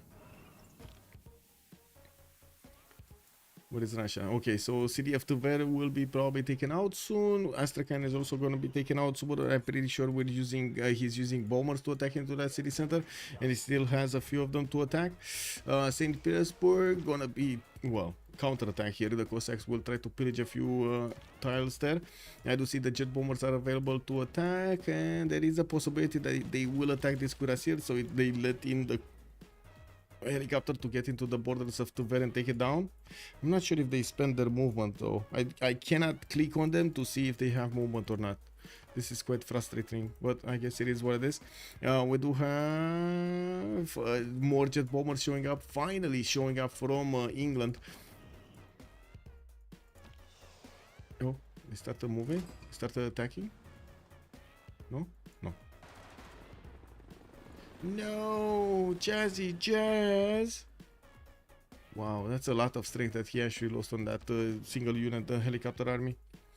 Okay, nothing happening here, nothing much happening here. Another city went down, and more damage to the economy of their opponents. Minus 105 on Mr.P. Seb is down to minus 59. Toto is on 72, and then we do have Psychat on 124.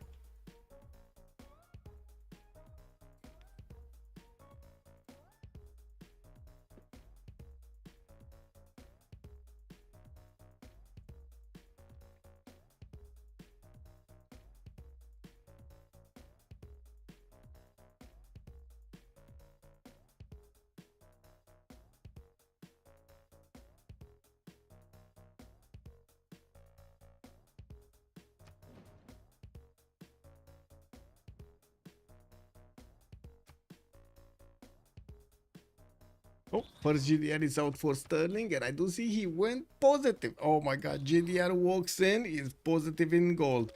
We do have China that still needs to actually activate these funds missions to get everything going here. New GDRs are coming in, but I'm pretty sure the nukes are gonna come out. Let's actually see the first one. Where is the first one? Here? Here. Mendes. Okay, that's one down. That's one city down. It's just gonna raise it, no questions asked. Scotland gonna try to shoot back, but now he's gonna lose quite a few of his jet fighters to the bombs, and I'm pretty sure there were more bombs coming around here. 1, 2, 3 more nukes are gonna be available from the cities of England. He will need to actually put up the missile silo if he actually wants to shoot more of them. Get a missile silo somewhere. Another city of Russia has been taken out. Russia is down to 3 cities, maybe even just 2 cities. Yeah, 2 cities, because Astrakhan is also going to be taken down. He does have 2 settlers moving, right? One on the east, one on the west.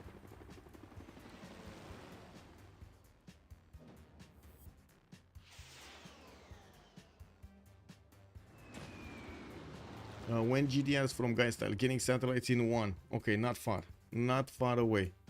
Not close, but not far. Only one Civ6 with Tort Tue playing. Strange. Yeah, I mean, you know. Yeah, he might have just been changing cards. Yeah, I agree.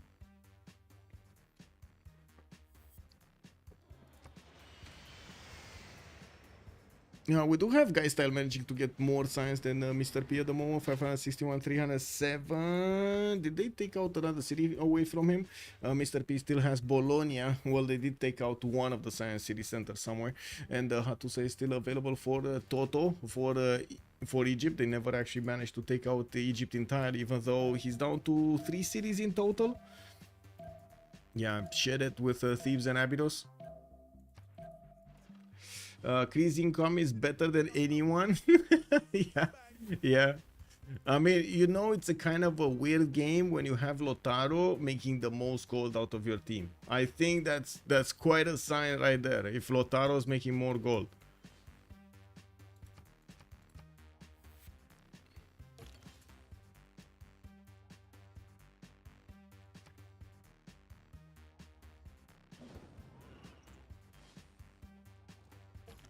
Where nukes? Where nukes? I'm waiting for the nukes to come out. This nuclear submarine armada level 2 should start raining lead on these units. No?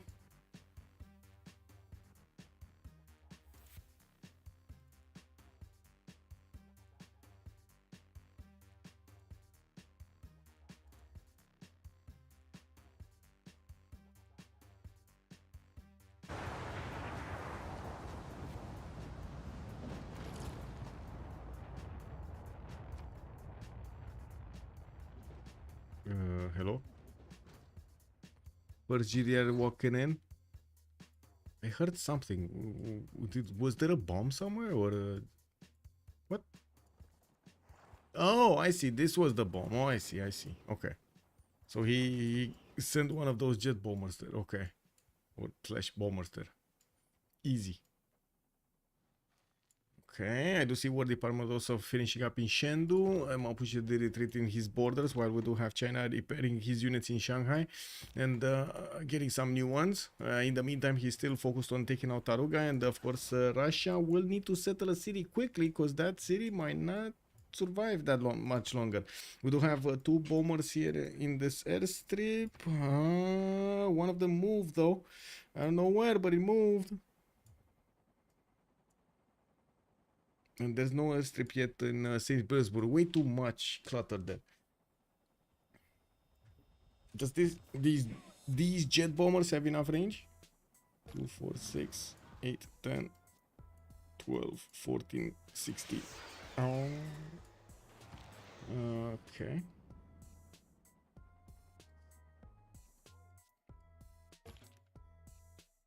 How many GDRs? That was the first one, and well, he's getting another 3 in 3 turns. On the other side, we do have guidance systems coming out from Guy, and yes, he should be building more nukes, so he does have a lot of production. I'm very curious, what is he gonna do? What is he gonna click on? I guess nothing? He's not clicking on anything? Okay. I guess nothing. England should take Abyss and then buy a nuke sump, and bye bye Scotland. Take Abyss? What's Abyss? I do see he's retreating his nuclear submarine armada. Interesting. Not letting it be next to Nicaea.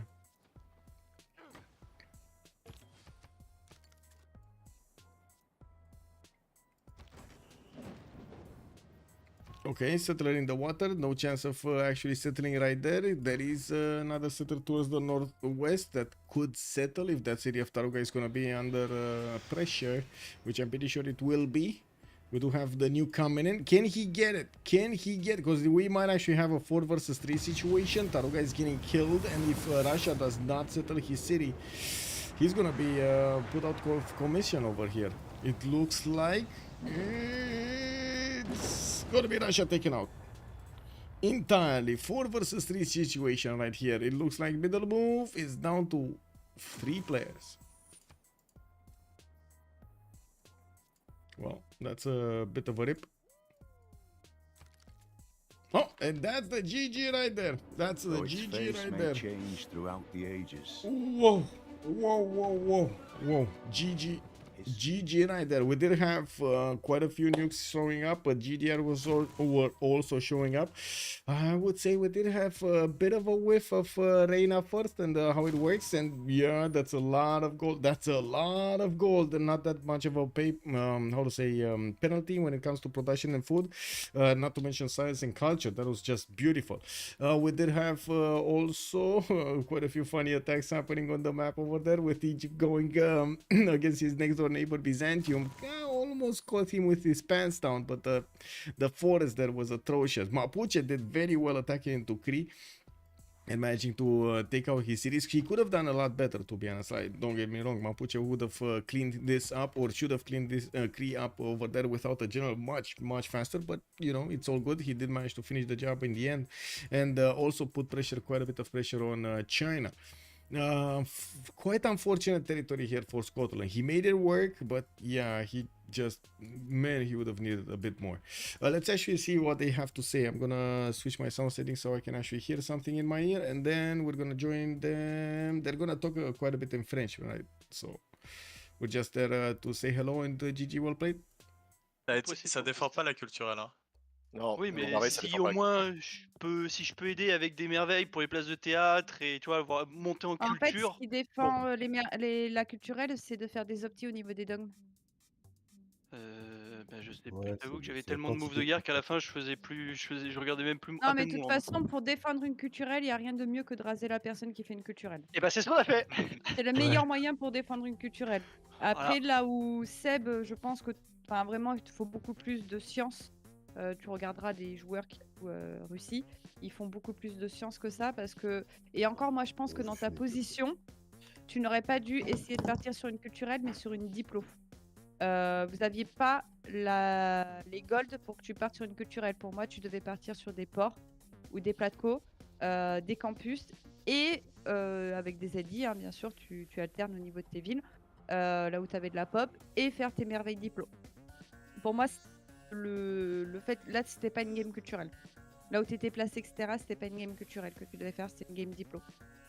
Si t'avais sorti, si t'avais eu plus de science, en fait, le potala, tu l'aurais eu avant. T'aurais pu avoir le savant parce que t'aurais eu plus de prod aussi pour ensuite aller projeter pour avoir le savant et c'était GG. J'ai été curieux que vous nous laissiez le savant. Ouais, parce qu'il avait pas la prod. Il avait pas la prod. Parce que du coup, pareil, genre, la diplo, on l'a vu très tôt pour le coup. Ouais. Et c'est pour ça que genre j'ai essayé de sortir avec les ingés fast la statue, le potala, j'ai eu le comment s'appelle le savant. Oui. Bon. Le potala qui fait pareil, lobby. Seb, ouais, il s'est fait lobby, ça je l'ai vu. Seb, autre chose, ta foi, surtout quand tu n'achètes pas d'unité à la fois, il faut que tu la gardes. Surtout quand tu fais une diplo, c'est très important de garder ta foi pour les personnages illus. Parce que là, tu aurais pu acheter un ingé des merveilles pour faire ton potala plus rapidement. Tu aurais pu aussi acheter un deuxième ingé des merveilles pour sortir ta statue de la liberté et acheter le savant à la fois. C'est hyper important quand tu fais beaucoup de fois comme tu avais et que tu veux faire une diplo. Ce qui est le plus important, c'est de garder ta foi pour ça. Le savant à la fois, c'était prévu, mais avec les tanks qui sont arrivés, j'ai dû m'acheter des unités. Ouais, parce que là, encore une fois, c'est parce que tu n'avais pas assez de science pour aller chercher les avions. Parce que si tu avais des chocs, tu mettais tes avions dans les chocs, ils passaient jamais, tu perdais tes villes qui étaient ouvertes. Bon, bah les couilles, tu vois. Ton but, c'était de faire une culturelle là-dedans. Enfin, c'était pas de faire une culturelle, mais une diplo dans la game. Bon, après, ça, c'est des choses qui s'ajustent, hein, mais moi, je pense que c'est une erreur de plan de jeu surtout qu'il y a eu. Après, le late game, je trouve que il est pas simple, hein. Franchement. Nous, on n'a pas tant l'habitude que ça d'aller au late game. Il y a des axes de réflexion qui sont complètement différents et que quand t'as pas l'habitude de les travailler, il y a des choses simples auxquelles tu penses pas forcément, tu vois. Donc, mais après, moi, c'est pas une critique, hein. Moi, c'est non, au contraire, justement. Pas une critique envers eux, hein. Okay. I think they're talking a bit way too fast for me to actually translate this. They hear it quite a bit. I'm actually running on fumes right now, so I would really need to get to sleep. I do want to thank you for joining us, and I do hope you enjoyed the show. We did see the first game with BBG 5.9, and I definitely want to see some more. We're gonna need to take a look if there's gonna be one tomorrow. There is I did see on the CWC server that we do have on Thursday the first game between HOH and Team 250, so we're gonna have that on 1800 GMT if my memory serves me right, and we're still waiting for the confirmation for the second and the third. I do also want to thank you so much for the follows, for the gifts, and of course for the support of the channel. If you do want to take a look at my schedule, I do try to update it as quickly as possible on my Discord, and I do want to invite you for a discussion over here. If you want to keep on talking about that thing with the plastic, feel free to use the geopolitics channel and see what comes out of it. I'm pretty sure there's a lot of missing, how to say, bleeding money over there. It is what it is. Let's actually see if we can get to the bottom of it. Have a great evening, everybody, and hope to see you next time. I do hope you're going to be safe, and of course, happy all the way. Bye, bye, bye.